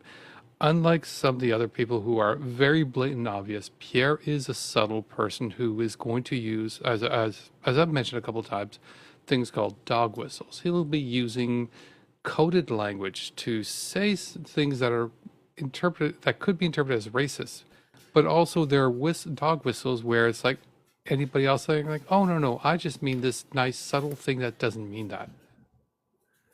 It's the entire idea of dog whistles is to use a code language where it looks like an innocent message, but when you look a little bit further, you find the racist or the underlying tone. Now, we understand, I think we can both agree here, John, that he is now, as we've discussed in regard and explained it quite a few things, there's some language here that is potentially racist. Now, we know that this is something that Pierre might have done. And obviously, I know, John, you're a good person. You don't agree with that, correct? Yeah, absolutely. I mean, I think racism is like absolutely twisted. I think it's totally wrong. But you're still voting for Pierre, correct? Maybe not. I mean, okay, maybe not. If you can tell me what he said that was racist and it's real, and I agree with that, I can absolutely do the list. But I'm going to, so before we get to sort of explain the details in regards to Pierre in regards to his racism, one particular story I wanted to bring up is something called the kitchen table. And so when you're going to be deciding these things, and once you get the information as you get it, you need to understand and remember something called the kitchen table. Now, the kitchen table is an example, intellectual example as to things you need to remember, which is the kitchen table is an example of 10 people sitting at a table, and they're all having dinner. Now, one of these people gets up and says they're a Nazi, or sorry, a Yahtzee. Remember, TikTok language. Now, if the 9 other people speak out about this, then there's not a problem. But if the 9 other people stay silent and continue to eat dinner, then the story states that there are now 10 Yahtzees at the table. And the reason for is if you're not speaking out against what the Yahtzee views are, which is horrible because they are about taking marginalized groups and unaliving them, then by saying nothing, you're supporting it because there's no resistance to Yahtzee views. Right. So now, understanding Pierre and understanding that Pierre has been using this kind of rhetoric in regards to MGTOW, Canada First, and anti-Indigenous groups. If we continue to vote for Pierre, still understanding this, how would we view him sitting at that table? And how would we view ourselves while we're sitting with him at that table? Right. Ugly, I'll get to you in 1 second. I just want to say something because something came up when I walked away. Something you said something that sparked something. I had to come back and write it down right away so I could say it to you afterwards. John, are you YT? What? Are you this color? Are you this color? Yeah, I'm white. Okay, we say YT, just in case, because it's a TikTok sensitive thing. YT, yeah. Okay.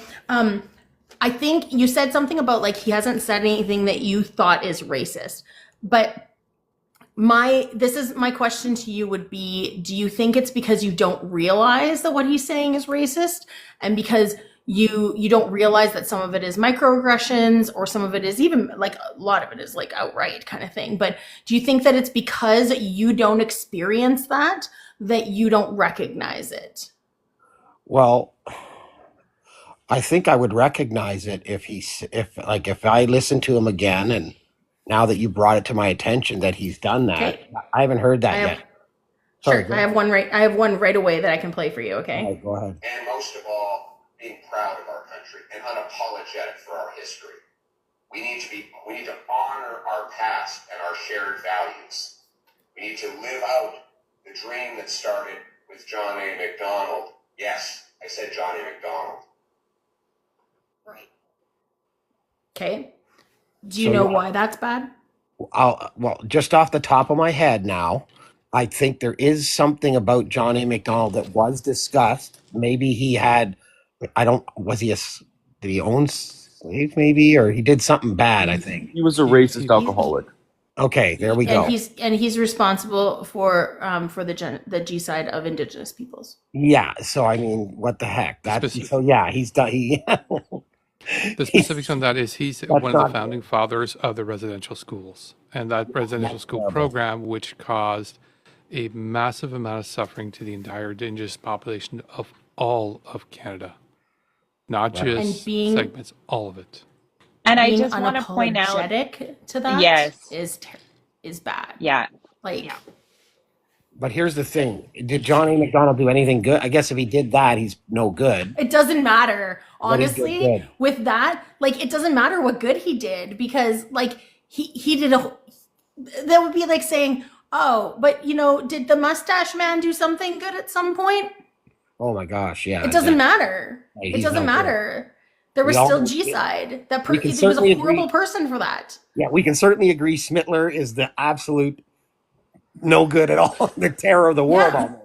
Okay, so but here's my question then. Let's go down and see if I can say this and get it, and talk to you about it. So if we were to look at the left side and look at some of the things that, for example, Prime Minister Trudeau's done and said, could we not, would we have to do the same thing? Because can't we cancel every That's a leader based on, whataboutism. So that's a but whataboutism? What is it is that? a whataboutism. I will address it briefly Oh, I though. can't say that? Because Okay. here's the thing. Liberals, NDP, people on the left center kind of thing, they actually hold themselves accountable for things that they've done. They apologize for the things that they've done. They actually work to make amends for the things that they've done. And if it's totally really out there, they're gone. They're not in the party anymore. They're absolutely ousted. The problem is that on the right, when you look at conservatives, or if you would or Republicans down in the States, they just brush it aside. No, they didn't mean that. They didn't say that. They didn't do that. It's just brushed off like nothing happened. And there's no accountability. There's no apology. And there's no attempt to make things better at all. There's They no just attempt to kinda stay in adjust or power. move forward. And they get to stay in power and just continue on with their garbage. Exactly, because they keep on gaslighting people. Host, Can here's I my problem. add to that? Okay. Yeah, absolutely. And Oogly wants to say something as well. I think that a good term that's coming to mind right now that would be worth looking into is Dr. Robin DiAngelo's work on white fragility. So, John, have you heard that term before, white fragility? Never. Okay, well, it's basically this concept, and like if you want to put things into left-right perspectives, even progressives have this problem, right? But it's something that, oh, sorry, YT fragility, I should have been saying, is something, it's the phenomenon basically from YT people. You don't want to be associated with being a racist, right? Like none of us do. And like you said that before, you're like, well, would that say that I'm a racist? And what unfortunately ends up happening in conversations about racism and about oppression is that, people get more caught up in themselves trying to disassociate themselves from that label, because that's a really uncomfortable thing, that ends up taking center stage. And what it does, how it functions, is it stops the progress from happening. Because if there's an instance where people are calling out racism, then we have to acknowledge that that's happening. And if we seek to, because we feel discomfort with being associated with that, if we seek to push it aside, and this isn't an accusation, John, I'm just, it's just a concept, but then we stop the stoppage of the racism. So it's an uncomfortable thing to do anti-racism work, but as like some of us have already discussed, that we have these structures that have been here for a very long time, towards the treatment of Indigenous people, and racism in our society structures that that we have to dismantle, and they're very ingrained. And if you aren't being anti-racist, if you disrupt that dismantling at any point in time, then you're perpetuating it to continue to exist. So that's why it's so important to just put aside the discomfort, or sit rather in the discomfort. And it's not a personal attack. It's not like nobody's trying to call you the racist. And just put that aside and get a broader view on, like, okay, how am I participating in this existing, and how can we deal with the problem despite how uncomfortable I might feel? Yeah, like I'll give you an example. I kind of know what you're talking about, actually, because you know what's funny, so you know how we have to use TikTok language, right? So is there another TikTok language for YT? Is there another? What word? Palm colored? Okay, so I'm allowed to say palm colored. So non-melanated? Not melanated? Non-melanated, yeah. Okay, so do you guys mind referring to me as non-melanated now? Because when you said, because I equate YT to YT supremacy and to racism. I don't think that's good. I don't believe in that. It's just, But you're but just doing the thing. yeah, You're doing the thing I just talked about. Yeah, when you refuse to be recognized by that, though, you are you're avoiding. Oh, I lost my track. I lost what I was going to say. If we keep saying when that, you refuse to be recognized by it, you're running from the actual, like you're running from it rather than sitting in it. It's not. And you're not recognizing the privilege. That's what it is. You're not recognizing the privilege that you have as a YT person compared to people in the BIPOC community. Like you need to recognize that. And if you avoid using that word, you're avoiding that accountability and that recognition in that. so where can I actually go then with this? Because I don't believe in. I think that it's terrible if you think that you're like above someone else for whatever reason. But it isn't about you. So if you're ever in a scenario where like somebody is speaking to their experience and they've experienced racism, you know, like what do you do in those scenarios? Do you work really hard to try and convince them that you're not part of that and that you're something different, or do you acknowledge allow them to have that experience and acknowledge, you know, that is a real thing and that's about them and their experience? Like it isn't about you, and anytime you center yourself, then that takes away from that. Yeah, I hear you, and I've learned that on social media big time by going on to some sites and stuff. And yeah, that's a big thing. But at some point, you can't even. So it's never. It can't be both things. But anyway, I don't even want to. I don't know if I want. I think what you need to focus more on is not the potential of being associated with racists. It's more of the actions that lead to the racism. Does that make sense? Like and it's kind of what TT was saying earlier, was like most people, when they're being called out on racist behaviors, they focus so much on being called a racist rather than the behaviors that they were doing. And so like that's what we're trying to say right now, right? If you want to avoid, if you not really avoid, if you want to be anti-racist, then you need to be anti-racist and not just not want to be called racist.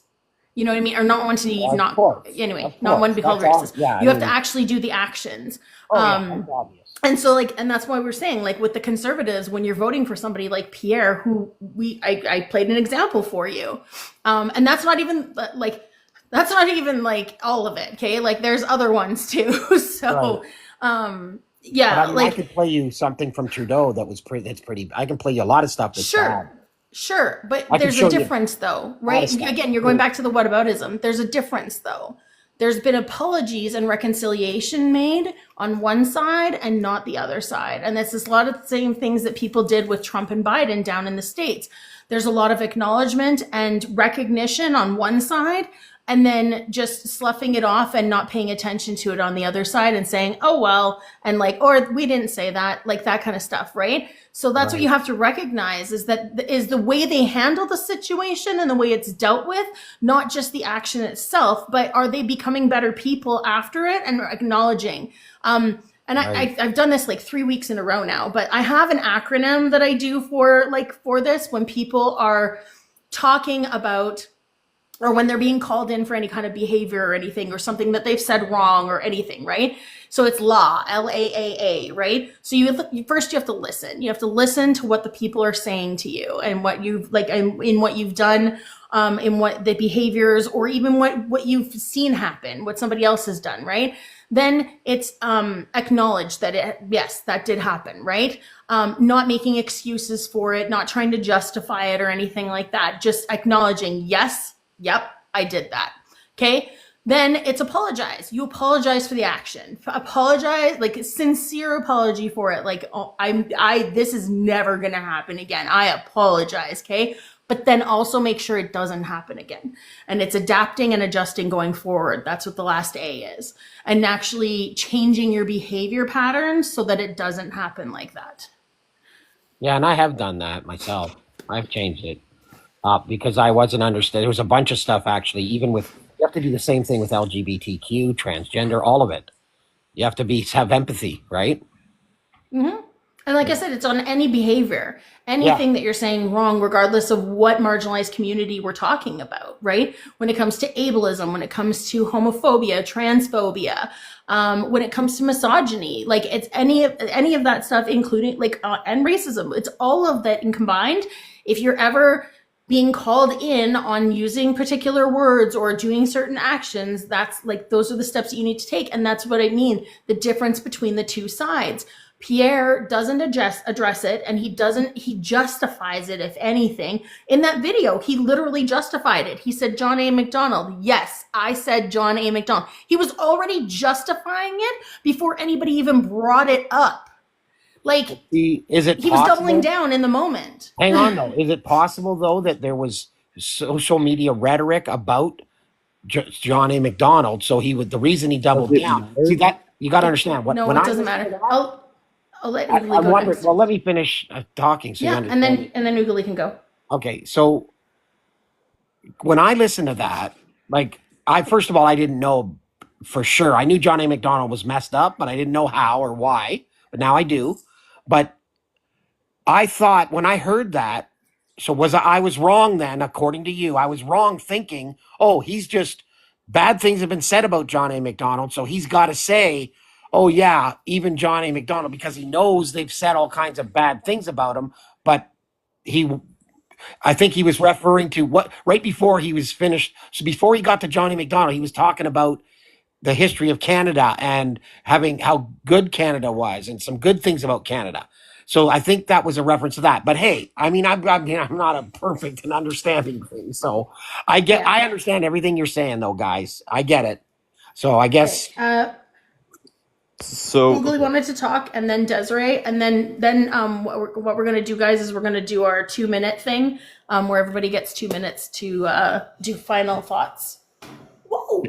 So basically, sorry, a lot of things have happened since I first wanted to talk, but to go off of what John just said with basically saying what people, like what he said about saying it twice, what immediately comes to mind with that point is the famous Kanye interview about all humans have value, especially Mustache Man, where it's like, just using someone bad as an example and saying they may have done a good thing does not justify the use of that.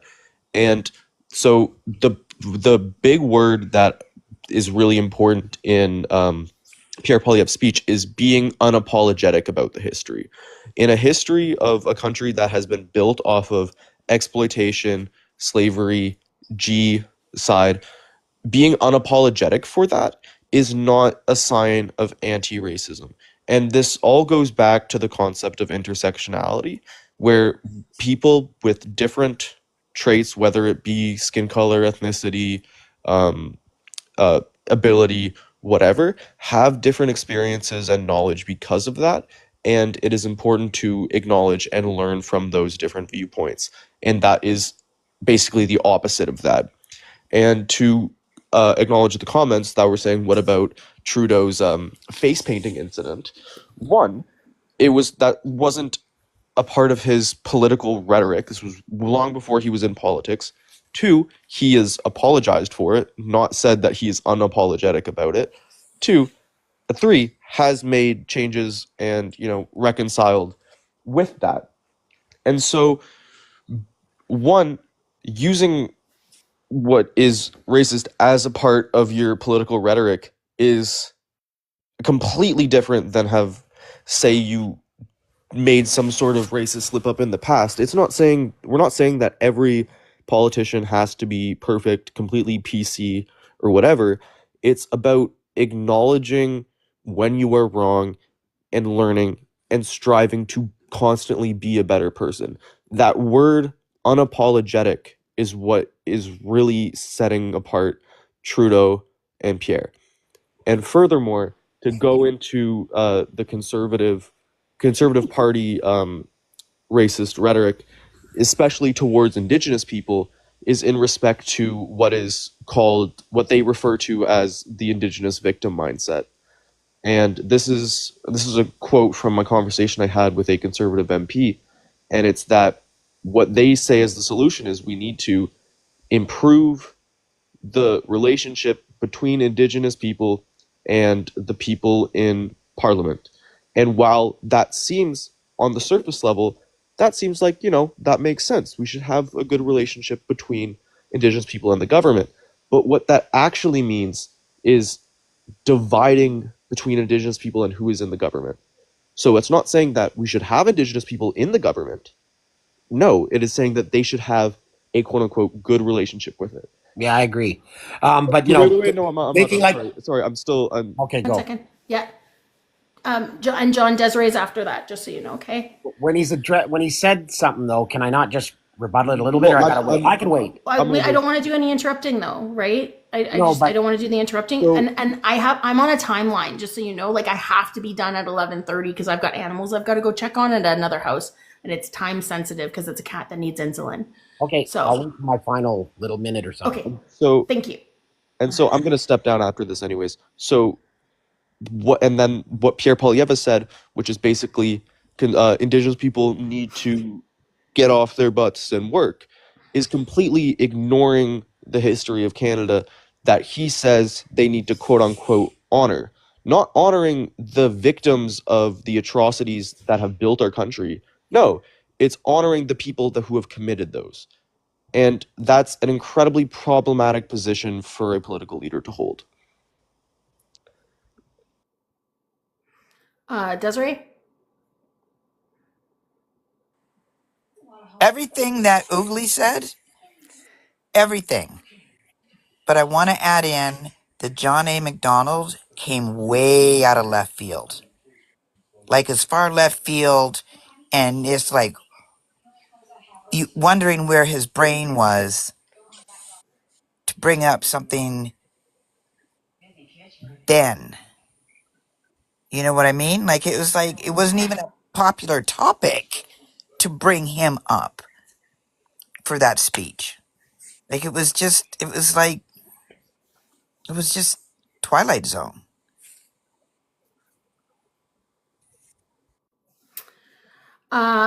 John, I'll let you respond really quickly, and then I'm going to do the 2 minutes for everyone. I'm just going to get it set up here. Wow, that's so very nice of you, man.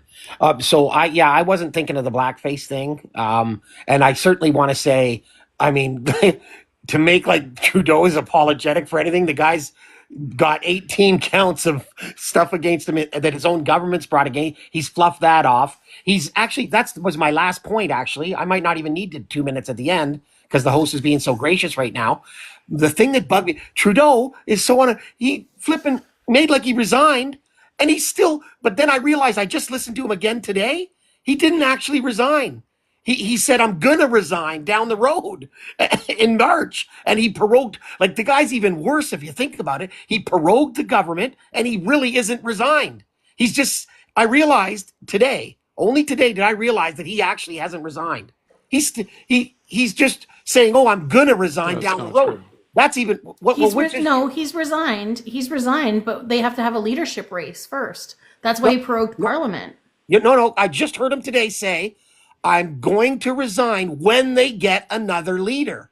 He's not resigned. He's trickery. This guy puts everything off. That's what everybody knows. No, that's what everybody already knew ahead of time, that he was going to resign. He resigned, and as soon as the new leader is elected, which is going to be March 9th, power goes to that new leader. Yeah, everybody he knows didn't say that today, but anyway. Disciple, I heard him today live. A month ago.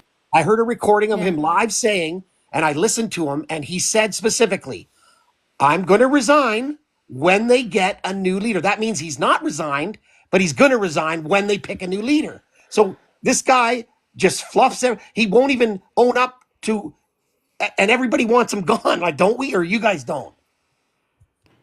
You guys hate. We know he's going. It seems like he's not even spending a lot of energy on re-election. something that's already known. Guys, we look at it. If I leave the channel right now, I'm off the channel.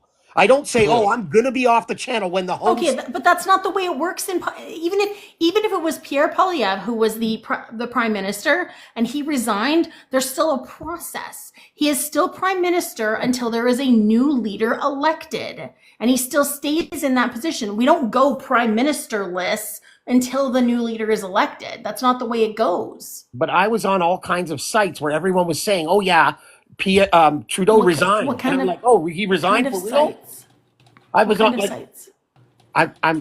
I'm in chats all over the place, and they're saying, "Hey, Pierre or Trudeau resigned today." I'm like, "Oh wow, okay," and I believe them. Now I know he didn't actually resign yet. He's gonna resign. John, have you ever been at a job and you give 2 weeks notice? Yeah, you're still on the job. You're still working Correct. there for 2 He's weeks. still on the job. He's still working. So he hasn't resigned. Resigning means you're done. You're out of the government. No, you can still give No. your resignation, but you're not done until after your resignation period is up. That's the exact same thing. No. So people no. give 2 If I weeks. resign- Yes. He is there until the new leader's in place. And Hang on. he established that when he resigned.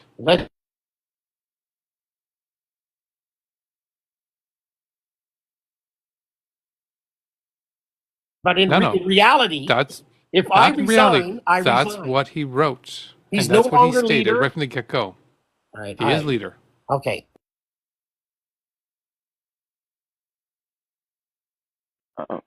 Oh, oh wow. I wasn't ready. Yeah, I don't know. I'll basically secede. I mean, I don't know. We started going in circles there and I'm getting a headache, so now I'm not focused. But I think I said most of the points that I wanted to say. I also really respect what Ugly said. He just like summarized a lot of what was rattling around in my mind, and yeah, it's not easy sometimes. And so like again, I just want to go back to that. I think that like, I've had examples where a lot of uncomfortable things have come up for me on these issues, and I've had to work my way through that, because that's part of the process. And I'm going to keep making discoveries like that because unfortunately I come through a culture that has taught me to think a certain way about things, and so I have to unattach my mind to those ideas and really see them for what they are. And I also, way earlier, Charity, you spoke about intersectionality, and I think that is key right now, is, because like what people don't realize, like when they're too busy being defensive about these topics, what they don't realize is that, you know, we shouldn't be pitted against one another, because when we support human rights in society, everybody's rights are solidified. And that's why it's so important that we have to disrupt any infringement of that anywhere that we see it. And I'm out of time. All right, John. And I agree with TT. We don't want to cause that type of division, especially amongst us citizens. And that's why I think it's so important not to just go, okay, because we could take any of these leaders and go, like, you realize what we could tie people into with Trudeau, especially. The other thing is in corporate business, for example, if a CEO says, yeah, I resign, yeah, they technically hold a spot for a minute, but they don't go and then say, oh yeah, and I'm going to make this major decision for the company tomorrow. Once you say you resign, you don't go to France and start speaking for the Canadian people again. It's almost like he did He's a still trick. the representative. He's still our I head understand. of state, essentially. Okay, I understand that, but in my understanding, in reality that I think is real, you don't go start making you don't resign from a company and then start making a bunch of decisions for the company. That doesn't hapen in the real world. But in politics, decisions were made. In this, okay. I thought this was just my minute to say, and you could I'm correcting your misinformation, because no decisions were made. The Parliament's not in session. He can't make any decisions. Okay. My time's ticking, so I'm just going to say, by finishing up, I'm just going to say, I don't think he should make decisions for the country. Maybe he hasn't, maybe he has. That's irrelevant. I don't think he should be standing up for Canada in any way. Once you let your country down and give up and quit, you should just sit down, be quiet, wait till they get a new leader, and you go away. You don't start traveling around the world on trips, spending our money anymore for as well. You don't spend our tax dollars again. But anyway, thanks very much for letting me speak. God bless. I don't accept your blessing. I don't consent. My turn. Joe. Yes. I'm going to focus a little bit in regards to the theme I kind of picked up tonight in regards to just some of the different messaging, not just from the previous person, but just overall. And that's a quick little conversation and reminder everybody about the paradox of tolerance.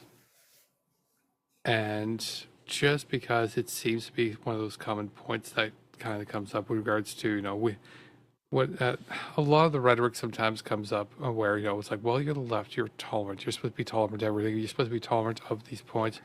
We need to be able to reach out and to talk to the people, no matter how far they are, as far right as possible. We need to be able to talk to them. That's not the case. The paradox of tolerance was originally brought up by Karl Popper in The Open Society of Its Enemies in 1945. And the point of that is, and his point was, and to quote it, the paradox of intolerance is a philosophical concept suggesting that if a society extends tolerance to those who are intolerant, it risks enabling the eventual dominance of intolerance and thereby undermining the very principle of tolerance. There is a line that we must protect to make sure that we are tolerant of everybody who is different than everything else. But once we start allowing people who are intolerant to also be accepted in regards to the conversation, we are allowing people to determine the validity of other voices. And that's not what tolerance is. We must be intolerant of the intolerant if the society of tolerance is to survive. That's all I need to say. Thanks. So I just want John. I just wanted to say, I didn't get to say much tonight, but I just want to say to any Ontarians tonight who are watching, just make sure you get out and vote. Doug Ford has done a lot of damage to us in the last how many years we have had him. And yeah, just get out and vote the coming week. I think early polls just open up, so get out there and vote. Make your voices heard. He's destroyed Ontario for so many years. We need a change. Like if you look at our neighbors in Manitoba, Bob Canoe, he's done amazing things for Manitobans. He's put money back into Manitobans and helped Manitobans get there with their mental health and everything else. So yeah, just get out there and vote Ford out, and let's make a change for Ontario for the better. Because yeah, we can't have Doug Ford for another year or another 4 years. He's been friends with Trump. He acts like he's not for Trump, but he's for Trump. Everything, we just have to get out and vote because we can't do this no more. And for our federal election, get out and vote. Don't vote for Pierre. Honestly, he's just another conservative that he's got to just destroy us and sink us, just like Doug Ford is doing to us in Ontario. And yeah, just, trust me, I'm Ontarian and I know this for facts because, yeah, it's just awful what he's doing. So, and if you want to know the best way to strategically vote, go to smartvoting.ca, and it can help you figure out which would be the best person to vote for in your riding to make sure a conservative person doesn't win. Exactly. My conservative dude never show up to any of the debates. I know I got 10 seconds left, but I just want to tell Nerdy something really quick before my 10 seconds runs up. No. Go, Leafs, go. Yeah. No! I don't have my jersey today. Desiree. I just want to say that a country cannot be left without a leader. There still has to be somebody there. Can you imagine what would have happened if Trudeau walked away and we had nobody while Trump was doing all his crap, that's a disaster in the making. You know, so you can't just, you can't do that. And you can't equate a business with our government. That doesn't work like that either. But on that note, I am going to say to everybody, to Beaver Politics, because I'm blanking now. Thank you for this live. Nerdy. I know. Thank you, everybody, for coming up, and everybody in the chat. And have a very good night. Perfect. Okay, my turn. My turn. I make myself big for this. Hang on. Get rid of that thing. Let's make myself big for this. Really big. Not as big as I make myself with Mr. Trash Panda, but all right. I wanted to also say that yes, our country cannot be without a leader. And any trips that were made based off like in the last few weeks or, you know, since the resignation was handed in, have been for the benefit of the country. We can't be unrepresented in matter of states, so or like in states matters kind of thing, right? And that's what they call it when you're talking about a country. Anyway, you can't be unrepresented, especially when you're going to summits and that kind of stuff. So. And they were, yes, exactly, John or Joe, they were planned before the resignation. So you can't exactly just say, sorry, I gave my resignation, I'm not going. You're still going to commit to all the things that you had beforehand. So, I want to, for my last things, just thank everybody who paneled today. Even our conservative opposition, in all honesty, like the conversations are better when we have like, not that they're terrible, but we actually get like our brains going and we get amped up a little bit more when we're talking, to people who we don't necessarily agree with. And it kind of drives, the live a little bit more. So thank you.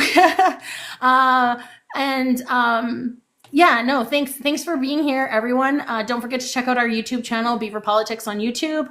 Every single live gets posted on there. This one will be posted on there tomorrow night, after the 6 hours of work I do trying to get it all ready and everything. And then tomorrow morning is Breaking the Dam with Jana, and she does the mental health talks there. Next week, we're in talks and I think it's going to happen, but we're going to be doing I think like a 24-hour thing, where we're going to be talking, or we're going to be doing, covering the Ontario election. We're definitely going to be going live during the debate, so we can talk about the debate while it's happening and after and everything. So, stay tuned for that. But yeah, check out all the rest of our shows. I do have a new video that I posted up on the channel. It talks about all 10 of the shows that we have 7 days a week now. Thank you to everybody who gifted today. Thanks for all the likes. We almost got to 110K. Yay. And shares. I don't know what the shares are because it shows differently on my phone than it does for anybody else, but what does it say for everybody else? Can you see the shares? 135. Okay, cool. Yeah. Yay. Thanks for all the shares. And that's all I really have to say tonight. So yes, I'm going to shut down. I got to let the dogs out here first, and then I got to head over and take care of the cats because the candy needs insulin. And no, Leafs are not number one. But by the way, also go Team Canada because we freaking rocked it yesterday. I didn't even watch the game, but I heard the results and we freaking rocked it. So, yeah. Thank you, everyone, and have a fantastic night. I will see you guys next week. Same bat time, same bat channel. Go Bye. Habs, go. No!